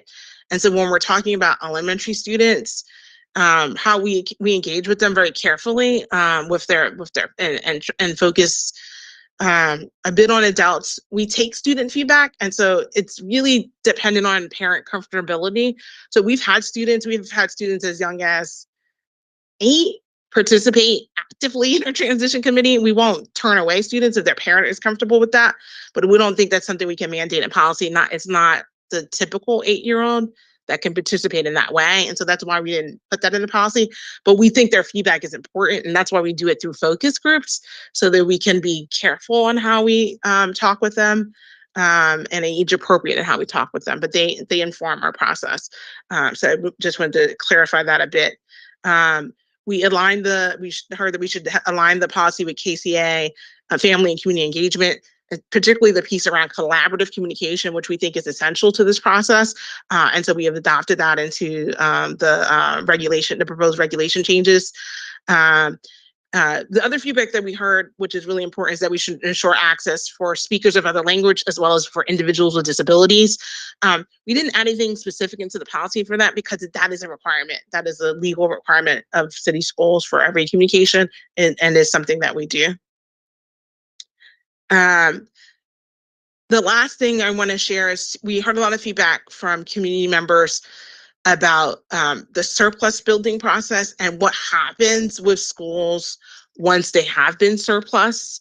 And so it's not something that we can put to the policy, but what we committed to is to make sure we're sharing this feedback with the city. We work closely with the city on a lot of this, and there are processes that they've stood up as they are trying to actively improve their processes. And so what community members are concerned about is the maintenance of the buildings and just other activities that can happen around buildings when they're empty, and making sure that once it transfers to the city, that there's an active care for the buildings and real clear communication around the process for who goes into buildings. And so that's feedback that we're sharing with the city because it's about their process. But that's important. It's an important concern that we heard from stakeholders. We'll be back on June 13th for a second reader.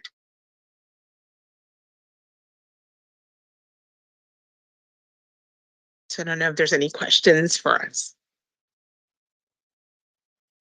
Commissioner Bay. Your mic is not on. Your mic. You guys speak into your mic because the people on mic can't hear you. Let's try this. Okay. It's a mechanical thing. Anyway, the reason why I asked what I ask is very simply because, and sometimes it is for the public to understand the complexity of what I've heard of your work. I've heard of this group's work, okay, outside of here. So I have no doubt about the amount of work that you pour into this. But I wanted people to know that you're considering some of the things that they think you take for granted, and I know you don't. Okay, I know you don't. So I want you to understand that. The other thing that I did need to look at is something that you said a little bit early, not disinvestment, but a reinvestment. But the reinvestment part is, but reinvestment. And the thing is to sell a reinvestment, you have to sell a reinvestment, and I would like the community to understand what that reinvestment means. Okay. I mean, we can't sit in a cocoon and say, we got $1 million over here, but we don't tell anybody, so, I mean, I think you need to be a little bit more out there with what you're doing and how you're considering the communities that are around it. The hardest things people do is change. It's change, and so you've taken up a big task in trying to look at fair and equitable change. And the short-term examples, that's one of the last things I have to say, the short-term example of what's happening right now is not going to be reverberating 10 years down the line. And so as we look at policy, we're looking down the line. And so I appreciate your work and you look at your history and looking forward. That's basically all I have to say. Yeah, thank you. Yeah, when we're talking investment, these are substantial facilities investments in particular. So for example, Franklin Square is receiving students from Stewart Hill. And so they've got a brand new front entrance, a secure front entrance to their building. And they got all updated bathrooms. They got improvements to their cafeteria, to the teacher's lounge. They're getting a Kaboom playground that's being installed on Thursday. That both the students of Stewart Hill and Franklin Square, as well as the community, gave feedback on the design of that. They are going to get new new AC in that building, and I'm probably forgetting things.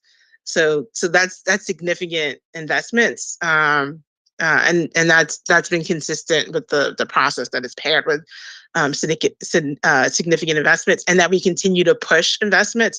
So an example is a school that went through combining.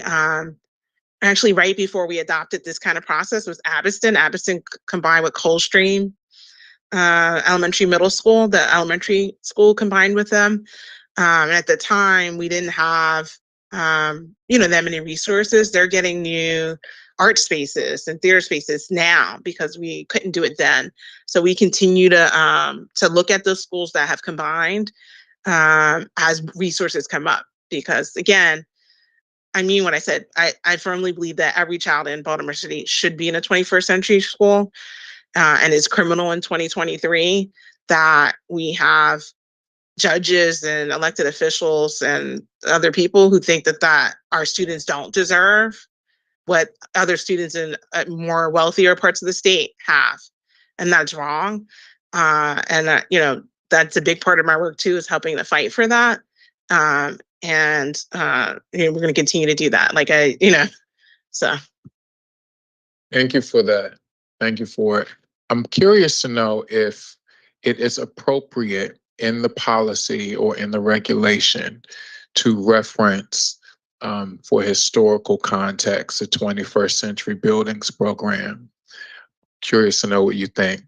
I see that there are a couple of references to Comar in the policy, but would it be something to think about, right? Would it be appropriate for us to incorporate that in some way into this policy?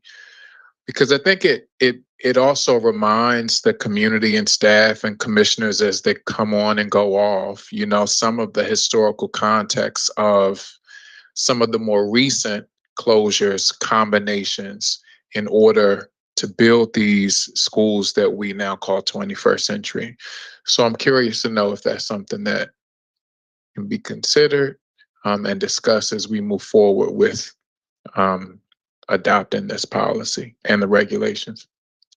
Yeah, we'll definitely think about how we do that. I mean, that's one of the things we've been trying to figure out is how to document all the things that we are doing and the history of those things, so people know why and the what and the how.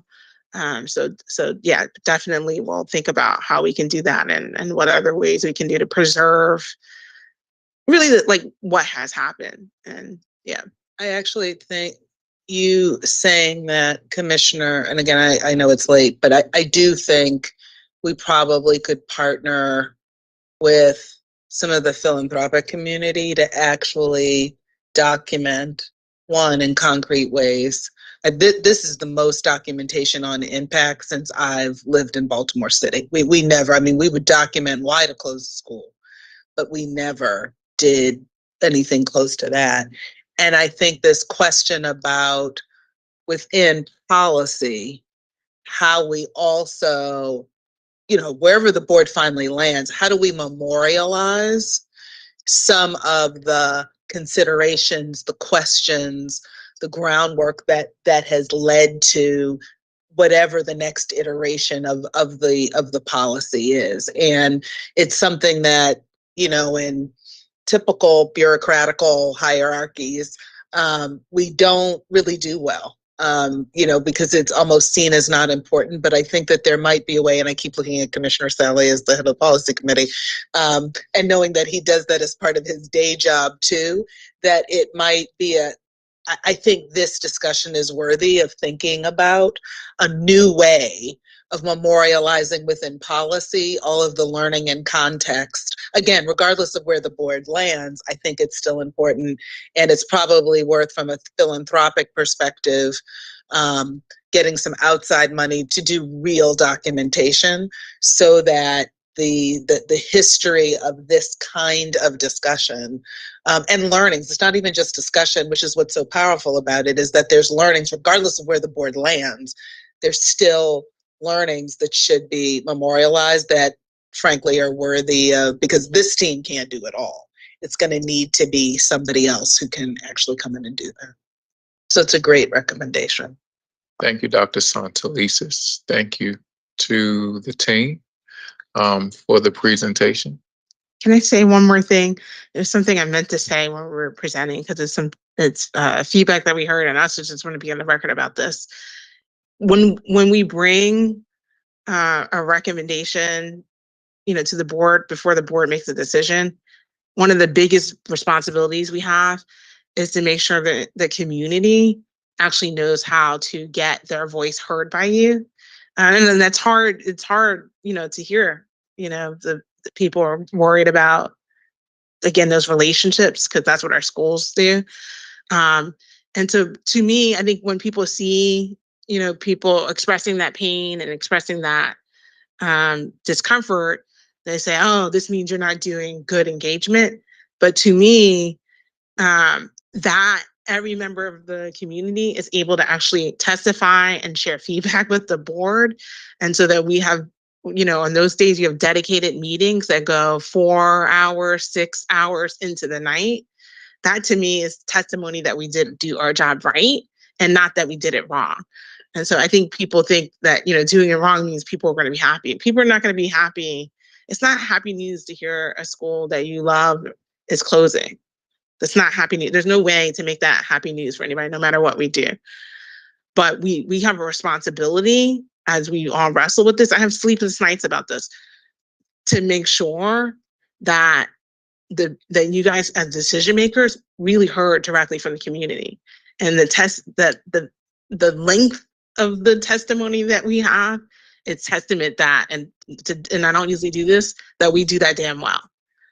And I share just equally, the deep sense of responsibility, take very seriously to ensure that our policies really do uphold, stakeholder engagement as a really core tenet of what we do, but also ensure that policies are fair, that they really set up processes really well, that document history, that tell our story, but also really propel our system forward. And so the other part of that is the change part of policy, which you're highlighting and lifting up here, which is never easy and full of a lot of emotion. And so it's the human part of the work that we do to ensure that our young people have an excellent education. So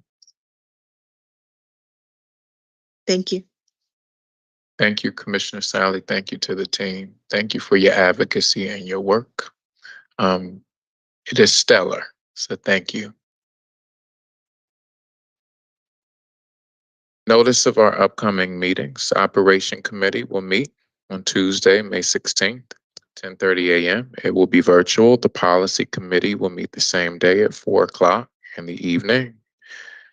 The Board Safety Hearing, which we encourage all board commissioners to attend and members of our community, it will be at the historic Booker T. Washington Middle School at 6 p.m. on Wednesday, May 17th in their auditorium. Thanks to the team for organizing that as well. The executive session of the board will meet again. We'll meet again in exec session on Tuesday, May 23rd, here in the 3rd floor boardroom or conference room. We'll meet that same evening at 5 p.m. in public for our meeting. Teaching and Learning Committee will meet on Tuesday, June 6th, 3:30 p.m. And again, we want to take some time to celebrate our teachers. It is Teacher Appreciation Week. So if you get a moment, get a chance, just say thank you for the tireless work and the sacrifices that they make for all of our young people in our communities each day. And also to our nurses who are celebrating this week. Shout out to the incredible work that they do to keep our schools going, but to keep our communities thriving as well. Is there a motion to adjourn? So moved. Thank you, Commissioner Bay. Is there a second? Second. Second, Thank you, Esposito. Commissioners. Thank you, Commissioner Sally.